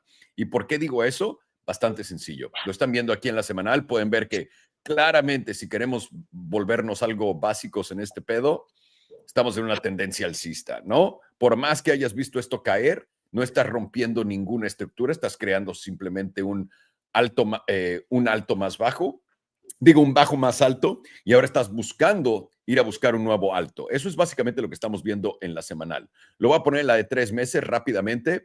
Voy a compartir con ustedes. No hay nada que compartir con ustedes ahí en volatilidad. Lo que sí es, ahora, esta vela acaba de abrir, ¿ok? La pasada fue algo bajista, en mi opinión, porque tuviste un cierre mucho más bajo del de antes. Tu cierre anterior fueron 202, tu cierre trimestral, ¿no? Que fue por lo que yo estaba emocionado, fue en los 189, tristemente. Pero ahora estamos empujando velozmente, aunque a esta vela le faltan 2 meses y 29 días para cerrar, para volvernos a emocionar. Nos interesaría, obviamente, que cerrara por encima de los 202, de preferencia donde está, o más arriba, para poder acompañarnos en el subidongo. No voy a poner el HPDR en la de 3 meses, pero sí en la mensual. En la mensual estamos por encima del 9, encima del 21, básicamente lo mismo. Estamos viendo cómo estamos creando bajos más altos y altos más altos. Simplemente ahora estamos a punto de ver si vamos a dar continuación a esto o si no. En la mensual tenemos un setup de volatilidad, absolutamente no, pero lo que sí nos está diciendo es, está en 22% bajando, está preparando uno. Así que atentos por ahí. Y voy a poner rápidamente el HPDR. Alguien preguntó en el chat de cómo pones el HPDR. Pones indicadores y yo los tengo en mi invite only. Normalmente en tu en solo invitación es donde tienes los pagados. El HPDR, por cierto, no está para todo el mundo, no es gratis, cuesta $800, creo. Así que atentos. Y lo único que tienes que hacer es darle un clic al HPDR, al que estés buscando. Este es el que yo estoy usando. Le picas ahí y te aparece, ¿ok? Solamente para que sepan, pero no es gratis, no lo vas a poder encontrar nada más así. Ok, en la mensual tenemos la media, justamente donde está nuestra línea meme en los 200, en la zona de los 259, $256, que también coincide entre el punto, entre esta zona, esta línea meme morada y nuestra línea meme sólida. Ok, ¿qué quiere decir esto? Que perdón, que en la mensual queremos definitivamente ver qué es lo que va a pasar una vez que lleguemos a los 257. Nuestro máximo histórico local en este momento, bueno, no local, histórico, son 254. Simplemente, cuando estás viendo el precio de algo llegar a la media, va o a rechazarte o a empujarte hasta la parte de arriba del 38.2%, y eso es la zona azul. La parte alta de la zona del 38.2% son $632. Esto es una tabla mensual y recuerda, puede ser rechazado y darte para abajo, pero también puede que vayas a continuar. Así que atentos. Voy a poner la de 2 semanas en Solamis rápidamente. En la de 2 semanas, ¿qué es lo que estamos viendo por acá? Bastante sencillo. Se ve bien, se ve alcista. Podemos ver que nuestra línea meme en los 246 coincide casi con los 248 del tope en la zona azul, que es a donde nos deberíamos estar dirigiendo en este momento. Con este cierre en 2 días y 6 horas, siempre y cuando lo hagamos por encima de los 159, que es donde está el punto pivote, y para ser muy alcistas, encima de los 196, encima del promedio del 9, esto nos debería de dar otro ticket y otro boleto a los 248. ¿Cuándo? Todavía no sabemos. Lo que sí hemos visto perdón, ahí está, bla, bla, bla. Lo que sí hemos visto es que la volatilidad había comenzado a expandir y luego ahora más o menos se está contrayendo y está a punto de bajar por el promedio. Es algo que vamos a tener que mantener un ojo en y ver dónde expandió volatilidad originalmente. Fue ahí. ¿Qué vela es esa? La verde. Y es a lo que voy. Más o menos nos ha dado un poco de esto, pero podría dar continuación después. Así que atentos por ahí con esto. De nuevo, estamos bastante saludablemente bien parados en esto. Vámonos a la semanal, que es donde empezamos a ver. Estás muy por debajo de la media, estás apenas rompiendo en la zona azul, ya rompiendo en la zona azul bien, vas a tener que ir a buscar una vez más esta zona de los 250 y esa va a ser tu siguiente parada. Estás por encima del promedio del 9 y encima de esto. Definitivamente no queremos perder los 202 una vez más. Volatilidad no tiene ningún setup todavía en la semanal, está desaparecida. Vámonos a la de 3 días. En la de 3 días también no tenemos nada en volatilidad, pero tenemos nuestra media justamente en los 225. Lo que definitivamente queremos empezar a ver es empezar a tomar estas medias en temporalidades más cortas, superarlas y estar en camino al 38.2% en la parte alta de la zona azul. Por ejemplo, les voy a poner acá la de 2 días. En la de 2 días tenemos al 21 encima del 9, queremos que eso cambie. Empezamos a ver que estamos algo, no solamente por encima, pero empezando a irnos a extremos, aunque esto va a seguir cambiando. Esta vela va a cerrar en 1 día y 6 horas, y ahorita tienes con un cierre por encima del 50% que está en 214, deberíamos ir a buscar los 228. La diaria, ¿qué nos cuenta la diaria? La diaria estamos bastante por encima de la media. Queremos ir a buscar esta zona de los 230 y de ahí barrer estos máximos en los 234. Eso nos pone en una bastante buena zona del 88.3% es donde también coincide con nuestra línea meme. Y aquí es donde podemos empezar a ver que a dónde va el movimiento. ¿Qué tanto se va a tardar? ¿Quién sabe? Tienes volatilidad empujando en la diaria a la alza fuerte y hay obviamente bastantes velas verdes de donde empezó. Esto nos dice que mínimo deberíamos de ir a buscar los 230. Ahora, simplificando un poco las cosas, ¿no? Pueden verlo por acá. ¿Qué es lo que estamos buscando? Simplemente que aguantemos todo esto, porque tienes un cruce plateado a la baja acá. Definitivamente quieres que se descruce y vuelva a cruzarse en positivo. Esto. Esta vela va a cerrar en 5 horas y 49 minutos y definitivamente queremos que cierre por encima esta línea roja. Lo que no queremos es que nos mande para acá abajo y empieces a cerrar acá y empieces a cerrar acá y siga jugando con nuestros sentimientos. Lo que queremos ver es este cierre, empezar a usar esto como soporte, porque una vez que esto se vuelve soporte, esta línea meme, ¿qué es lo que ha pasado? Se vuelve un resorte a la parte alta del canal. Entonces, queremos simplemente que los 216 se vuelvan soporte, que nos aguante ahí y empezar a empujar y empezar a barrer uno por uno de estos altos. Después las líneas memes que tenemos por acá y llegar a esto. En cuanto a Solana Bitcoin se refiere, estamos literalmente en espera de poder retomar este nivel en los .0023, que es el SMA 200. Una vez que lo hagamos, y quiero que lo vean, porque tengo mis líneas estas pendejas en diagonal. Esta línea viene desde marzo del 2024 aguantando. Una vez que nos caímos, rompe, aguantó este fondito que fue todavía un bajo más alto que este, que es alcista. Y ahora vamos a ir a buscar esta zona. Vamos a buscar mínimo el rebote, el retesteo de esto. Y ahora les voy a dar un ejemplo claro de uno donde vimos eso. El bono a 30 años. Literalmente caímos en julio del 2024 y apenas en diciembre 31 del 2024 lo venimos a volver a testear.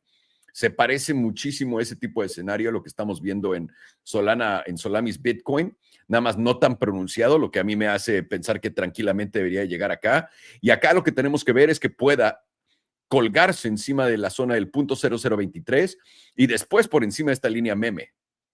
Eso sería muy importante para mí, porque eso te diría que básicamente, efectivamente, en la tendencia a más a largo plazo, estás creando nuevos mínimos más altos y vas a ir a buscar altos más altos.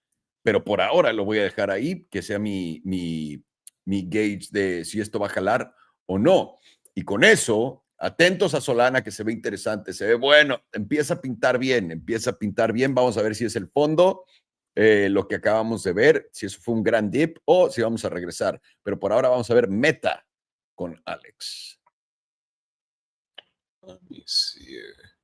Meta Platforms. Oh, nice. Look Perfect. at Mark Zuckerberg just becoming a trillionaire. Meta looks like it actually wants to break out. I'm not sure why, but I just want to start on the monthly because there's really no reason to complicate Meta. Like anytime we get on that monthly EMA 9, it's just acted as an opportunity since we reclaimed it back in February 2023. So what I like about this though is, you know, drawing the meme line here just based on this wick high of the last major rejection. I like that this EMA 9 on the monthly is now moved up and it's now at $540. So you get any kind of pullback around here. And remember, this was a massive shooting star on the monthly. So how we can gauge this on the monthly is bears are going to really try to reject us around here. Bulls are going to try to break this wick and invalidate this shooting star. If we start coming down, though, you're really going to want to gauge just the monthly 9, not overcomplicate it. As long as we hold above that monthly 9, or call it, you know, 531 on a daily closure, we are going to have the bias of going up. The next level here would be, technically speaking, right at 655. You know, so you can see we're perfectly bouncing from that monthly median. Next level for me is $655, and that would break this shooting star and invalidate it and probably trap a lot of bears. Going to the 2-week now.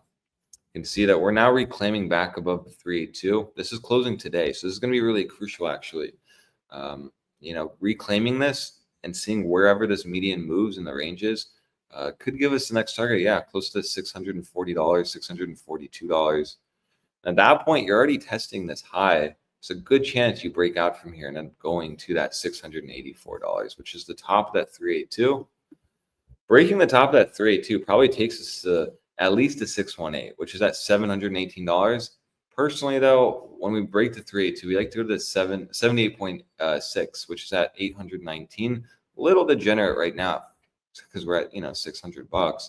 But the way that volatility is looking on Meta right now, we're actually getting a weekly volatility set up, not firing off yet, but it's starting to curve up. And so we'll have to see if we move back above the moving average. Last time volatility was right around here was, early October, essentially, when Meta was at $300 and it made it move all the way up from $300 all the way to $530. So a pretty meaty move. I mean, percentage-wise, that was, take it from here, go up 71%, which is actually kind of crazy to think about, that a company like Meta went up 71% in 182 days. Kind of insane, actually. We're getting the same exact setup now. And we are going to have the bias of being more bullish because of simply that weekly nines holding. We're now above the median, which we were, under it since we lost it back in mid-December, essentially. We slightly rejected it. Median came all the way down. We closed back above the EMA 9. And one thing to note about why I think Meta is about to break out, or more likely to, is just the fact that we're testing, the 382 level. This is in the midst of a breakout if we can actually break out and then hold above that 38.2 level. That then could be what sparks volatility up.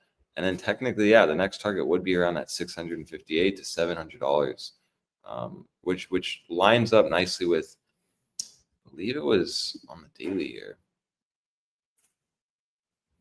It lines up nicely right around, essentially the extreme levels if we go to $700. But the daily too, I mean, we're going to have to watch closely to see. Bulls are essentially going to want to close a daily above $605.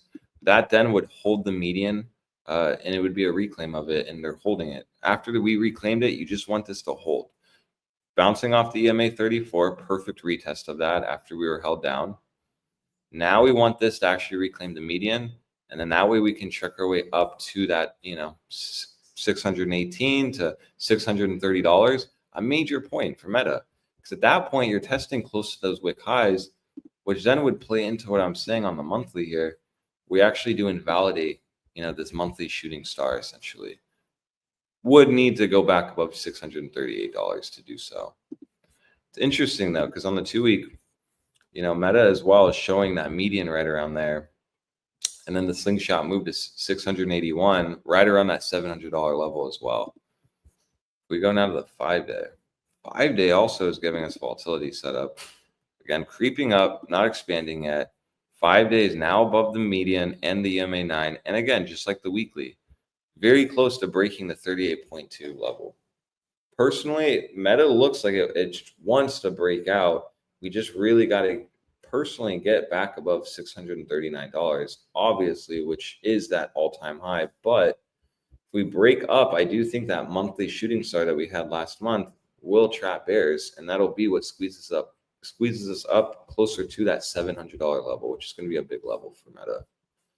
But yeah, I mean, last time we also had a 5-day volatility setup on Meta was, I mean, I guess you could count this one actually. And that actually was, let's see. That is technically the last one, which was right here. I mean, that still moved us up 14%, depending on where you're looking at it. Technically, it is because it slightly fell below 15%. I personally want to use this one, though. It's a lot more obvious to me. If we go and test that out.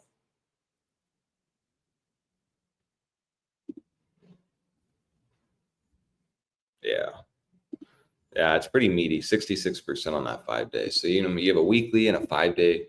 Statistically, it is more bullish. The weekly is pressing the 382. It's just a time personally to just be watching closely, especially today, seeing where this weekly closes. What I want is this weekly to close back above 605. If we can close back above 605, it'd be a good sign. And just like how the daily is, that would also mean now we're back above the median, something I talked about that we'd want, right? Back to 34, slingshot up, reclaim the daily median. That'll then start sparking the move up to that $630. So, I mean, Meta is looking good no matter how you look at it. It is in a bull market. I mean, evident as the monthly 9 has just been holding us so easily. It doesn't, you blind trade this monthly 9 and just long it, it just would have been profitable.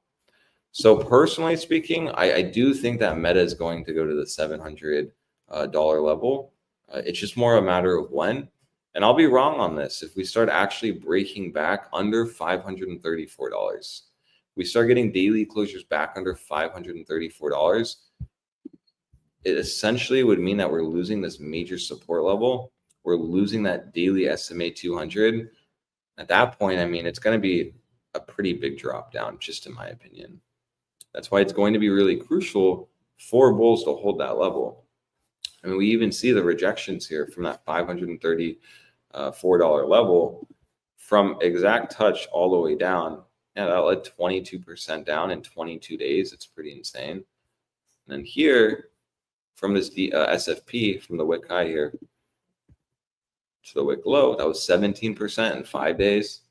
So what can we gather from that? Well, yeah, I mean, big moves and fast, aggressive moves happen once we lose that $530 level. It's definitely not going to want to lose that, because then what that'll mean for Meta, unfortunately for Zuck, is if we start losing that, let me get volume back off, we're actually going to be closing back under that daily SMA 200 then.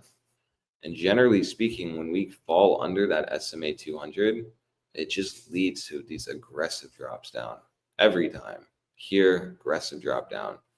Even on this one, doesn't seem like it's a lot compared to the ones I just showed, but let's just see. I mean, that's still a 14% move in 12 days. So when you're dealing with a company like Meta, like, people put a lot of money in this company, in their portfolio. And so for it to drop 15% in 10 days, that's insane. 22% in 22 days, it's crazy. This one was 29% in 20 days. So that's why it's going to be really crucial for us bulls, essentially, to just keep holding it, watch the reaction there. That's why I do believe this $530 could make for a nice long, if we even get to that. Because, we've essentially broken out from it, never have tested it. But most importantly, just playing what we know, right around that 530 is right where that monthly EMA 9 is. So it just gives you good confluence on this zone. It's a major, major, major point for Meta to hold. And why it's unfortunate is because, when we're already at these all-time highs and we're pressing, bulls really need to step in a lot to just keep these ranges and hold them. But in doing so, it's just going to slowly and surely move us up closer to my $700, $800 target on Meta. And ideally expands the volatility. So no matter how you look at it, Meta is looking pretty good. It's in a very steady uptrend. I'm not really getting any signs that we're going to pull back from here. We could, but it's just looking like we're forming another higher low and a very simple uptrend that these shallow higher lows form before they slingshot us up to new highs. That's the vibe I'm kind of getting with Meta. Before I go, I would just curious to see how the Bollinger Bands are looking here. Okay, what about on the 5-day? That might be better. No, nothing. What about the daily? Anything? Yeah, so the daily is starting to pinch. Not fully, but it is starting to get tight. We essentially want to just see this, and it matches up with what we'd already know. Break this high at 638, 640. That'll break us out. We'll break the daily Bollinger Band. And then at that point, we're probably going to trek on to hit my $700 target that I have. That's just based on the HBDR. Because, the HBDR actually is OP when you get to these levels, because, what I can draw a line here, but then if we break that, you're kind of just dealing with nothing. That's why I like the HBDR. It's kind of it's great for the no man's land and price discovery mode. But yeah, no, we are very close to a breakout. So I'm going to be watching very closely to see where this weekly closes, because, breaking back above the blue zone does break us out. I mean, you can see, when was the last time we did that? right here. You know, breaking that blue zone led to a insane. Yeah, I mean that is, and that actually I believe was the timing where the 5-day volatility started to fire off. Let me just check. So that was like February, January. Let's see.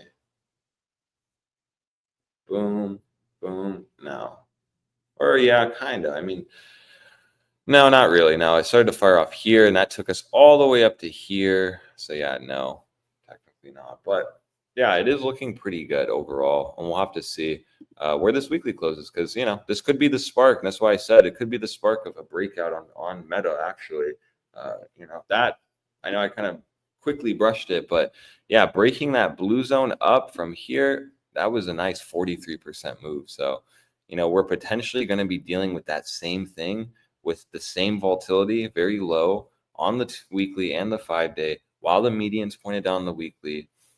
You know, it's like, we'll have to see. It's looking though like it wants to break out, which is interesting. And this is truly looking like it's putting in a weekly higher low, which would mean that, you know, a higher high is brewing.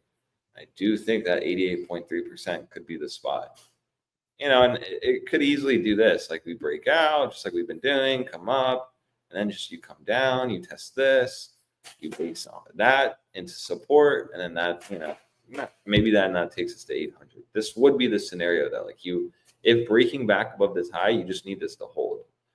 But until then, you know, I won't be on the camp that 800 is very much likely, because you can see it's at the 97.5% on the weekly. But I don't see why Meta wouldn't break out, especially with this weekly brewing, and go to that 88.3. I mean, at current price action, that is only a 15% move. And as I've shown you, it's very likely that Meta can put in those over 10% moves fairly fast too. So something to watch here. I'm going to be actually gauging this for maybe an academy long because, you know, when you're getting a BBWP setup on a weekly, you're right now pressing the 38.2. You've just now closed above the median on the weekly, and the 5 days also giving you a setup. It's kind of hard not to like be on long watch on this chart. We had it on Apple. Yeah, actually we did. And I think Apple started to break down, right? Yeah, I mean, but it did run up after we saw the Hamas setup on the, I think it was the 2-week or the weekly. I think both. Let me just check real fast. There it is. Yeah. 5-day, the weekly, and then also the 2-week here. I think had one. Yeah, the 2-week as well.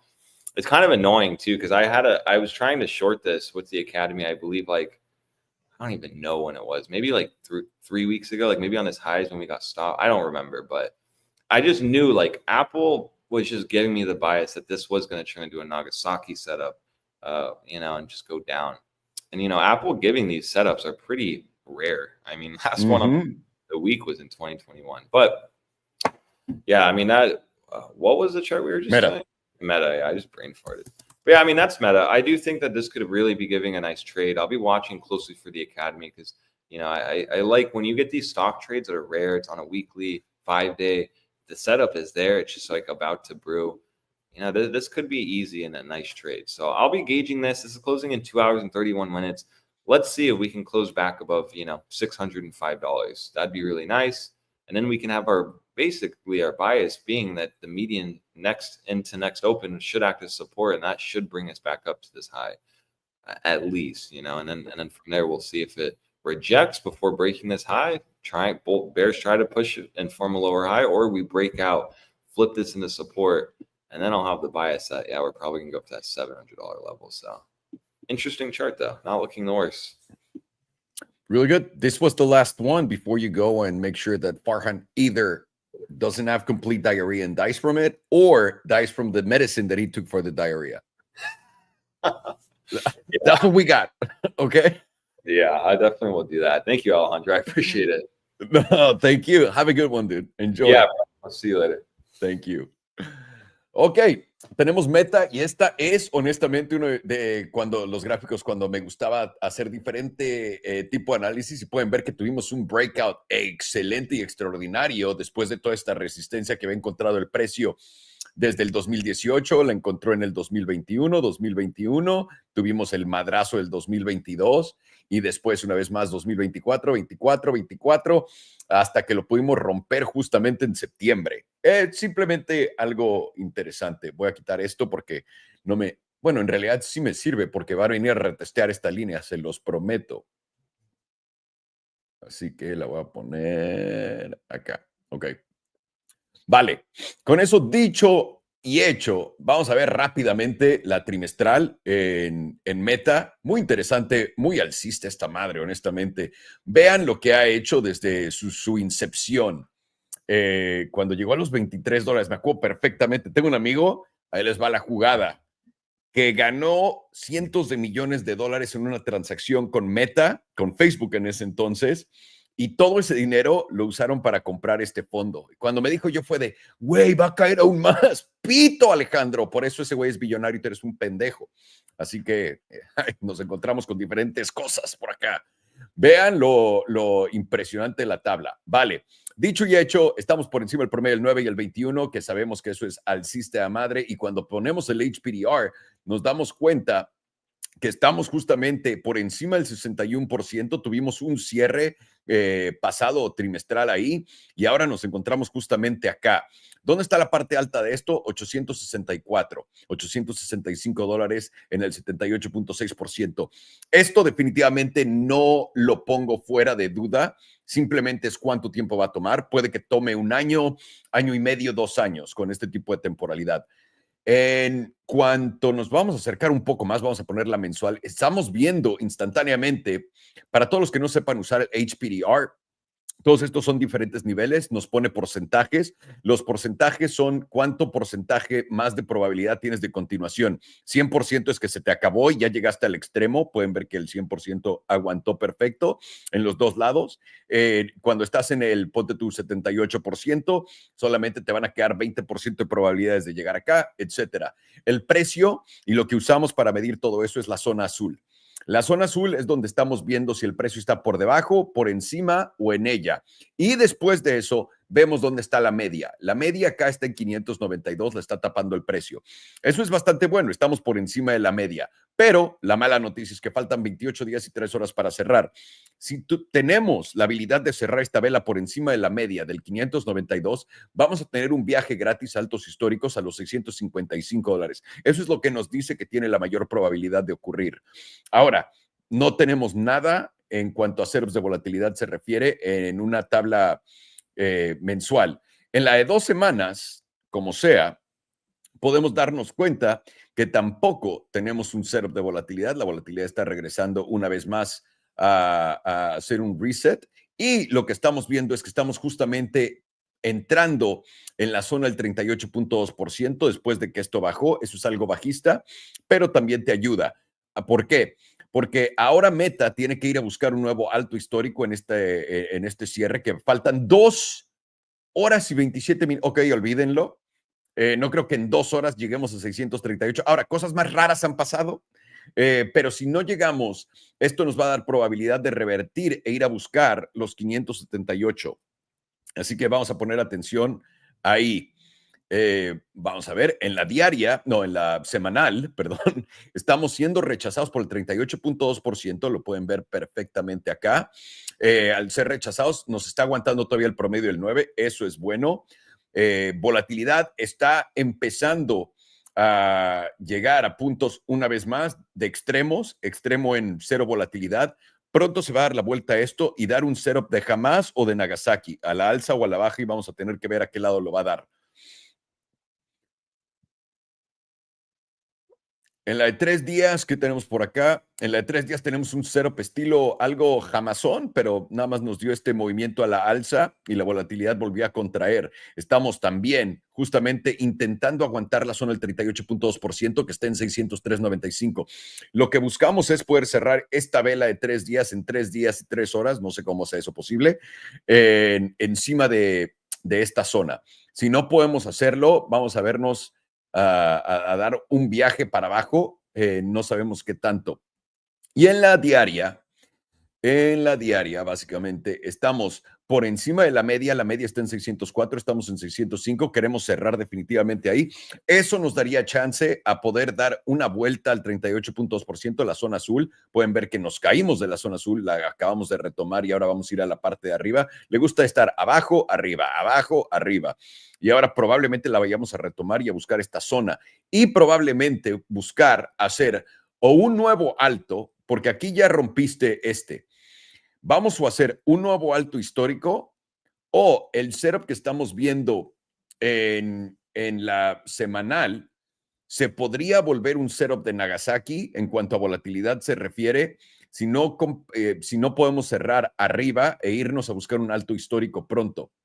La razón por la que lo digo es que justamente el promedio del 200, y aquí es donde ya voy a quitar mis líneas, puedes ver que nuestro promedio del 200, el S&P 200 está en los 529. Es una zona importantísima para el precio de Meta. Ahora, esta es la línea que viene desde el 2018, ¿ok? Solamente tiene 7 años de integridad y aparte aguantó esto de no mames, perfecto. Lo que definitivamente no queremos perder es esta zona. Estamos de todas maneras creando un bajo más alto, un alto más alto que este, lo que nos dice que vamos a ir a buscar el nuevo máximo histórico. Esto se ve alcista de madre, lo único que queremos es simplemente no perder nuestro promedio del 9 en la diaria, que está en los 599, básicamente estar por encima de esta zona. Como pueden ver, no hemos tenido muchos cierres arriba de esta línea, y una vez que los tenemos, da este tipo de resortazo a la alza. Y no me sorprendería que este resortazo fuera más fuerte, pero tenemos empezar a cerrar encima del 608, de ahí ir a buscar nuevos altos y de ahí podríamos ver a toda la fantasía de todos los holders de Meta para poder llegar a la recta final. Sin más ni más, damas y caballeros, eso fue lo que vimos el día de hoy. Muchísimas gracias a todos ustedes por acompañarnos en el casino del tío Salo. Cualquier cosa, si quieren aprender más de trading, saben, en elitetradingacademy.us, ahí tenemos un curso que se llama De Cero a Trader. Está en español, está en inglés, para que puedan aprender lo que sea.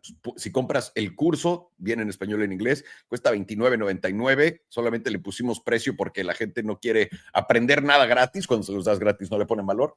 Así que ahí está para todos ustedes. Viéndolo, van a poder ver, si nunca has visto una tabla, vas a poder aprender literalmente todo lo que acabamos de platicar acá. Mínimo vas a entender todo lo que se está hablando. Les mando un fuerte abrazo, cuídense mucho y nos vemos mañana ya para los Nadie Me Preguntó. Estamos de vuelta reactivados en el canal. ¿Cómo de que no? Pórtense bien.